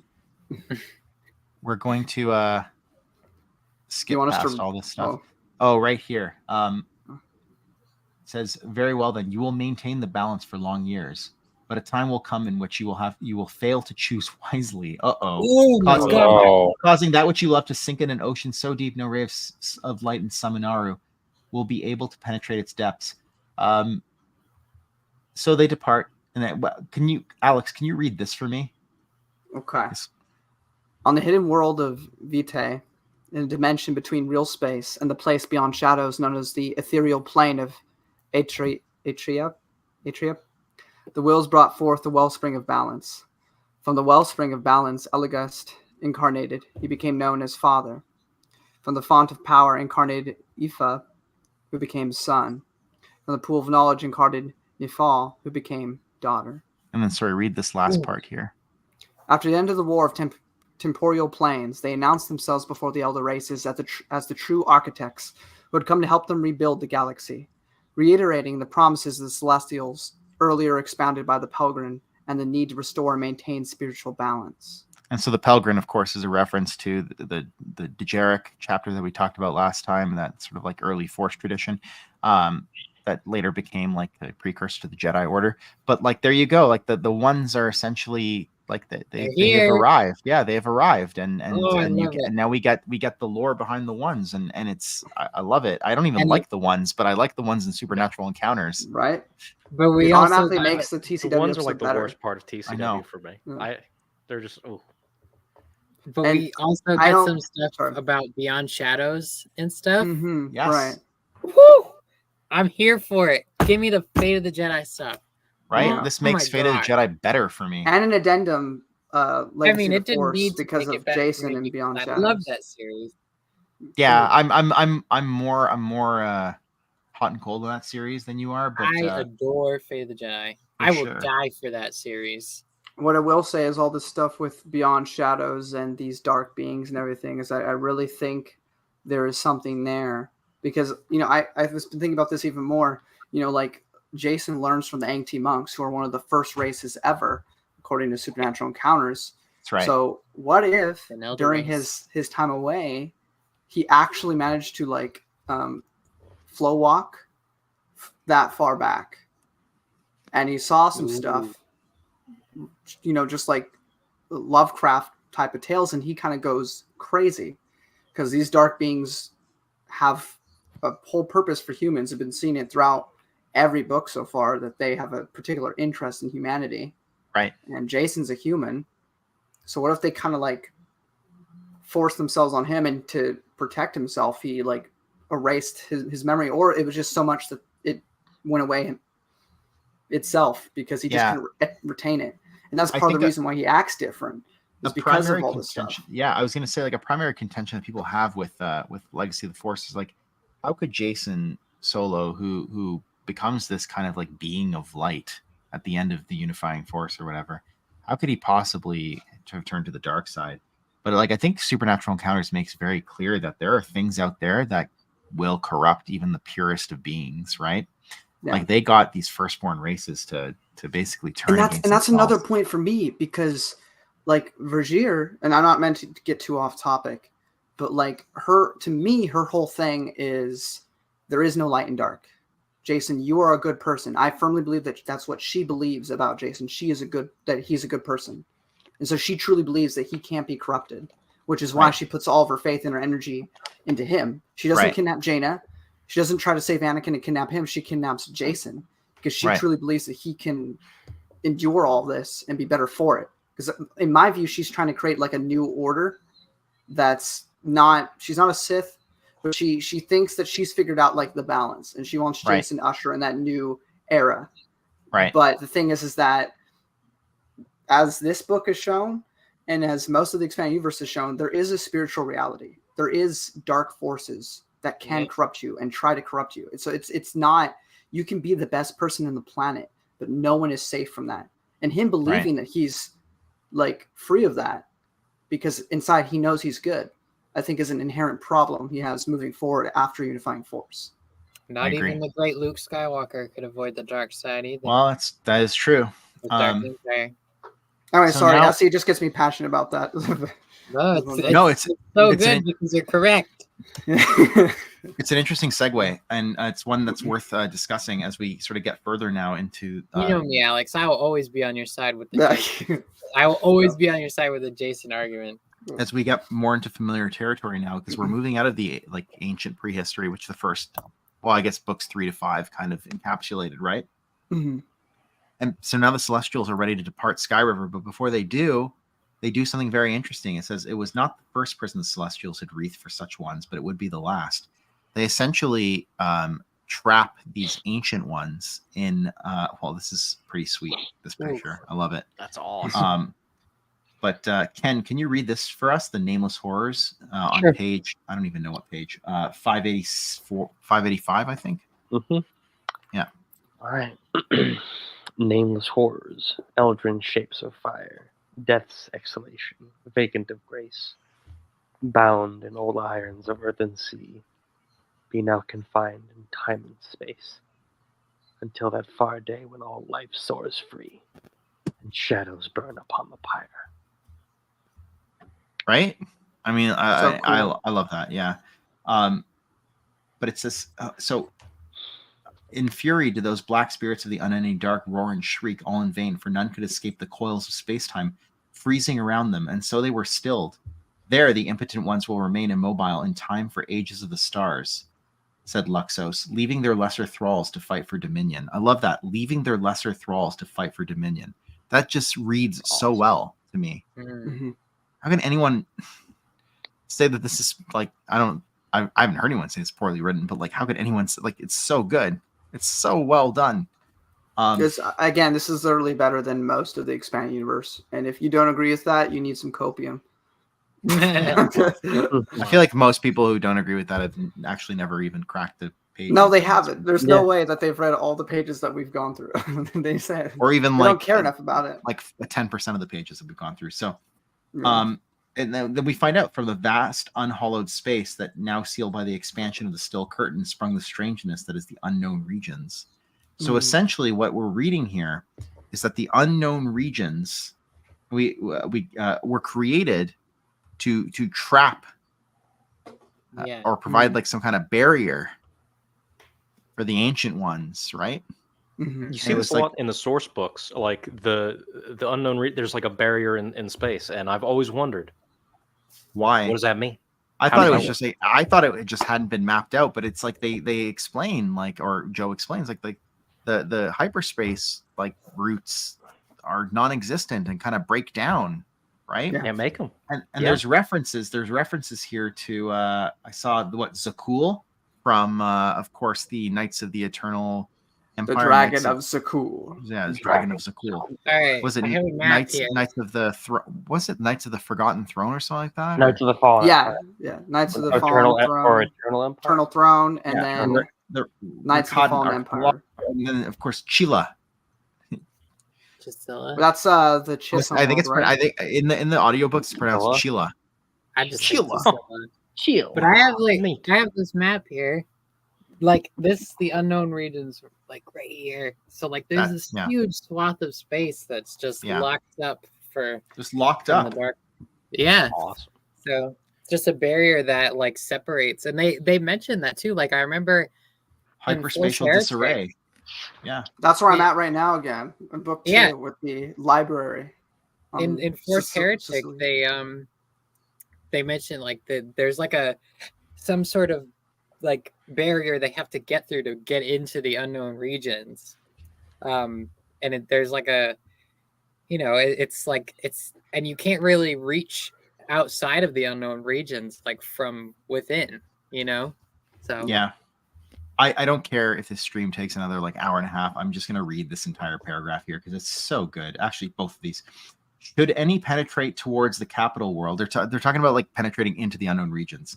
Should any penetrate towards the capital world of those who would later be known as the true Sith, they would find decaying cities of the depraved, ruined worlds of moldering monstrosities, and ghouls who hunt without masters, and other things too terrible to regard, that seek only to torment and consume. Were such unlucky explorers to press beyond that, they might come upon the decaying and obscene kingdoms of the damned, the ever-expanding orders of the obscene, mantic cults and cruel peoples that bow at the feet of demi-liches. There go the royally ceramented corpses, the ruling mages' long past concern for mundane matters, with Sanius orbs aglow in empty sockets, gazing out at the cosmic sepulchres of sanguinary, sacrosanct gods in deepest space, listening with ears that long ago crumbled to the dust for furtive whispers that emanate out of the tenebrous void. Like, when I read that, give you chills. When I read that paragraph, just the images that I conjured in my mind, and I was like, I could write an entire book just based off of an explorer. Yeah, it would be a horror novel. Yeah, just based off an awesome horror novel. Like, and it mentioned maybe cults. Against their will, penetrating deeper and deeper into the unknown regions and coming across these like dead worlds, essentially. Sorry, Alex. No, you're good, and you're completely right. This paragraph alone could give so many stories that somebody could write. But I was gonna say, it mentioned cults, and I don't think it's specifically talking about that. But again, it makes me think about Shadows of Mindor and the cults that Shadowspawn was a part of. Because this whole philosophy in that book is about the dark, and it makes you wonder, like, how many cults, who's got the right idea of what these things are? Because to me, from what we've read so far, I mean, I've read everything, but even just based off of what we've read, it makes me feel like what Shadowspawn is following, or the philosophy he espouses, the dark, whatever that means, because it's different from the Sith philosophy. He doesn't completely agree with Palpatine. He talks about a different ideal. So I feel like that cult is the closest to what those dark beings like want. Right. And they're kind of like, I don't know how they're getting that information, but whatever dark things they're using to kind of somehow sort of kind of communicate, I think that they're the closest to getting what they want. But that's just a side thing. Yeah, no, I agree. And then here, yeah, I mean, like, exactly. It doesn't close off. Yes. People are like, oh, it just reveals too much. I was like, no, it opens up literally a universe of different possible, like the Earth worlds. So you got an entire expanded universe just on the stories here. Oh my like God, a bunch of novels just based off of that. It's incredible. I can't fathom how anyone would make that comment. It's just like, have you even stopped to read this? No, you have not. No, because reading's hard. And I get it. It's a hard text. It requires work, but anything worth doing it's not requires easy. work, right? Like it's just this is the kind of work where you get what you give, right? Yes. If you're going to give it your honest effort to engage with this text, you're going to get so much back in return. Agreed. It's sort of the same argument for the expanded universe as a whole. I don't know why that applies to like Dark Rendezvous and NJO and Fate of the Jedi and all that, but then it doesn't apply to Supernatural Encounters. Like what's like when expanded universe fans defend those, or where it's like, because you'll get people complaining like, well, the expanded universe is too long. There's too much to read, even though you could technically start on like any era and be fine. Besides like New Jedi Order and onwards, because you'd be really confused. Yeah, that's a little but bit. like that's after you've invested time. But even still, like, isn't it better to like invest your time in something and then be rewarded for it later on than to just have every story not matter? So, but again, it's like, well, we'll defend that because we're expanded universe fans, but Supernatural Encounters being the same kind of devotion, well, that's not worth my time. I can't devote that amount of time, but I could devote my time to a 19-book series. Yeah, I think the issue is in presentation, right? And I think that just a lot of people have been swayed by the dark powers in terms of by the ancient truth. It bothers me when they say like, oh, like the expanded universe is like too long. There's too many books, and I'm like, like you said, like you could start pretty much anywhere as long as it's not like like New Jedi Order or something. Like technically like my first like book was like Darth Plagueis, so it's like I started there. Like I didn't start it like Dawn of the Jedi like or anything before that. I started with Plagueis, and then I just kind of expanded out from there. Yeah, I guess what I would say to that is like, yeah, it is big and it's a lot. And you know what? Even I haven't read everything, and I've been a fan of the expanded universe for nearly like 3 decades, right? But you can like one thing in it, and that's fine, right? Mm-hmm. Like you take what you want. It doesn't even have to be a book. It could be comic or like you like like a Knights of the video Old game. Republic, and that's it, and that's fine. You like The Force Unleashed, that's fine. You liked, you read the Marvel comics in '77, and that's all you wanted. That's fine, right? Yeah. Matt Wilkins says this a lot. He says, it's like you're a fan. If you like something from the expanded universe, you are a fan of the expanded universe. You don't have to be a completionist. I just want to point out this Diatham's cosmic clock thing. The idea of this, which exists in another form and frivolity and calculating time that no mortal can reckon. I don't know what that is, but I like it. I like the idea of this cosmic clock that's just keeping time on some like random planet. The moons of Iego, I think. Thank you, Anakin. And then we of course we get here the still curtain that surrounds and bisects the galaxy, sealing off the unknown regions, protecting Sky River from within and without. It's the most complex and powerful barrier that keeps wicked forces at bay, right? And they kind of compare it to the Stygian caldera from the the Sith worlds, and then there's a reference to how the Cathal Rift, and Mordegon holds Ingal for a time, Mongol for a time. Okay, but like the way that's ended is just like, and Mordegon holds now ... for a time. Ooh, for a time. I love that. We could get a story where he returns. That could be an entire trilogy in itself. That's right. Somehow now returned. I love this. That when we get the Killiks and the Elder races assisting the Ones, because now they're in the galaxy, right? Yes. You know what?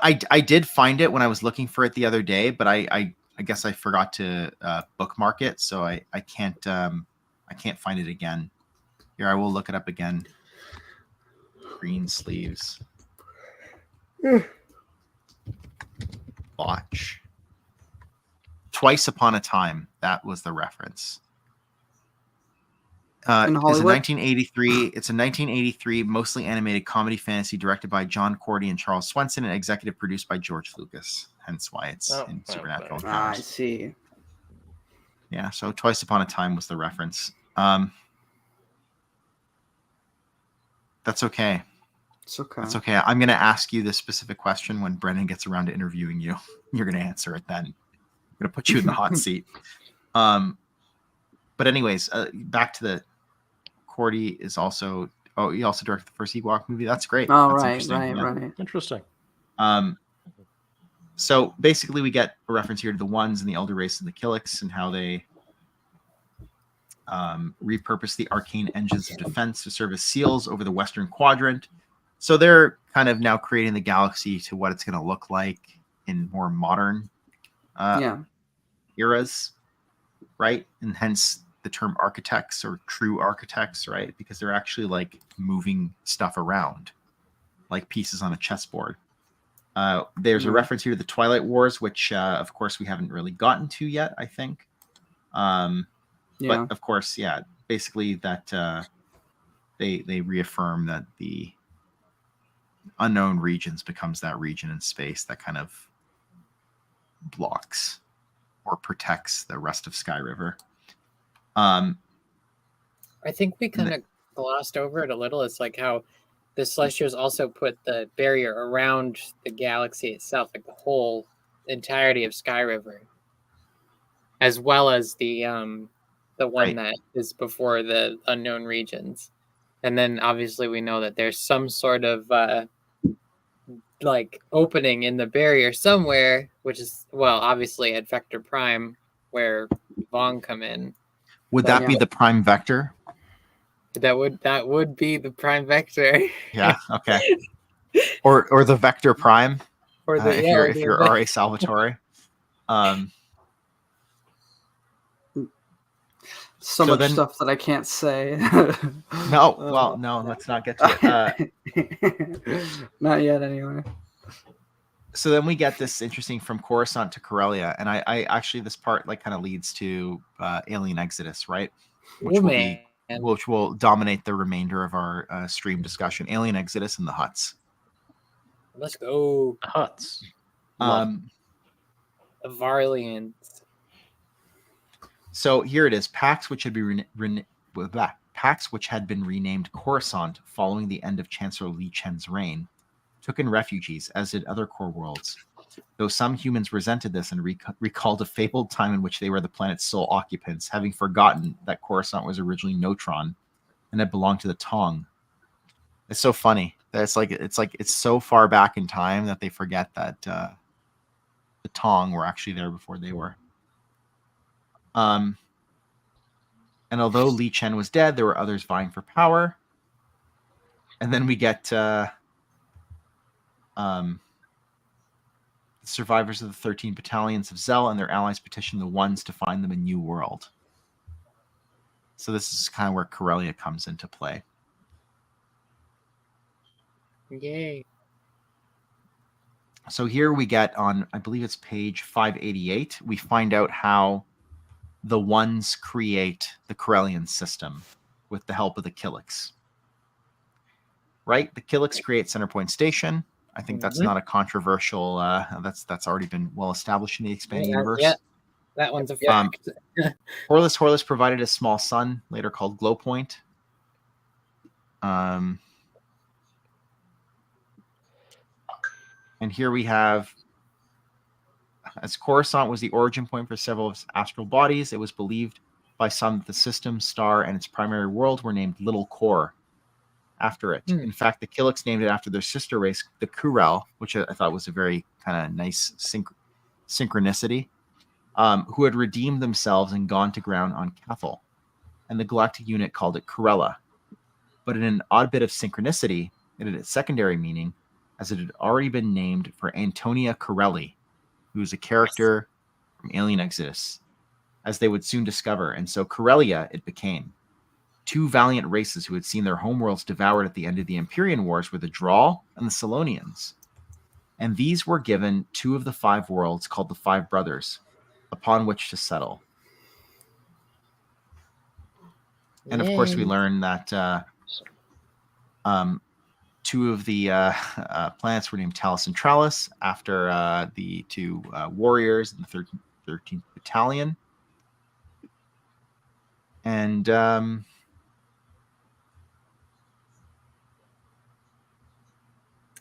there's also this here. It says, so impressed were the ones by the Duchess of Drawl, who opened the borders of her worlds to any in need, that Elagast accepted her invitation to impart wisdom to her people and reiterate the ancient prophecies and promises of the Celestials, and so she came into possession of the Celestial record.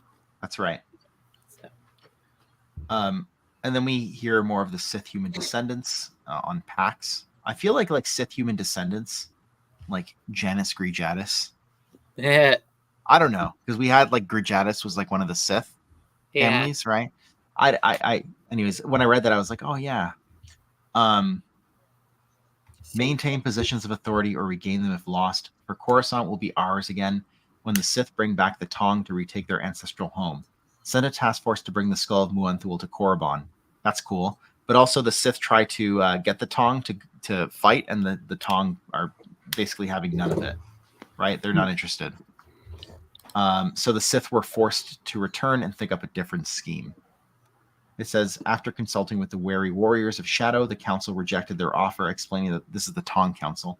They would never forget the betrayal on Notron, but nor would they go backwards, take revenge, or meddle in the affairs of others outside of their domain. Rune was their new home. Well, so there you go. Last long. Very cool. No, it did not.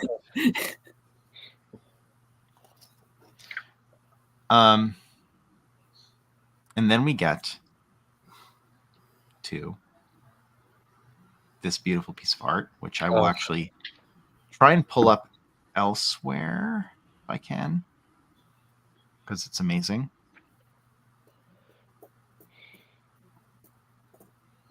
Give me a second. So what did you guys think about while we're waiting for me to pull this picture, the ones on that entire chapter? I loved that they finally explained what the deal is with the hyperspace barrier. I've wondered that for a very, very long time. Yeah. I like I said before, I really don't like the ones. I don't really like. I just want to say, sorry. This was in TCW. In TCW, yeah. No, this was the second runner-up to my thumbnail for the stream. I just want to say this is really cool. But yeah, sorry, Al, continue. You were saying that you didn't love the ones in TCW.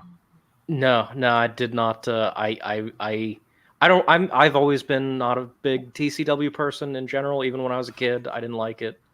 But the ones to me were like, ugh.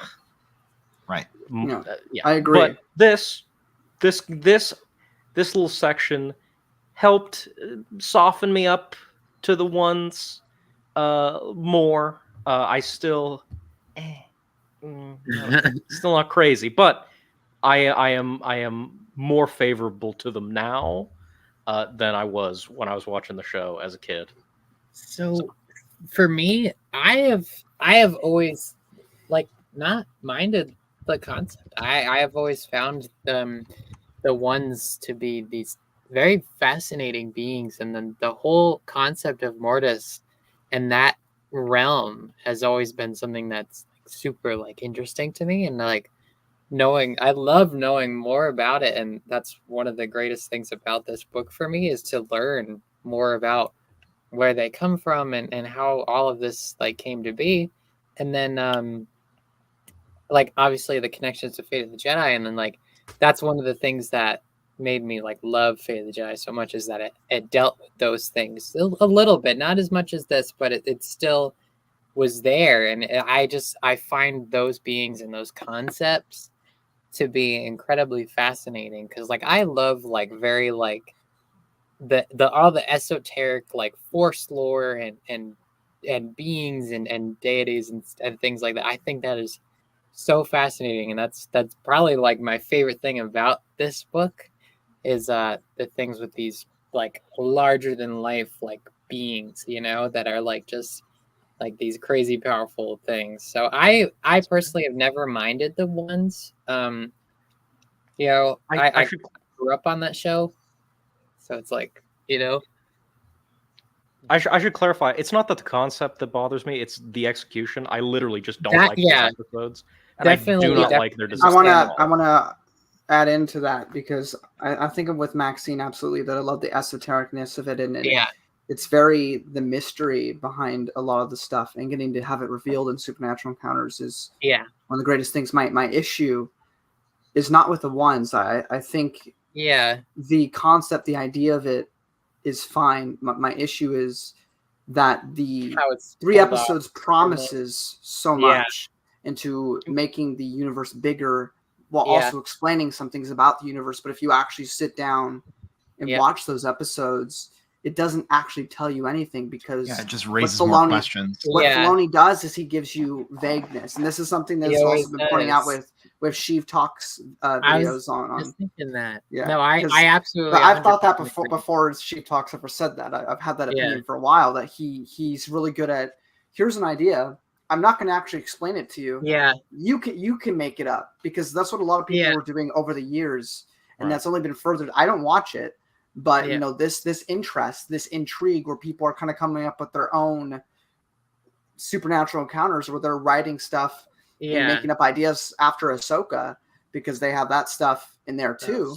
You know, so so and I will die on the hill that their designs suck. They suck so hard. They are the worst designs in that whole show. I hate them so much. I absolutely 100% agree. The execution of it is just really kind of lacking. But that's just Dave Filoni. That's him for you. So, but I do want to say that because he carries that trend with Ahsoka, and it sucks. So. I guess it'll be interesting to see what they do with the ones in the Disney universe, right? Because they've obviously. Well, I'm morbidly curious. I just did want to plug Sheev for a second, because like this guy is so amazing. Like he has he has like 1 billion subscribers compared to the rest of us, and yet he still deigns to be our friend and talk to us. I remember when he was a wee lad, he had like a couple thousand. Humble guy, and the best meme of the year in our feed, and I was like, oh my god. He's just a humble guy, and he has like one of the greatest voices I've ever heard, and just a nice, great guy. And I just cannot say enough good things about. Yeah, he's hilarious too. That's not even a contest. His videos are also just hilarious. Like, apart from them being just absolutely 100% like valid criticisms of these shows, he's just a funny guy, and I love it. His editing skills are unparalleled for sure. Yeah, he'll never see this part of our video. No, he never will. But it doesn't matter. He's great. I've put it out into the universe for everyone else to know. But I do want to add that because of Supernatural Encounters, and Fate of the Jedi a bit, you know, going back and rewatching those episodes, I mean, I know for certainty Filoni had none of this in mind, but I can look at it because the expanded universe expands the universe and is all interconnected. That's how those expanded universes always went, that I can go back and watch those episodes and go, oh my God, because now I can appreciate it because of what Joe has provided.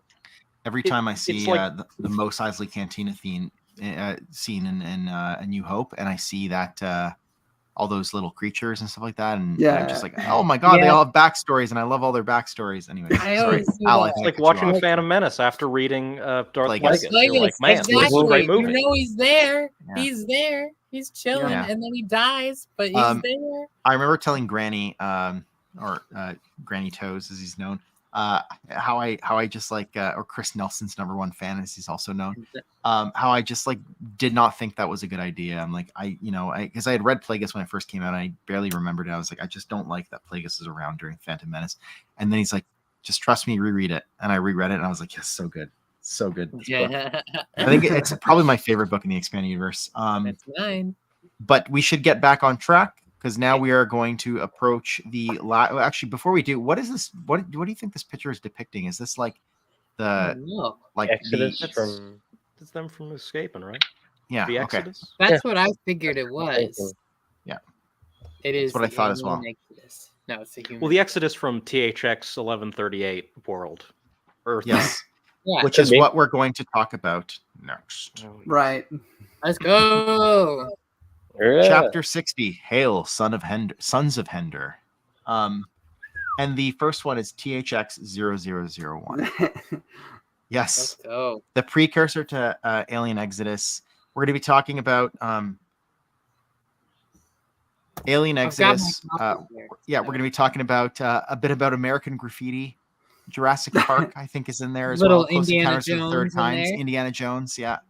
A bit of everything. I'm gonna throw in 1984 briefly, just because it's my favorite book of all time, and I get to draw parallels. Yeah. So there is a individual named Dale Hinder who lives on this planet that is increasingly becoming like tyrannical, totalitarian, 1984-esque. AI controlled. Yes, we're told that I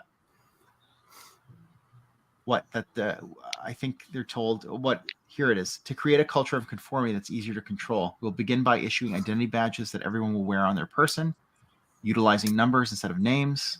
Medications will be prescribed and enforced to keep laborers healthy and focused on work. The various faiths will be diluted into a single innocuous religion that maintains conformity to the will of the state. That sounds terrifying. All that sounds absolutely terrifying. Yeah, it does. Literally all of that is in, well, except for the names thing, but that's very close in 1984. Of course. Because this is what totalitarianism does, right? It becomes like the state becomes the new religion. Yeah. In a way that the Romans never contemplated, because like in that, like they had like the state was kind of like almost like Rome itself was a goddess, but like this is way beyond that. Yeah. Oof. One of my favorite parts of 1984 is a discussion on etymology, and how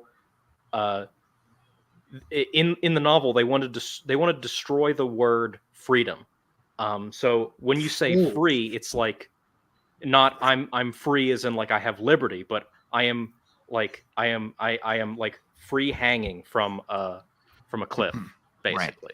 Right. And that's and they control through language, and that's a very big thing in that book. And that reminded me of the name tags. Oh, there you go. Yeah. And there you go. THX 1138 took a lot of influence from 1984.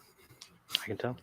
Very good. So when Dale Hender learns of these incoming rules, right, or regulations that are coming into effect from his friend Randall Vorn, he's part of a growing group who coined themselves the Sons of Freedom, right? They oppose these governmental restrictions that are coming to place.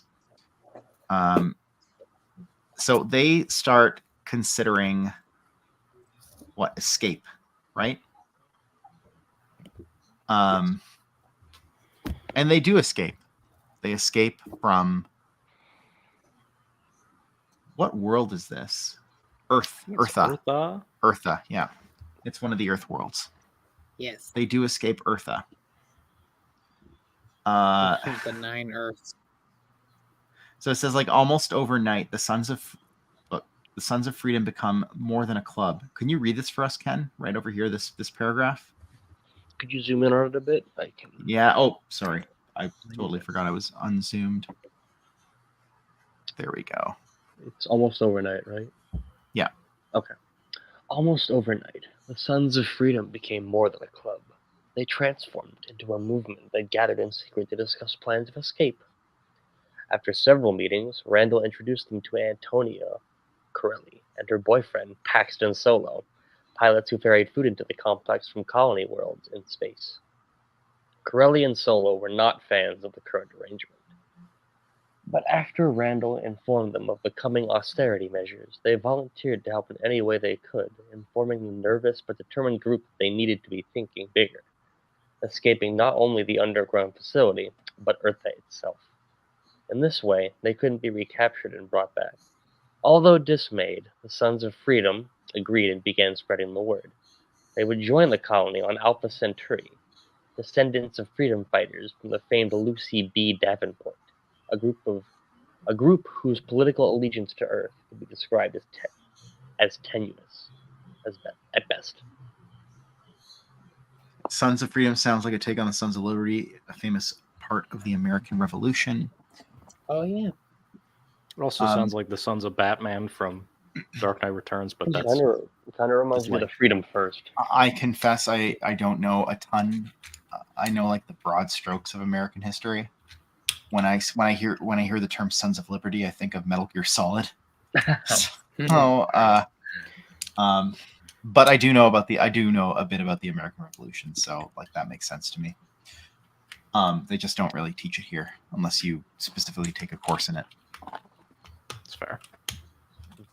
So so Dale Hender, his friends Paxton Solo and Antonia Corelli obtain Just vessel. Yeah. Just a quick thing. The Lucy B. Davenport. That's from a Lee Brackett story. And today, at least according to Star Wars Today, would have been like her 100th birthday. Oh, really? Yeah. Lee Brackett's double check. Well, happy birthday to Lee Brackett, who is responsible for what, like I think she co-wrote The Empire Strikes Back, and yeah.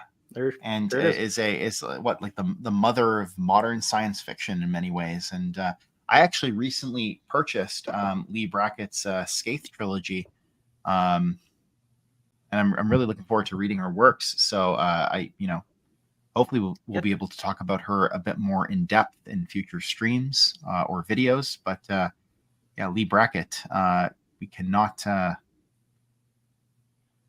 understate her importance to supernatural encounters. I think Joe has probably said, like, Star Wars may not exist in its current form if it weren't for Lee Brackett, and certainly supernatural encounters may not exist in its current form if it were not for her. So, and today would have been her 108th birthday.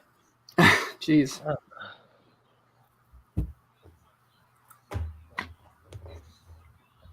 And of course, Edmund Hamilton, or the King and Queen of Space Opera. Edmund Hamilton, we talked a bit about last time when we talked about the first instance of a lightsaber, right? In his Kaldar books, which I've purchased but haven't arrived yet, and I'm looking forward to reading those as well. And this is like, I mean, Harry talked earlier about supernatural encounters opening up like a world of possibilities or universe of possibilities. I really feel that because I'm coming to learn so much about this space opera tradition, and interacting and engaging with these other authors and their texts, right? I mean, like, not actually engaging with them because a lot of them are long gone, but in the sense that I picked up some Clark Ashton Smith stuff, and I'm starting to read that. And I know, like, Arthur Lowry, who is also reading that stuff and will be in 2024. And so, I mean, definitely something I'm looking into doing as well. Yeah, it's interesting stuff, and I think everybody should kind of check it out, because, I mean, a lot of this stuff is really it's what formed the basis for Star Wars, right? As much as we say, like, the Kurosawa tradition did, and westerns and that kind of thing, but like, these are the pulps that kind of influenced what became Star Wars, right? So do check them out. That's my goal for next year. Is I'm going to try to take a step back from the lore once I'm done with the Fate of the Jedi, and go in and try to learn about the production side. Hence why I asked you guys earlier. There is an interesting YouTube video out there. I think it's like maybe an hour long, about Lee Brackett ghostwriting Star Wars. And so I'm if I recall, I will try and link it in the description for this specific stream, but go check it out if you can find it. Just type in Lee Brackett ghostwriting Star Wars and you should be able to find it. But it's really cool, and I learned of it when I attended Joe's History of Space Opera panel at Legends Con, and which was a treat, by the way. And he gets so embarrassed about the ending, but it was it was I came in brilliant. It was good though. My two favorite panels at Legends Con were the Supernatural Encounters panel, followed by Joe's History of Space Opera panel. Those are the two that resonated. There's a literal moment stuck with me. I recorded the panel. There's literally a moment where Marcel goes over to my camera and just has a thumbs up, and it goes out of the That's camera. right, because it was so good. I was just like, this is everything that I want to hear. Yeah, I felt like I was in that church. It was like, preach, my brother. He just kept saying everything. It was so great. Fair enough. It's of course, right? It's a tradition that kind of extends all the way back to, like, really like the early 1900s in many respects. And so I love it.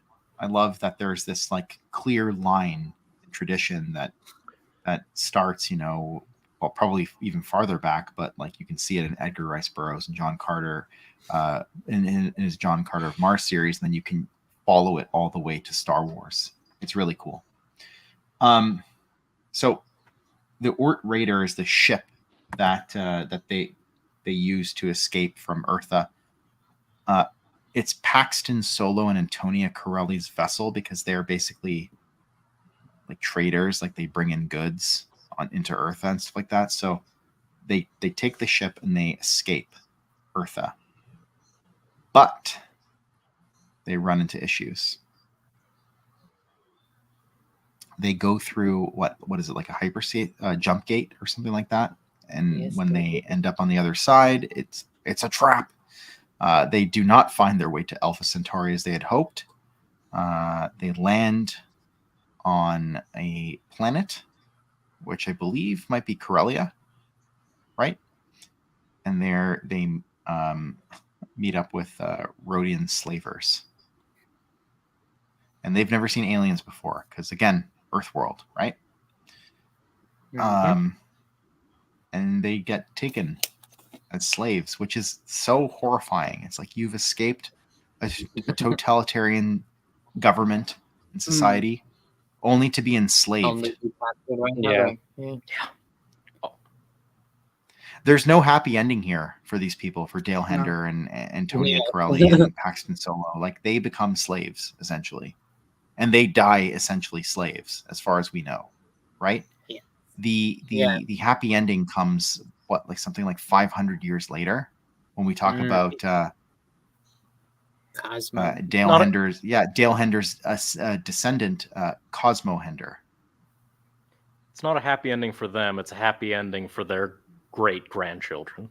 Pretty much. Yeah. Their line, I guess you could say. Sword and Planet. I love this concept, Sword and Planet, which basically involves space opera. For me, space opera is a beautiful thing. It's like the perfect melding of fantasy and sci-fi. Yeah. Into this like wonderful, I don't know, like it's its own like subgenre, right? It's just, I love it. Yes.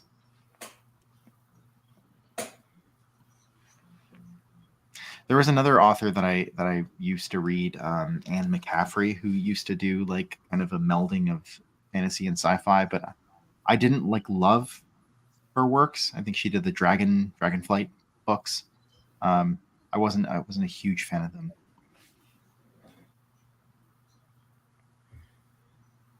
Interesting. The Aborsisk. I didn't know that. This is the two-headed nightmare that the Rhodians brought with them. So the Sons of Freedom become slaves in a twist of irony. Yeah.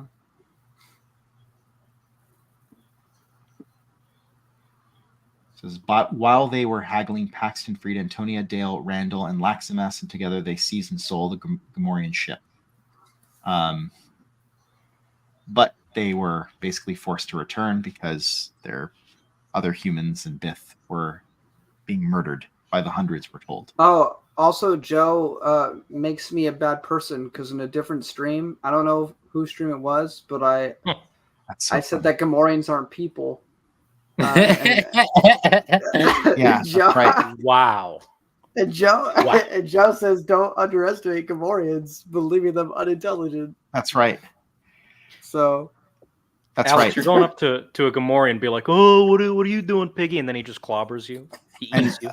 Darth Sidious, not only does Alien Exodus say this, but also Supernatural Encounters says this a little later on, because there's a prophetess, Macress, who has a vision of Cosmo, which we're going to get to very soon. So to get into it, what's up? Well, you're still laughing about the Gamorreans thing? I just think of the Gamorrean from Tales from Jabba's Palace who like solving that murder, like carrying around the dead body on his shoulder for like days. Yeah. That was a great Gamorrean, right? You guys. I always thought Gamorreans were people, because there's that one Tales story where there's the Gamorrean, and he's a hero, that guy. I like Piggy, but that's only because he's Hey, smarter Piggy! than most Piggy's of the great. Gamorreans. Yeah, Piggy's great. Vort Sabinring, I think his name is. Yeah. Something like that, yeah. Oh yeah. So the Rhodian slavers bring these humans that they've captured, I guess the surviving ones, to the Varlian Empire. Oh man. Now the Varl are the precursors to The Huts. the Huts, but they're described as an Ooh. insectoid race, right? Yes. Yeah. Something like that, yeah. Like a butterfly. Right, and as we know, insects have larvae, which look like slugs. Yeah, We'll get was- into that. Was a We'll- great. we'll- this I we'll was get just great. into thought about Bug's Life since he said butterflies, and you know the little caterpillar. He's like, I'm a butterfly. Oh yeah. That's the Huts. That's what they think they are. That's because they Right. think they're so high and mighty. They think they're the best thing ever. No, they think they're the caterpillar from Alice in Wonderland. Oh, That's what they think they are. That's what they were. There we go.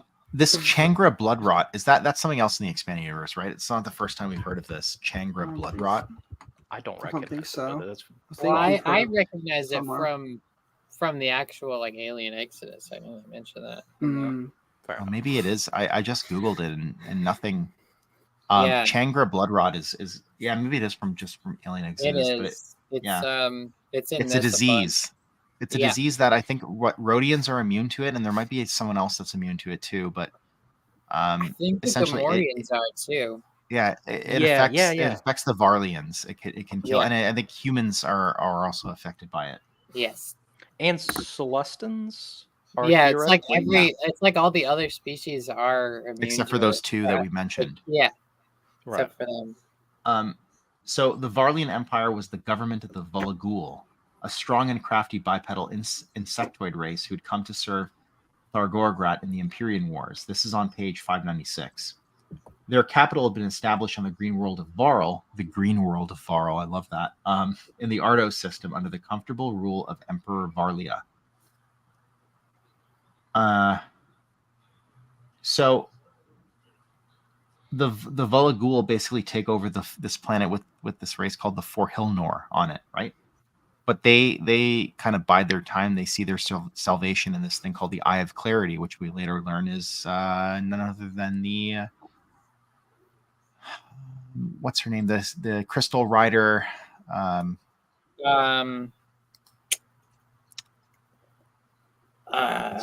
was it? It began with an O. Yes, Orax. I think, right? Orax, It is. Crystal Rider, Orax. I think so, yeah. Yeah, and the interesting thing about this is that now we get into the Alien Exodus plot, right? So there's 9 slave races on this planet. I forget what the planet's called. Do you remember offhand?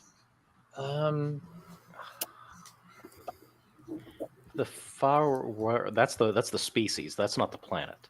I kept getting those confused. Like the however you say it. It might just be whatever. Forhilnor, the planet Is it? itself. Pretty sure it is. Yeah, it says a new Okay, all repository right. of slaves was established on Forhilnor due to the presence of a densely packed cluster of red Okay, suns. I thought that was just coined blood referring to the stars. species, and I was getting confident. And the blood All right. stars is important because they come up later on in the story, Yes. as we'll find out. Varl, being the original Hut homeworld, comes from the West End Game Galaxy Guides. Yes, and we're going to see how this actually comes into play. Sawyer was giving those books as reference. Yeah, built off of that. Isn't it mentioned explicitly in the Han Solo? I think in the first or second Han Solo book, it explicitly mentions that too. So, and I love those books. Are you talking about the AC Crispin books? AC Because Crispin, yes, Yeah, yes, absolutely. sorry. Yeah. Like she, Those are yeah, great. yeah. I love Paradise Snare so much. Paradise Snare is amazing. It's the best one of. I love all, Yeah. but I love them all, but I think I like the Paradise Snare the most. When I read those books as a kid, the Crispin books, I read them kind of near the end, right before I started reading the New Jedi Order, but near the end of my Bantam run. And I was flabbergasted at just the amount of continuity in those books. Crispin And is the in little my things, too. view, yeah, she's only second to Lucino in how good, and maybe like Pena and Whitman and Bongiorno in terms of how well she weaves in the continuity. One of the smallest things too that she'll do is like, it was just a minor thing of, oh, who was raising Han? Oh, it was a Wookiee, Right. which just automatically makes the relationship with Chewie that much stronger. And then he has even little moments where you get to be inside Han's head, and he'll say stuff like, I never really got to have a family. I think I'd be a good dad. And just little things like that. I love that she takes the method he was raised by a Wookiee, that's how he understands, instead of he just understands Wookiee for no reason, not calling anyone out. But the thing I love the most, especially about the Paradise Snare, is that AC Crispin gives you all the Han Solo tropes. She gives you the furry best friend, she gives you the love interest, she gives all that. But she also at the same time doesn't give you any of it and gives you all new stuff. It's genius. It's perfect. Right. Oh, yeah. Paradise Snare. And those books, like the prose is just so eminently readable. Oh, it's so and you never thought, you're like, Han and Leia, that's the couple in all of fiction, right? Like that's like one of the most recognizable ones ever. So to make a separate character, for Han to fall in love with, and for you to actually give a damn, for you to actually be like, in another reality where Leia didn't exist, I'd actually want this to work out. That's right. Yeah. Han was. That's how I feel about like Luke and Callista. You're gonna piss off a lot of people that comment, but I agree. I'm so sorry. Luke and Mara. How do you feel? Like, okay, so if Mara didn't exist, then I would totally be on board with Luke and Callista. No, but Luke and his true love, Jem Yasana. I will continue to plug it. I am. Is that the woman from the newspaper strips? That's who I'm pulling for. The rando Dark from Empire. the newspaper strips. Never mentioned Dark again. Empire too. Okay, that's right. I forgot. There's also Bria. There's also Shira Bree, who's wild. Don't even bring up that relationship. That's a Get bad her out of relationship. here. Get her out of Get here. her out of here. No, So Mara all the way. Back to supernatural encounters. Fair enough. So we have the 9 slave races on Forhill Nor. And I think this has changed from Alien Exodus because he says the Togruta, whereas I think in Alien Exodus it was the Twi'leks, right? No, wait. Was there a Togruta there? I don't know. Not in Alien Exodus. Twi'lek there. I don't even think. Yeah, Togruta didn't exist around that time, or at least not. Yeah. They weren't as prominent as they are today because of Ahsoka. But there was the Ithorians, the Kubas, the Ortolans, or Ortolans, the Kittinaks, the Togruta, which may have been the Twi'leks, I think, in Alien Exodus, and then the Mon Calamari and Celestins, as well as the Bith and the humans. Those are the 9 slave races. Yeah, I'm not seeing any Togruta in there. Yes, as well as Mike Beidler. I want to give a shout out to Mike, whom I would not know if it were not for Alex. So thank you. He appears as the same character that he does in Supernatural Encounters, Mick Bidlor. So very cool. Anyways, they're the governor of the full. Oh, what's their name again? The Volagul, Gabagool. The governor of the Volagul on Forhill Nor is named Governor Caxa. And he has a sorceress named Macress who's with him, right?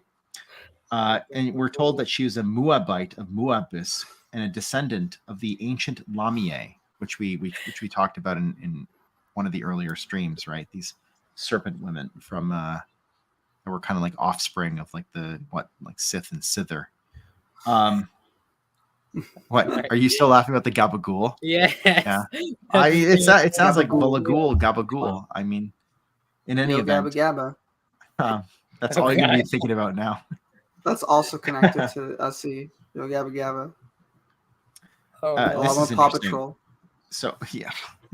What's that, Alex? Sorry, we can't hear you anymore. I deserve that one.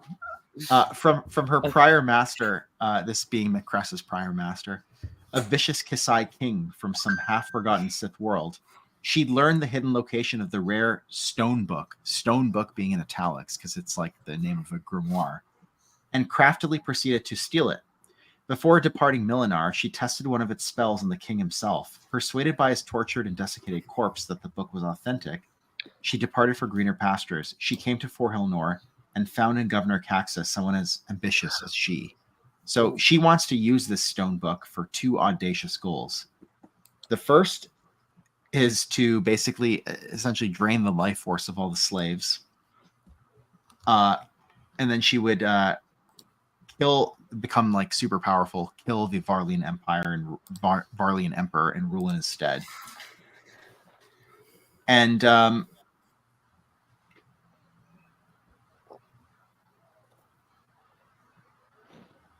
then that's when her actual plan would begin. She would encourage Emperor Caxa to deal with this, or so I guess she wanted like Caxa to become the emperor and like destroy, you know, the Varlian Empire in place. But then she would encourage him to deal with the Sith Empire. So she's going for broke here. She wants to take over everything. And she would ascend to her rightful place as Empress of the Sith and destroy any who stood in her way. The key to all of this hinged on the fabled Crystal Rider, that being, of course, Orax, right? The Eye of Clarity. So then we learn, we get introduced to Cosmo Hender. And who wants to talk about Cosmo? Anyone? Bueller? Okay, good. So Cosmo Hender is the main character that we meet at the beginning of Alien Exodus, and he is a human slave in the slave camp, and he's got his wife Sally, who is pregnant at the time, and he's a very benevolent guy. He's a very kind-hearted guy. He's like, and he's kind of putting together this. I believe they call it like a slave council or something, and then they kind of like sneak out at like certain nights during like. To have like a meeting, and they've been basically just planning and like trying to find these oh my oh god, only money. there was no father. Chop chow. What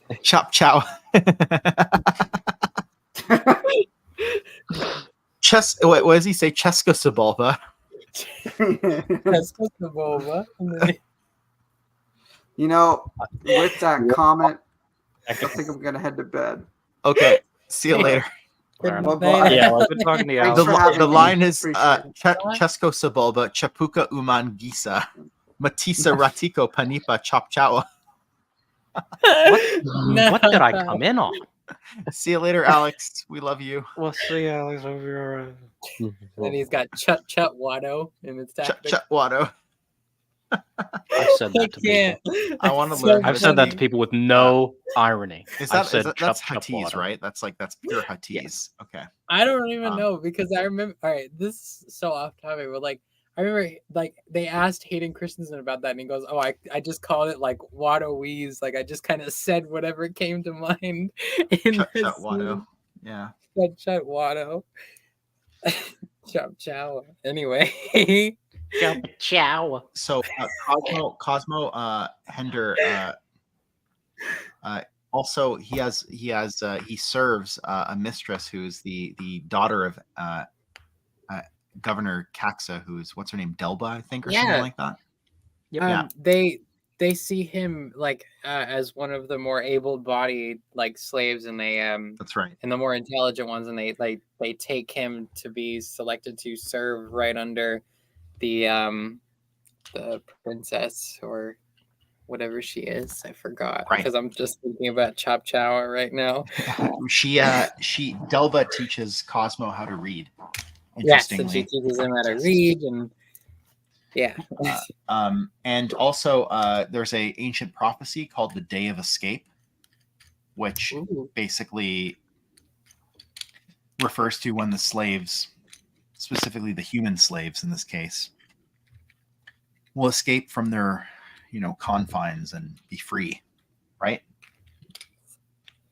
And Cosmo is aware of this prophecy. Mm-hmm. Neat. There you go, Troy Denning. Yeah, and we'll learn more about that like in this as well, because I remember they talked about that. So because Cosmo is Lady Delba's servant. He kind of spends a lot of his time in the palace, and in the palace library, there's a Rhodian who introduces him to these human works. Right, we're told Manny Calavera in the Land of the Dead, the Speakin' Atlas First Edition, the Human Exodus, Terran History in Sky River, The Strange Tales of Caspar Weir, and we've talked about Caspar Weir, I think, earlier in one of the earlier streams. Northwest of Earth Saga, Guybrush Threepwood on Monkey Island. These are all, I think, a lot of these are references to again, these pulps, right? That's the Rhodian who introduced him to these books is Ligo the Slave Master. He hands him the escapades of Sebastian Ace. Of all your people, there was no greater adventurer than Ace. Even on Rhodia, we knew of his exploits, for it was said that he embodied all that was noble, wise, and courageous. Imagine our surprise when we met humans for the first time. So it's like these works existed, and then now he's introduced, like Ligo the Slave Master is introducing these works to Cosmo. It's like to what end, though? Yeah. Maybe he wants to see the Varlians overthrown, and he knows that the humans are going to do it for them. I think that's the reason, right? This part kind of confused me a little bit because, as I remembered, Ligo was like a jerk. He was just a big jerk to Cosmo in the actual story. I think this isn't a one-for-one retelling of Alien Exodus. I think some things are changed for the narrative, right? So, which is good. I mean, reading it, and I was like, wow. I mean, I thought Ligo was a big jerk. You know, he was like beating people up and like telling you like you're worthless, you're nothing, you're stupid. And I was like, wow, now he's turned a new leaf in this version. Chesko Ligo, Chapuka Uman Gisa. I'm just kidding. I've not read Alien Exodus, so I am not familiar with the source. When I was reading this, I was kind of picturing fake Slugworth. I guess he's real Slugworth in Willy Wonka and the Chocolate Factory. How he approaches Charlie, and he's trying to like get him to do his bidding through like duplicitous means. Charlie in the Chop Chow Factory. Oh my God. All right, to the moon, to the Alien Exodus with you. I'm removing myself from the stream. Okay. Oh well. Right, guys, okay, he's gone. All right. I'm back. Okay, let me just. This is a Transformer stream now. Here's Goodbye, the answer. Marcel. Sorry, Ken, you had something to add. I didn't read Alien Exodus, but what I got from reading this story, I just felt like it felt like not coming of age, but like he, like overcoming all odds, like that. Yeah. Kind of thing. Yeah. It kind of felt like weirdly enough. What's that movie with Morgan Freeman? Oh my God. Shawshank Redemption. Yeah, I can totally see that where you're going with Shawshank. I can totally see that. Mm-hmm. But the Rhodian only smiled knowingly and walked out. From the volumes on Moa, like- Cosmo discovered that.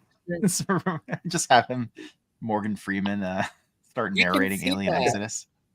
I can Bro, 100% see your your I can 100% see that kind of that like parallel a little bit All right, then. because like everybody else gives up hope. Over my head. Keep your secrets. Keep your secrets. But like close to your I heart. see what you mean there because like everyone else like gives hope in the prison and in Shawshank, and then like Andy Dufresne is just like, I didn't do it. Like I know I didn't do it. I'm innocent here, and I'm gonna escape, and he does, and then everyone's like, holy crap, he did it. Exactly what Cosmo. He's just like, I didn't do it. I'm just gonna get out of here. Harry, you're talking to like one of the biggest Stephen King fans in the world right over here, man. So yeah, Dare I know. say- Don't I know it? I'm well versed in the Dark Tower verse. Dare I say, Cosmo Hender got his chop chowas out of here. Yeah. Oh my Fair god. enough. Just like Alex got his chop chowas out of here. You got chop chowas to bed. Guy is in like the literal earliest time zone of all of us except for Ken, and just decides to leave. I hope he listens to this later. Feels bad about it. Wow, just bullying. Oh, thank you. Yes, I know. I've read so much Stephen King this year. It's just boggles the mind. Oh yeah, for sure. I am not a Stephen King reader. I'm trying to be more of one, but I haven't read anything because I haven't read anything of him because I just associate him with it, and I'm scared of clowns. So like, I love this part on it is a monumental book. It's so long. 598 is as the Divine Varlian Destiny was Princess Delba's favorite book. Cosmo decided to read it for himself and was disturbed to see how differently it portrayed his people. Written by the celebrated Volgul thinker Balada, it was a treatise on manifest destiny that justified the subjugation of the lesser races before the Varlian Empire. So this is like their Mein Kampf, essentially. Yeah. Essentially is what it is. But I just love like these little details that are in there that just kind of flesh out the narrative and make it so much more real. So essentially, Lady Delba departs a few weeks later to have her egg fertilized, a circumstance that put Cosmo back in the quarry with the rest of the slaves, so he gets to visit his wife again. But having her egg fertilized, like that has some consequences to it, as we'll see later on. Right? Yeah. Cosmo, as he's back in the quarry, he actually sticks up for the slaves, right? There's, I think, a few of the slaves die of the Chunga blood rot. And but we also he also comes back to find out that he's a dad now. That's right, he's a dad now. Yay. What a terrible, terrible fate for a child to be born into slavery. Like, it's honestly like, Yeah. That's dark. But Cosmo's working on that. He's working on it. And good news story here. So the Celestians have these 5 days of mourning that they have to observe, but the slave masters don't want to let them. And Cosmo sticks up for them. He's basically like, you're gonna have a revolt on your hands unless you let them do this. And Governor Caxa actually praises Cosmo for his intervention. And then Cosmo kind of gets a little ahead of himself, and he's like, I was wondering, Your Majesty, but with all the modern technology at your disposal, do the Gabagool have any real need of slaves any longer? And Governor Caxa gets angry. He's like, how dare you, like the impertinence of you slave, how dare you question. You come into my house and you ask me if you could be free? Of the Gabagool? Gabagool. The Gabagool stays in my refrigerator. Oh my god. So Caxa basically says, like, you know what? Like, at first he's like, the Rhodians or the slave masters can work while this 5 days of mourning is being observed. And then he's like, because how dare you talk back to me? You're also going to be working. Oh. Tell your people that if they suffer and die, at least it will be in the cause of the great Varlian Empire. So obviously not the greatest. I mean, a slave master is a slave master, but they're on the worse end. They lock him up for those 5 days too, right? And they starve him, but as we find out that he wasn't actually starving. He wasn't actually starved. He's got friends. So at this point, the governor orders Macress, his sorceress, to carry out the ritual with the stone book, which will have some consequences. Ruh-roh, yeah. I will turn this into a Scooby-Doo stream. I swear. It all connects. Don't tempt me. So, opening the stone book, she read aloud the involution in the stone temple, directing an entire world to move out of orbit, because that's one of the things that this can do. Required tremendous energy, even for one such as Orax, who could end up killing all life on Forhilnor. And even with her holding back, numerous slaves became gravely ill, as their life forces were leached out of them. The intense pressure of the malefic spell was intended to draw solely from the slaves, but she redistributed its effects so that it drew equally from all nearby life forms, including those in the royal palace. When it threatened to go beyond that, for it was a hungry spell, Orax pulled back, putting great stress on the planet's mantle and crust, causing an earthquake. At the right place and time, Cosmo managed to save not only his friends who were helping him gather books in the collapsed library, but all of the Volgul larvae in the palace nursery. How he knew they would be in danger was as much a mystery to him as it was to everyone else. So he helped save Lady Delba's offspring, essentially. Mm-hmm. Yes, And, this is an interesting parallel. I actually noticed that myself. I forgot to mention it. These are the 10 plagues. Yeah. But they say, like, how he knew they would be in danger is as much a mystery to him as it was to everyone else. It's like, Well, that's we're like gonna find out. a sign of certain things to Certain be. abilities. Yes, powers. You can see things before they happen, right? So that's what Qui-Gon says. So it looks like the ritual kind of like didn't really work as Macress wanted it to. So, seems, yeah. Although something happens in that ritual, but Macress basically gets a vial of Cosmo's blood, which she uses to delve into his past and see his ancestors. And I don't know if Darth Sidious is still watching, but at this point is when we get a reference to Roger, son of Hender, and was it Dale Henderson? Yeah, who's the guy from Dale Hender. No, Dale Hender. Or are you talking about American? That's Curtis Henderson. Curtis Henderson. Thank you. Oh, we're about to mention him too. Yes. Okay. A torpedo, it is apparently called, though it is not. I think they're talking about a car here. The boy is older now, Yeah. intelligent, and idealistic, a dreamer of some vigor, though his visions remain untapped. He has a great longing that is yet to be fulfilled. Curtis, his name is. This is on page 601. So she sees that, Macress basically sees that, hello, very cool. Yeah, the vision scene is really cool. So she sees back into his past, and she sees that Curtis Henderson is a far-flung ancestor of Dale and then Cosmo Hender. Mm-hmm. And then we find out that Curtis, now Hooper, has relocated to a northern land to become a natural philosopher of the great seas. I didn't get the Hooper reference. I probably could have looked it up, but I didn't.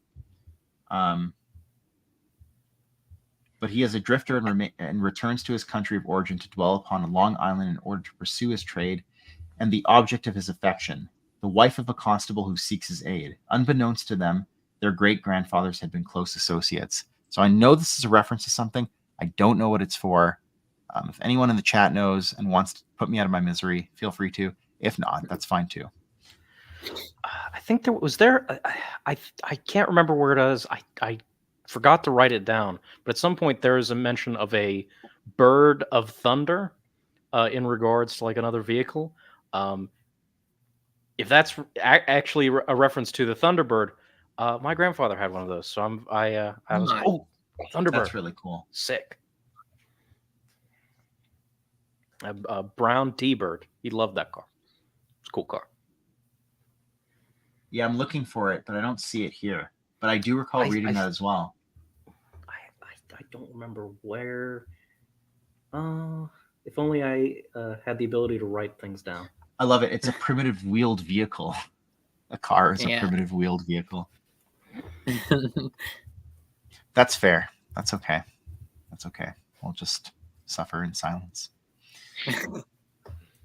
Although the references that I did get were references to, I believe, Jurassic Park and Close Encounters of the Third Kind, which come on page 601 and 602. Ken, can you read us the geneticist? Oh man, can you pull it up on the stream so I can read it? Just I'm lost in like my book. Where he goes, it's on page 602. 602. Okay. A woman who rides a white bird of thunder. T-Bird. Yeah. Well, there's anyway. You said Jurassic Park, right? I don't know if this is it. Like right where Ken is about to read, like before it, it says, "Why is this what your vision sees?" Cosmo asked, perturbed by the whole affair. "Silence, pup. There is more here than you can imagine. The image comes strong. A deadly megalodon, one of several cloned by a genetics corporation, has gotten loose and begun to kill." Fascinating. Is that what you mean? Like the Jurassic Park? Yeah, because here.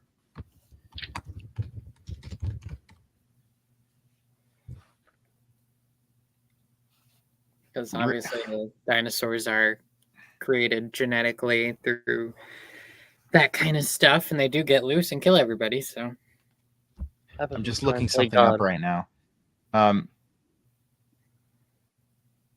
Oh, here it is. Yeah, The you bottom. found it? Okay. It's right Bottom at the of page bottom, yeah. 601, yeah. Anyways, continue. Yeah, do your thing. I'm just going to read that from the beginning, from the top. So, the geneticist is both brilliant and stupid. He too was taken. Never mind that now. Your ancestor helped defeat the creature but then faked his death in order to avoid scrutiny and discovery. He becomes Royan Erie, or some such name, and dwells in a place known as the Indiana, so chosen because it is the home of his new wife's family. But it appeals to him because it bears the name of an ancestor, a forgotten archaeologist whose journals he holds. Wonder what that could be. They inspire him, but he is otherwise beset by the despondency of mediocrity. His new employment is beneath him, and he suspects his wife of continuing a liaison with the father of his 3 children. At long last, he is visited. This gives him a new lease on life. Visited? By whom? Cosmo demanded, caught up in the tale. Continue, my friend. One of the gray races, the Xantar, I believe, but they are led by what appears to be... No, it cannot be. Best not to speak their names. Speak, woman! An interdimensional being! She's fat. Yeah. Clearly unhappy about it and unwilling to explain. So that's a reference to, one of the immortal gods of the Sith. Welcome back. Back out. I was and Indiana Jones all over. So. Yeah, there's Indiana Jones reference here. I think a Jurassic Park reference here, and of course Roy Neary is a character. It's Richard Dreyfuss's character in Close Encounters of the Third Kind. So, and that's when the interdimensional being comes into play. So I'll just a bucket load of references here. I was not able to. The Megalodon, isn't that like a giant Tyrannosaurus Rex? Well, sorry, that is the big shark. It's a shark. This is a really overgrown shark. So is that like is that like one of the Jurassic Park movies then? Jurassic Park. Well, I don't even know, but I know. But it's a reference to the Meg, of course. We talked about this before. I keep forgetting. I hate. Oh man, you can't tell us this. He knows all the answers. Yeah. Cough it up. Cough it up. I mean, I'm not like super well versed in like this Lucas verses as other people are, but we do our best here on this stream. We're not going to get everything. Like the Harrison Ford like lore here, because like mentions like Indiana Jones, and like I know he was in American Graffiti and everything too. I had the opportunity to see American Graffiti in theaters, and so I missed it. We had it in my theater. Oh, I've never seen it. Brutal. I thought about it, but I was like, It was on a Sunday. I didn't have time. I'm still. I get it. Wait, what? I get it. He's talking about Jaws. Oh my God! Why didn't? Oh man. I get it now. Bro. He's talking about Jaws. Oh my God! He was basically like slamming Jaws over our heads. We're like, yeah, and of course Richard Dreyfuss is also in Jaws, who's also in Close Encounters of the Third Kind. Okay, yeah. Oh my God! Oh, it all makes sense. Wow. Yeah. Thank you for putting us out of our misery. That was bad. I should have gotten that. You know what? Here, I'm just turning my card in. It's gonna. Yeah. It took me I did see Jaws in theaters. I did too. Jaws, shark. All right. I have no excuse. We have 13 more pages to go, and we still have a bit to talk about. So let's try and power through this as best as we know how. Yeah. Turn into Sonic the Hedgehog here. So there was also a reference on page 602 to 603. The journals were gifted to a young filmmaker they'd assisted. I see the connection. He is a cousin to that very friend of Curtis from before the war. The reckless youth had entered law enforcement before becoming a principal of some university. I don't know what this is a reference to. I I could probably figure it out given more time, but I just could not figure it out. But that's It says there's some link here to the Asogians, but it is unclear and fading. Yeah. ET. Right. And then so, the vision wanes. He was taken by the Xantar, likely for his innate abilities, but to what end I cannot fully discern. And then we get a reference to Northwest Smith from, I believe Northwest Smith is the pulp novels.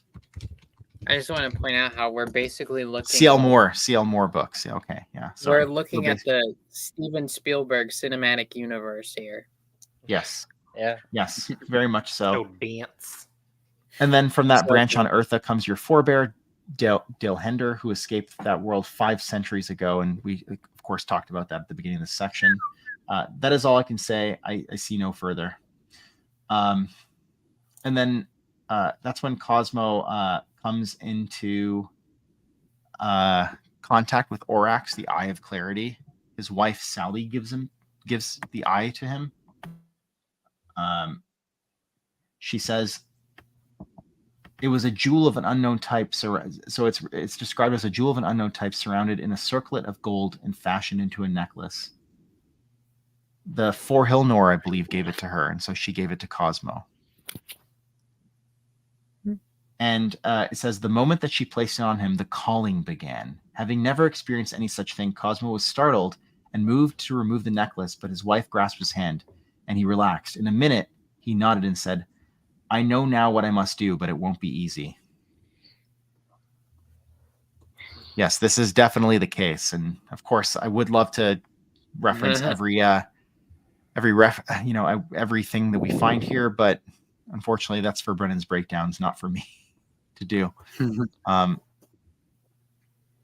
We may reference it in a later stream, but I know I'm losing steam and I want to try and finish this section off. So let's power through, get some goldfish, and let's keep going. I don't have any more. Get some peanut butter. On page 605, there's just a bit more of an interchange between Cosmo and Orax. She tells him, I am Orax. It was I who made the guard sleep and who called upon you to come, for with the eye of clarity that you wear and your own latent gifts of which you have seen demonstrated, I can speak with you now. Okay, yeah, that's fair enough. So this is like personal to you. Cool. Yeah, for sure. But before that, Cosmo demonstrates his floating. No, it's actually after that. We're gonna get to that. No, he says 606. They began to rise up as if on an elevator, though no such conveyor existed. Oh,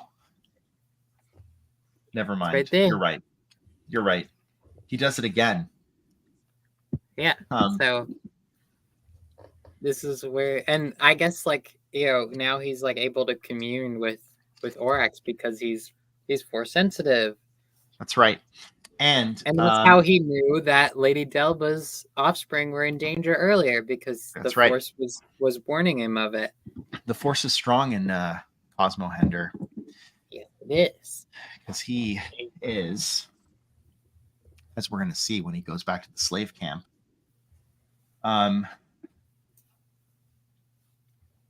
he wants to get everybody on board with his plan of escape, right? Mm-hmm.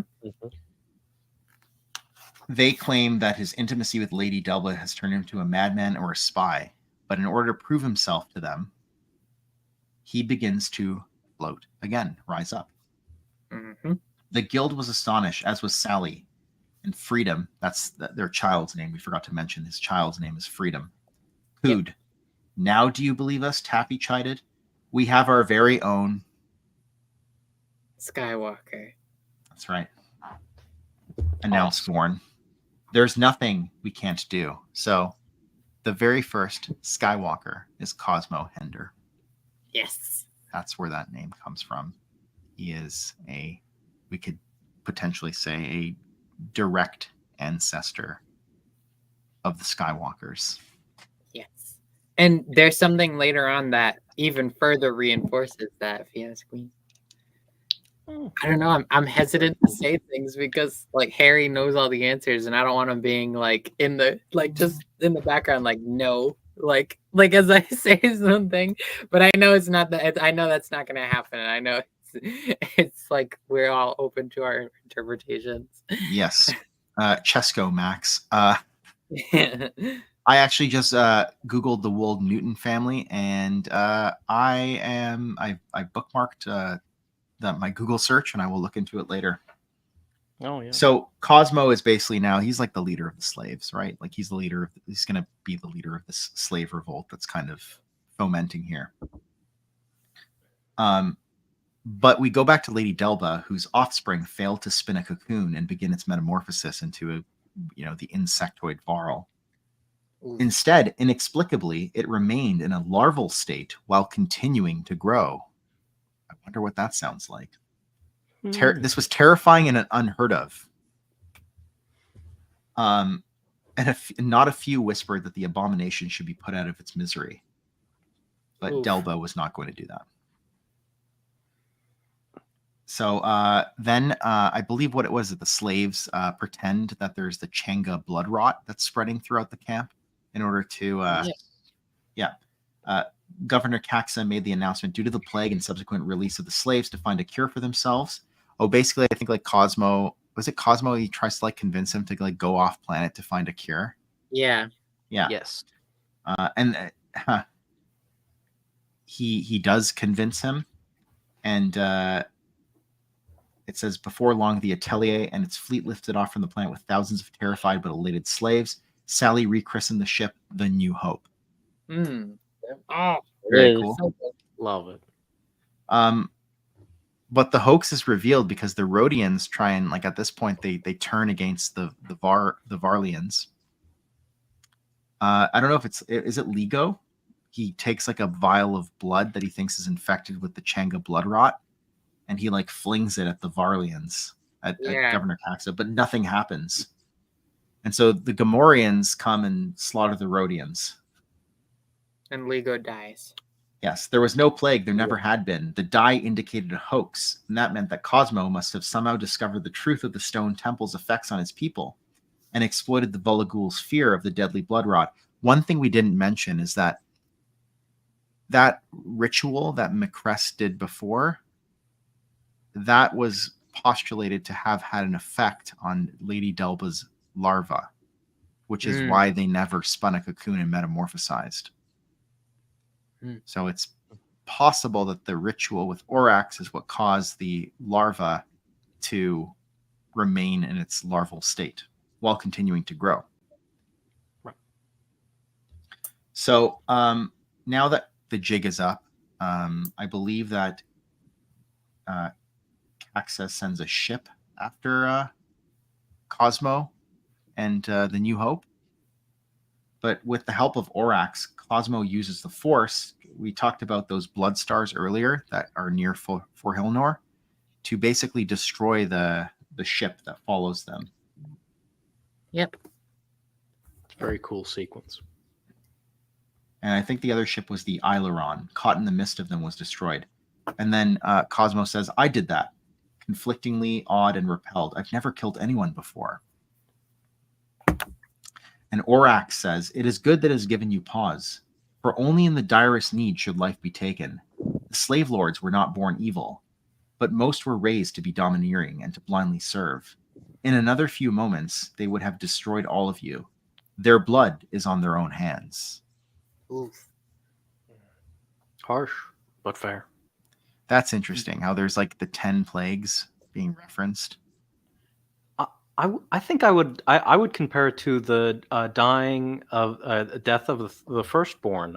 In this case, it's like a fate worse than death for the Varlians, at least for the adults. They're like, oh my god, they're not turning into people; they're turning into slugs. We're okay with slugs. Are we? Because we're about to get into the last part of it now. Because okay, Cosmo escapes, but before he does so, something happens to Orax. Is that what you're going to talk about, Max? Yeah. So it says I'm going to share the screen. Yeah. Do you want to read it while I share the screen? Yeah, I'll read it. It says Orax, Are you dead? Cosmo asks, I have heard of spirits and such. Is that what you've become? Orax is dead. I have returned to what I once was, she said. The story of my kind is a long one. You gave me the opportunity to stop the tyrant and his witch and escape. In return, I augmented your inherent gifts, imbuing part of my life force into you in freedom, transferring the symbionts that dwell in me so that you and those that come after you might bring about the good that must come.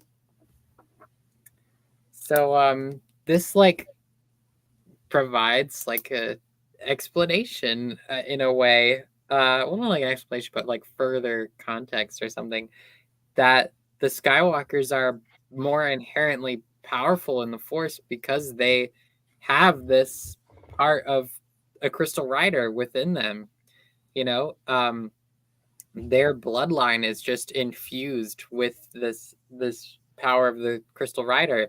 So, like, you know, we have like obviously like Anakin and Luke are like some of the strongest Force users that we know, and like, you know, really all the solo Skywalkers are.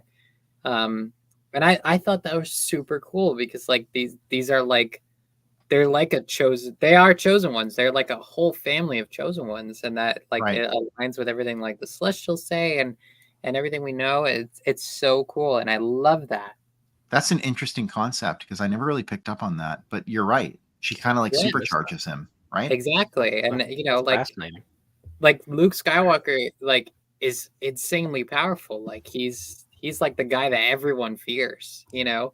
Same with like Anakin in the Clone Wars. Like Anakin was like the hero with no fear. And then like obviously like Jason's super powerful, and Jaina and Anakin, like, and they're all descendants of Cosmo Hender, who Right. had this encounter with the Crystal Rider and forever changed like the power scaling of the Skywalkers. And she did it so that they can bring about the good that must come, which also, you know, them being chosen ones, and like they use their abilities, or most of the Skywalkers do, to bring about good in the universe, especially like Luke, and Jaina, Anakin. And then obviously, as the Celestial said earlier on in this book, before we got to the Alien Exodus stuff, that chosen ones can fall. Right. Obviously, like Anakin and Jason, but they still have that immense power within them. Right. And here she says, like, there are others who will teach you about this phenomenon, seek them out, which is really cool. And then down here, she's like, you don't have to be like Caxa to lead, but there's someone's going to come to help you. He's like, who will help me? He sat in muted silence. And who helps him? Well, Horlus had heard the call of Orax before her departure and came to bring the Skywalker and his people to one of the systems that Killix had just constructed. That was the system we talked about earlier, the Corellian system. Yes. As your father's father's father first discovered this world alongside his friend, Paxton Solo, whose descendant you are wedded to, and his lover, Antonia Corelli, who died here defending slaves, so is the world now named in her honor. Yep. That's cool, Awesome. though, that Sally is a descendant of Paxton Solo. I think that is so cool. That is cool, yeah. Love it.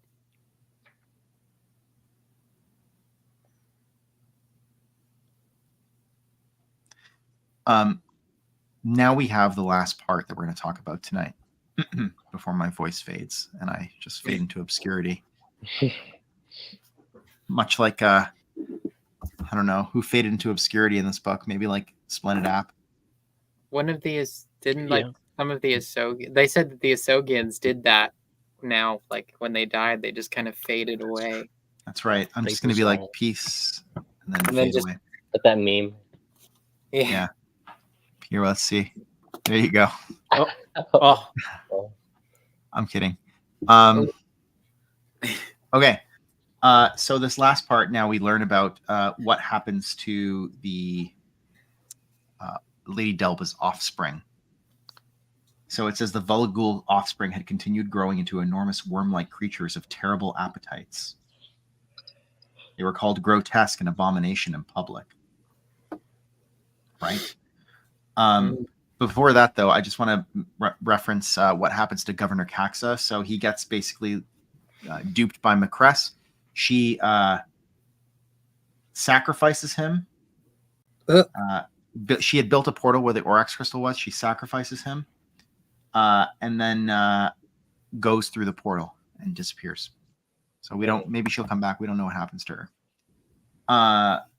But Lady Delva basically takes over in her father's stead. Right? She's the new governor, and decides to keep her offspring, these creatures that are growing into these giant slug-like worms. Yeah.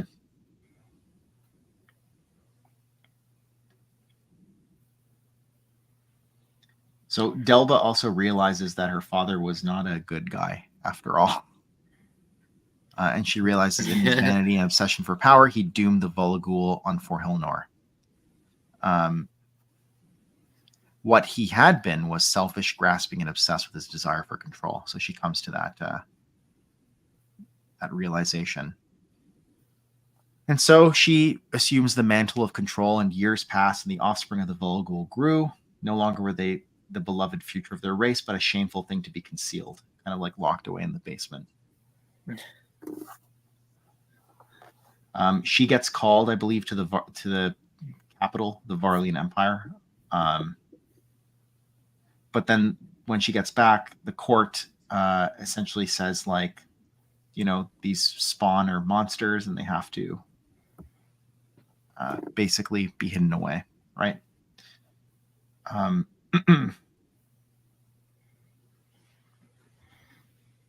She frequently visited with her son, whom she named Galeta. Galeta, who, sounds right. Yeah, but now I think Galeta sounds better. But now she'd been publicly chastened. None of the other mothers would continue to follow her lead, with not a few secretly hoping their ugly, overgrown, demanding larvae would die off and spare them the ignominy of their horrid existence. I love this. They did not die, but continued to grow in strength and number, referred to now as the concealed ones, the huts, in Volagul tongue. They were second-class citizens at best, but there had even been an attempt to starve them after Lady Delba departed for Varl to accept her appointment. That didn't work, obviously. The concealed ones survived thanks to the Forhilnor, whom Delba had handpicked to serve as their tutors prior to her departure. Is that the reason why Cosmo survived as well? Was it who was feeding him? Was it just the other slaves, or was it the Forhilnor? I'm assuming it has to be the Forhilnor. I forgot. I'm pretty sure it might have been the others, like slaves there. Like they were sneaking him like these nutrient-rich like bugs. But the Forhilnor gave Sally the Eye of Clarity, which was Orax, right? That he was so I feel like as with Lego, like being different in the actual text, it could have very well been the Forhilnor instead. And that's another thing. It's like another, like Cosmo like says, like he hasn't killed anyone in Supernatural Encounters, but one of the first things we see in the beginning of Alien Exodus is him killing a Gamorrean that discovers him and the other slaves having their council meeting outside the walls. So, but I guess it just differs. Yeah. So we also find out that the Forhilnor are encouraging the Hutts to rise up against their oppressive parents, the Varlians, making an exception for Galeta's mother, who alone was said to be a true princess and friend to them, which is interesting. See, the Forhilnor have been playing the long game. They were, invaded by the Varlians, but they'd seen sort of in the future that they would have their day of reckoning. And we find out that the Hutts are not the only mutation that resulted. There's also the Yakutoth, who become the Yaktosh, the Etha, who later are referred to as the Quakran, the Tilandatil, who of course you'll remember from the AC Crispin books. They're like kind of like they almost look like dinosaurs, right? They're like with the those one horns, like rhinos almost. Yeah, they're like weird rhinos. Yeah, the Cymurthians, and then of course the Oroturo. Of the 6 races, the Hutts numbered around 200 at this time, while the other variants numbered between 50 and 100 each. Right. So then, to cap it off, we find out that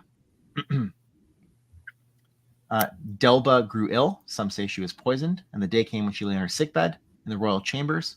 There she would have her revenge. She decides to name Galeta the Hutt her successor and future governor of Forhilnor. The nobles seethed. They probably would have started mutinying, right? When she refused to change her mind, they conspired to force her hand. Vizier Empika ordered all of the grotesque abominations snuffed out at once. But with the aid of the Forhilnor, the concealed ones, the Hutts, had been quietly released from their dungeons. The Gamorreans, having earlier been drugged with celebratory wine, were now asleep or too drunk to assist. Kind of like in Return of the Jedi, right? They're all like passed out. Yeah. Angry, indignant, and too long repressed Hutts stormed the royal palace, bursting into the royal boudoir with Gamorrean weapons in their hands. Galeta followed, anxious to stand by his mother's side. But unfortunately for Galeta, his mother is dead. She died. A pillow yet gripped in the hand of her vizier, so she was actually asphyxiated, right? She was smothered to death. Yeah, murder! Galeta roared in grief. Farleg, the Oroturo, commanded the execution of all the Volagul, including their parents and grandparents, and began shooting, smothering, and devouring all he could get near to. Only Vizier Empika was left to Galeta, who saw to it that he did not die quickly or well, which sounds like a Hutt. Although, like, props, because like without these guys, we wouldn't have gotten Arba the Hutt, who's like the most based Hutt in the galaxy. The great Arba. The great Arba. It was not long before the gore-soaked palace belonged to them, and all the Hutts roared out a wail of triumph intermingled with grief and rage. The Forhilnor came to them and said, "You are masters of your own destiny now. What was done to you was abhorrent. What you did in return is what had to be done." And then we find out that the Gamorreans, when they awoke from their inebriation, they were given a choice: serve or die. It was an easy decision. They remain loyal employees to this day. I don't know why, but I saw the word employees and I giggled, because I was like, are they really employees? They're more like indentured servants, but I guess, I don't know. And then we find out that they're, besides Galeta, the two eldest Hutts were the lovers Ardos and Ivona. Ivona was pregnant. These would be the first of the Hutts to be born from a Hutt. So they decide to go to the capital world, Varl. And they depart aboard several large cruisers, and with 1,000 armed Gamorreans by their side, they explode on Varl, wielding bladed and ranged weapons. As a tsunami of firepower, armored Hutts, Yakutoth, Itha, Tilandatil, Cymerthians, and Oroturo went raging into the cities and castles of the unsuspecting, unprepared Volagul, until not a single one of their oppressors was left alive. It would be remembered as the Great Vanquishment. I love that. I love that. They basically committed genocide, and all that remains is the Hutts. Varl was now home to the concealed ones, concealed no longer. I love that line too. Unfortunately, it's like Hidden Pitham. No, it's like no longer hidden. Galeta the Hutt would not live to celebrate the victory. Fatally wounded against Emperor Varlmok and his 2 Thota guards, who had the bodies of large baboons, head of ibises, and the voices of terror. They sound terrifying. Galeta the Hutt now lay on his deathbed, and he names King Ardos and Queen Ivona the rulers of Varl. The 6 families bowed in submission and raised their voices in lament. Base though Arba may be, no Hutt compared to mighty Blotus. Yeah, well, fair enough. I don't know. I still love Arba. It's like the little fez. I like the fez. Yeah, the fez is awesome. What's the Hutt from Tales of the Jedi who like is with the Daragons? That's Arba. That's Arba. Oh, is it? Okay. I was just making sure. There's so many Hutts, but yeah, Arba's based as hell. It's like we find out that besides the Thota, those creatures that I just described, there's also the Rybets, whom you would know, like Maruth Duel's a Rybet, right? Like those like frog people, essentially, from the Jedi Academy right? trilogy. Yeah, that's right. Yeah, which makes sense. Like I guess they live on sort of like this kind of like what becomes like a swamp planet. Yeah. And there's the Tilandatil were welcome to stay on Varl. The Yakutoth settled on nearby Zolu, and were thereafter known as the Yaktosh. The Ytha went to Quakra 4 in the Minos cluster, and they became the Quakran and the greater ones. Finding a world in Illithurian where they became known as the Slugmen or Slugtoads. So they kind of went 2 different ways. The Ytha, they split into 2. So they became the Quakran and the Slugmen. And then the Cymerthians took to Far Barseg in the Outer Rim. The Oroturo chose a world in the core near the Kornak cluster, which they called Uruturu. Though they had proved their worth in battle, the Hutts were glad to see them go, for they saw them as boorish, greedy, and prone to conflict. And then we find out, sort of in the last page that we're going to talk about, that things might have gone differently for the Hutts were it not for two things. Ken, do you want to read this part and finish us off? Sure. Just like this entire part over here. Mm-hmm. The first was the terror that descended upon the nearby Malacrook sector in the years leading up to the Twilight Wars, during the reign of Donga the Hutt, a well-loved but mercurial creature that swung in temperament between the great magnanimity and paranoid foul moods. An ancient infernal portal was discovered and opened in the Malacrook's nebula. The Malacrook's monarchy was overrun by the nameless horrors who returned to re-establish that realm as their own. The stain of their presence yet lingers to this day on worlds such as Barhawk, Ephemera, Frey, Jastercast, Vlatayom, and more, for which reason the Malacrook's Nebula, despite the presence of the noble houses, crime lords, pirates, and ordinary citizens, is regarded as one of the haunted regions of the galaxy. The second event was the arrival of the Five and destruction of Ardos, which led to their exile on Nalhutta, reinforcing in them that not only were they unimaginable dangers in the night sky, but that if they did not become powerful and ruthless themselves, they would become prey for such things. What the Hutts could not see then was how fear could turn them into the very monsters they dreaded. So, these external forces kind of made them, paranoid and contentious, more so than they already were. Taught them the wrong lesson that, to survive in this galaxy, you got to be tough and you got to crush everyone in your path. Got to be a gangster. Got to be ruthless. Got to be Tony Soprano. And that brings us to the end of book 5. We are done book 5. It took 5 hours, but we're done. We did it.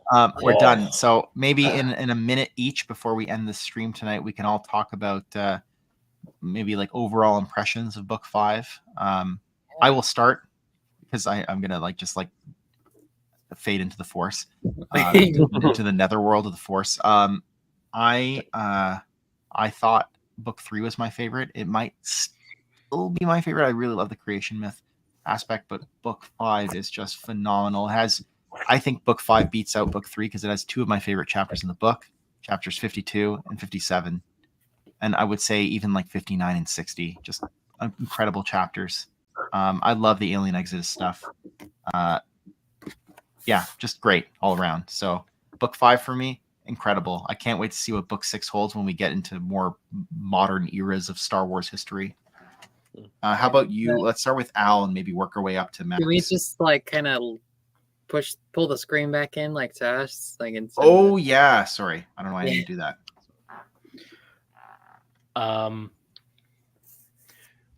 Love book 5. A lot of great stuff in here. My favorite reference in the whole book was the Duck Dodgers thing. I need to read Earthworlds, and when I do, and when you do too, I think it would be worth doing. You remember how we said at some point one of us wants to do a stream on just the Treasure and Prophecy alone? I think it would be worth doing a little revisit on the Earthworld stuff because there's a lot here that I don't get because I didn't read it. And I need to do so. So maybe at some point when we're running out of stuff in SE, we'll make sure we can get Brennan and Alex and we do sort of another take on that. Anyway, that's my thoughts. Ken. Who is next? All right, I'll go next. So, okay, book 5, excellent. Chapter 57, my favorite chapter in this whole book. As you guys know, I like my obscure references, my Earthworld stuff, and there's a lot of it here. And as Al said, I think we should go back and just do a whole revisiting the Earthworlds stuff to get all the references and whatnot. But chapter 60, the whole stuff with the Cosmohender and all that, I didn't read Alien Exodus, so a lot of the references flew over my head. I understood it as best I could. In the sense of its own story, I thought it was well written, but as it pertains to the actual story of Alien Exodus, I didn't get most of it. But overall, book 5 is good. Is it my favorite? Well, we'll see. Book 6, probably gonna beat it, but again, we'll see. So book 5 for me it's fantastic. It's so good. And there's so many cool things in it. It feels like this big dramatic conclusion to like the era of the Celestials and these larger than life gods and entities. And I love that. And it really ushers in, like, it does a excellent segue of bringing us to the more like modern eras of Star Wars that we are more familiar with. I think for me, like my favorite parts of this were mainly the stuff revolving around Horus and Wutzek and Typhagem, and then like eventually like leading into the ones. But I think like my all-time favorite part of this book 5 was like Talatni's death. As sad as it is, I think it was just beautifully written, and then like the aftermath being like Baelot being born and you know, witnessing that, it's fascinating, and I love it. And then I've been waiting for a while since I read Alien Exodus to talk about it within this book, and it was such a fun discussion, and I love the Alien Exodus story, and I love all the Easter eggs. So you know, I've started book 6, and I feel like book 6 is really just it's gonna make it even better, and book 6 will probably be even better than this one. So. Yeah, I will say as like a housekeeping thing that probably with book 6 we'll do shorter streams. Maybe I don't know. We're gonna read less pages and do, but I think really the book 5, we just could not give it its proper due without spending as many hours as we did on it, and maybe like in total like 13 to 14 hours total just to talk about book 5, but it was worth it because there was just so much to unpack, and it was incredible, and I wouldn't have been able to do it without all of you. So I just want to say again, thank you primarily to Joe and his editors for writing this tome that's been providing us with so much entertainment and so much stuff to talk about. But also thank you to the people who chimed in the comments. Special thanks to like Harry and Corey for chiming in with their really insightful comments, and Darth Sidious for helping out, and Logan earlier, and Jesse, and everybody else I'm missing people, but Lance, Scott, Alex, who joined us earlier, Matt, yes, of course. So I just want to thank everybody that keeps supporting us in this endeavor. Go. Thanks for just like sticking through all of it with us. It's been like a long thing, but like, thank you for watching. Yeah, I know. Yeah, it really means the world to us, even if like one person was watching. I will say that we are going to be back here next week, starting book 6. With a hopefully more reasonably I think it'll reasonably be length stream. Yeah. We'll see. I don't know. It's the madness persists, but so do we. And with that, I will say we are going to get our chewbies out of here and go to bed. So until next time, dark partings. Dark partings. All right. See ya. Dark partings.